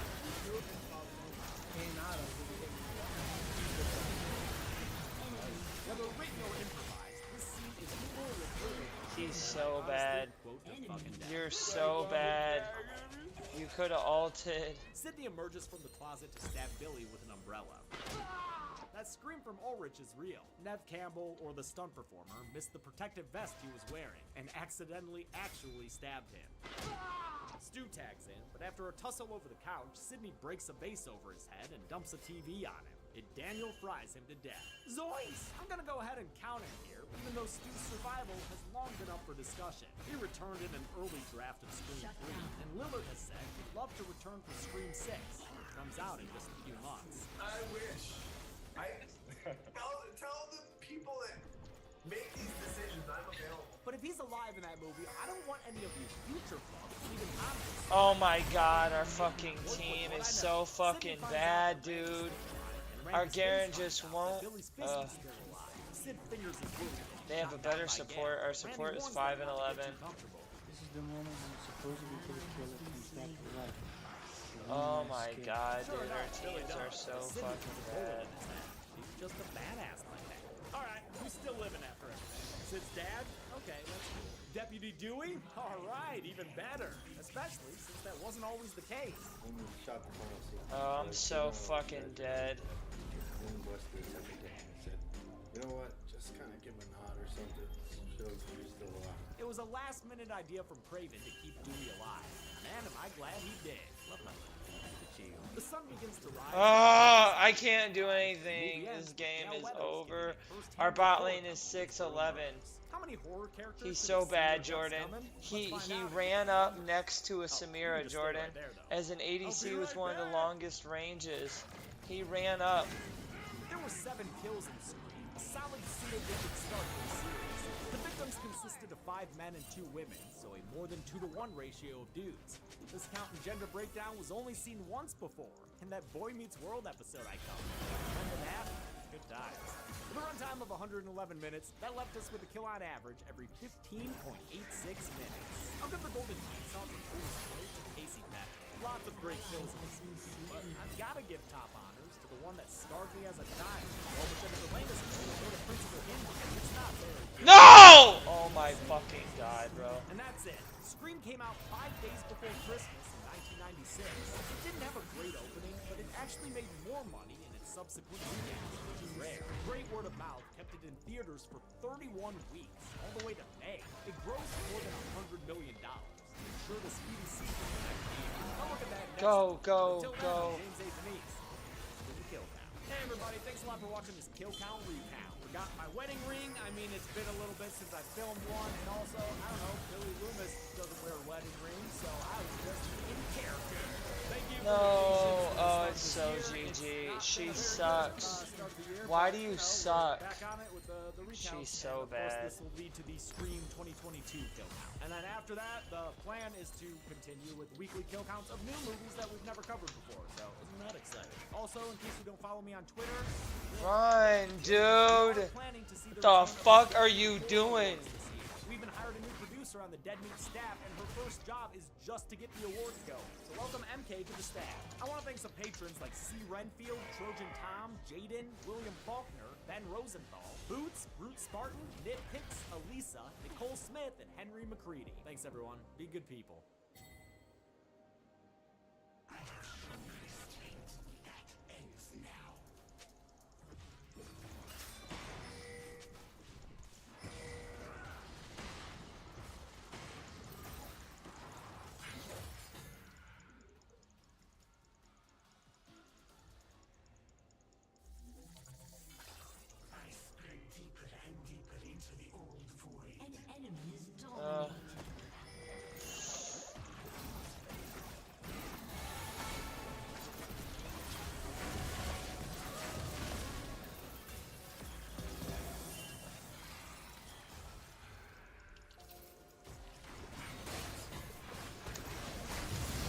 Woo!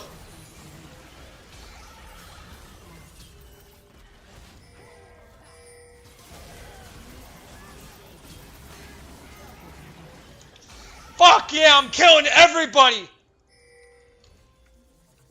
God damn, just let me pop the fuck off, you fucking dumbass team. Stupid team. Jordan, do you think Arylize is good on Karthus? If his Qs hit you, you're slowed.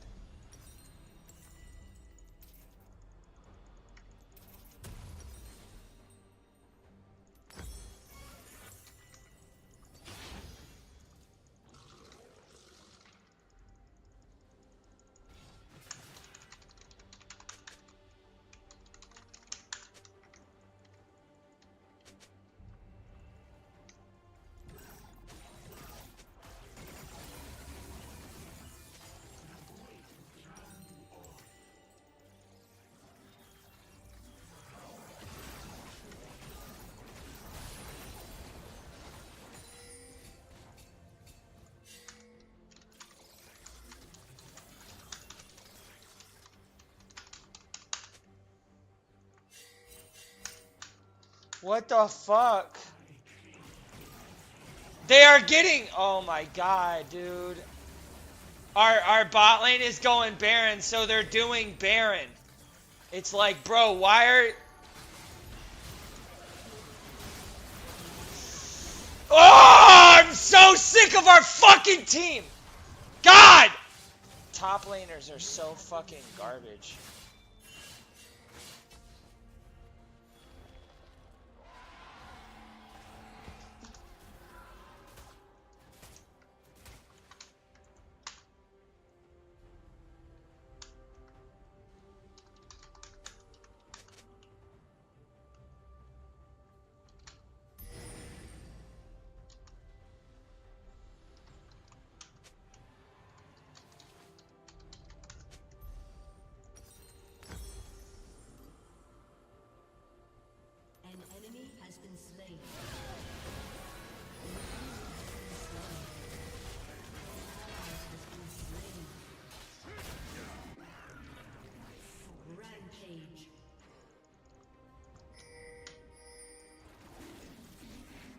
Our team is so fucking bad because our Garen went in group with us. And we win when he groups, he just won't group.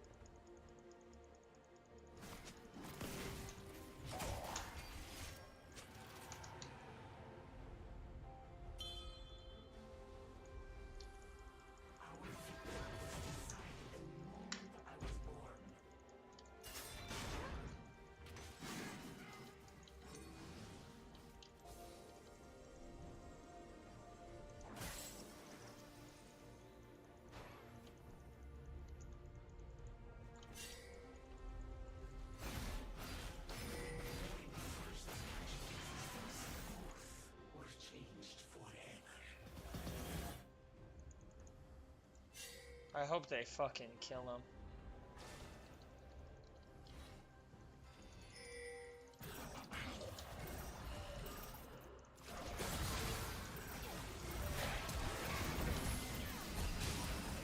Oh my god, this... Yeah, this team is so fucking over. Over! We can't group! Yeah, you're dead, bro. Dead. Get me out.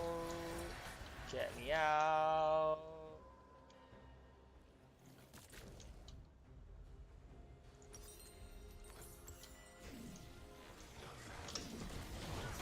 Our team doesn't want to group because they're so fucking bad, Jordan. Dude, that's the one thing I hate about this game is people just don't want to group. Our fucking ADC is a fucking Jhin. He goes bot. You can't push for shit, Jhin. Stop going bot, you fucking moron. Just group.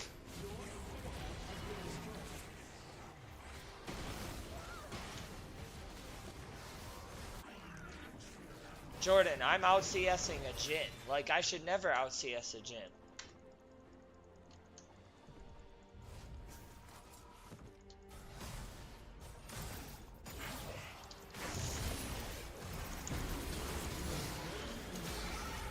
God. Fucking dumbass team. Fucking crack, dumb fucks.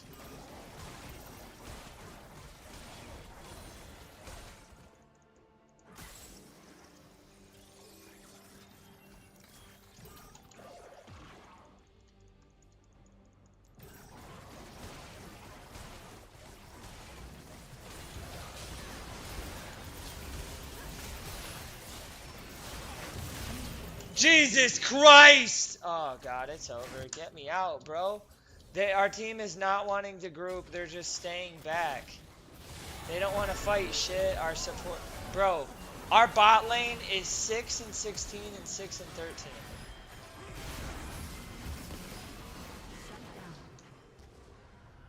Oh my god, bro. I just want to end this game.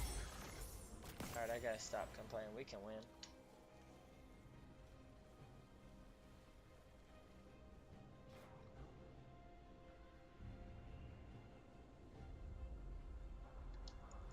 You won?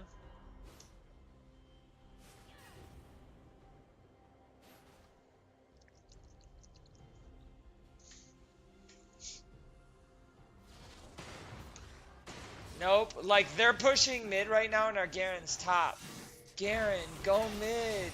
We're gonna get this tower. Dude, they're literally gonna take this tower because of our fucking Garen.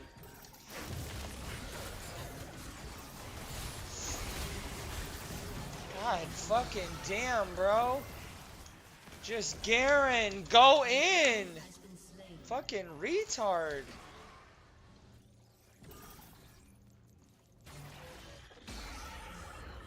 God damn, bro. I don't...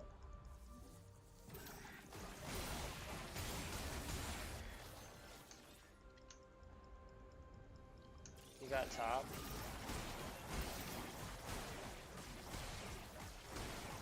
Oh shit. See, this is why...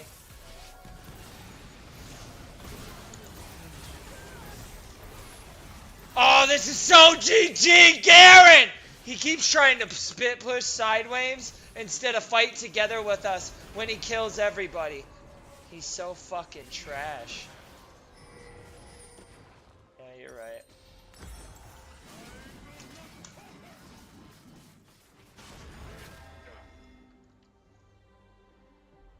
I'm 5 and 12.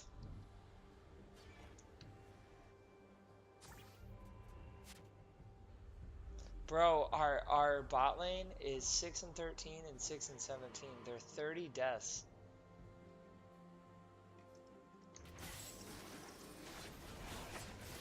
Yeah, I guess I'll just wait with my team and not fight.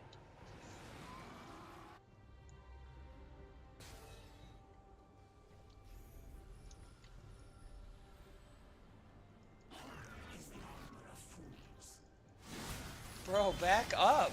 Our Garen's going mid to die. He's so retarded.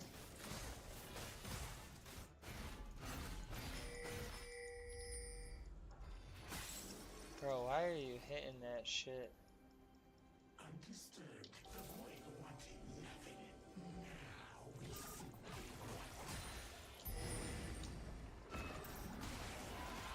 Bro, I'm so...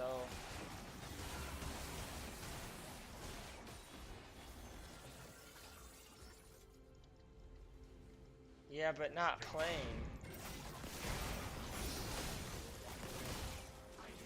I wasn't even playing in I wasn't even playing in ranked for like 6. Bro, when I started playing with you after like, cause for the first year you played like draft. I didn't.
Holy shit.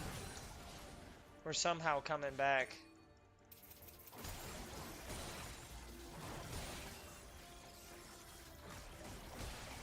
We're actually coming back.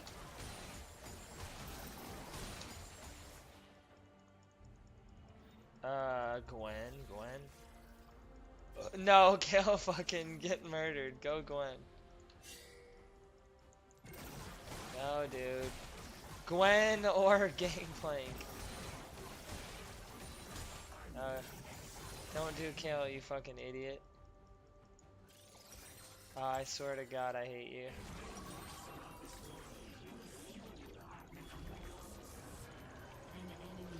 Oh my fucking God.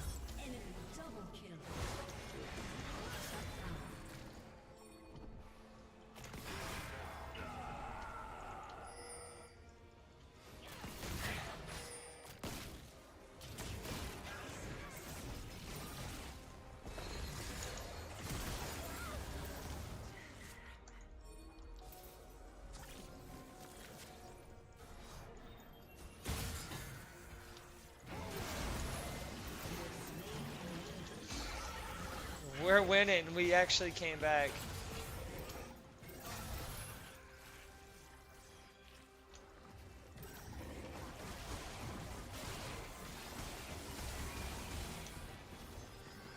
What ring item?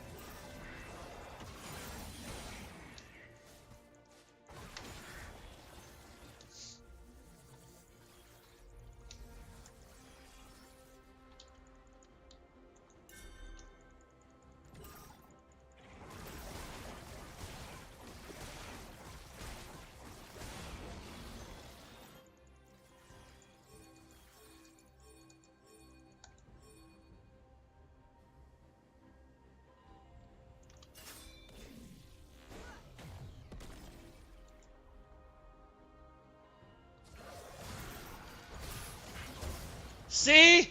Told you! Fucking retards, bro. They won't just... You fucking dumbass. Fucking idiot. Oh.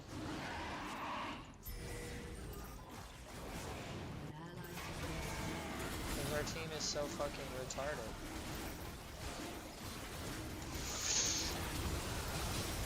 No! It's so GG. I'm so over this game. I'm so over this fucking game, dude. Get me out. Get me out. GG. Fucking top lane is so bad. 6 and 15 bot lane, Jordan. He went Bloodthirster on a fucking Jhin, Jordan. Bloodthirster on a Jhin.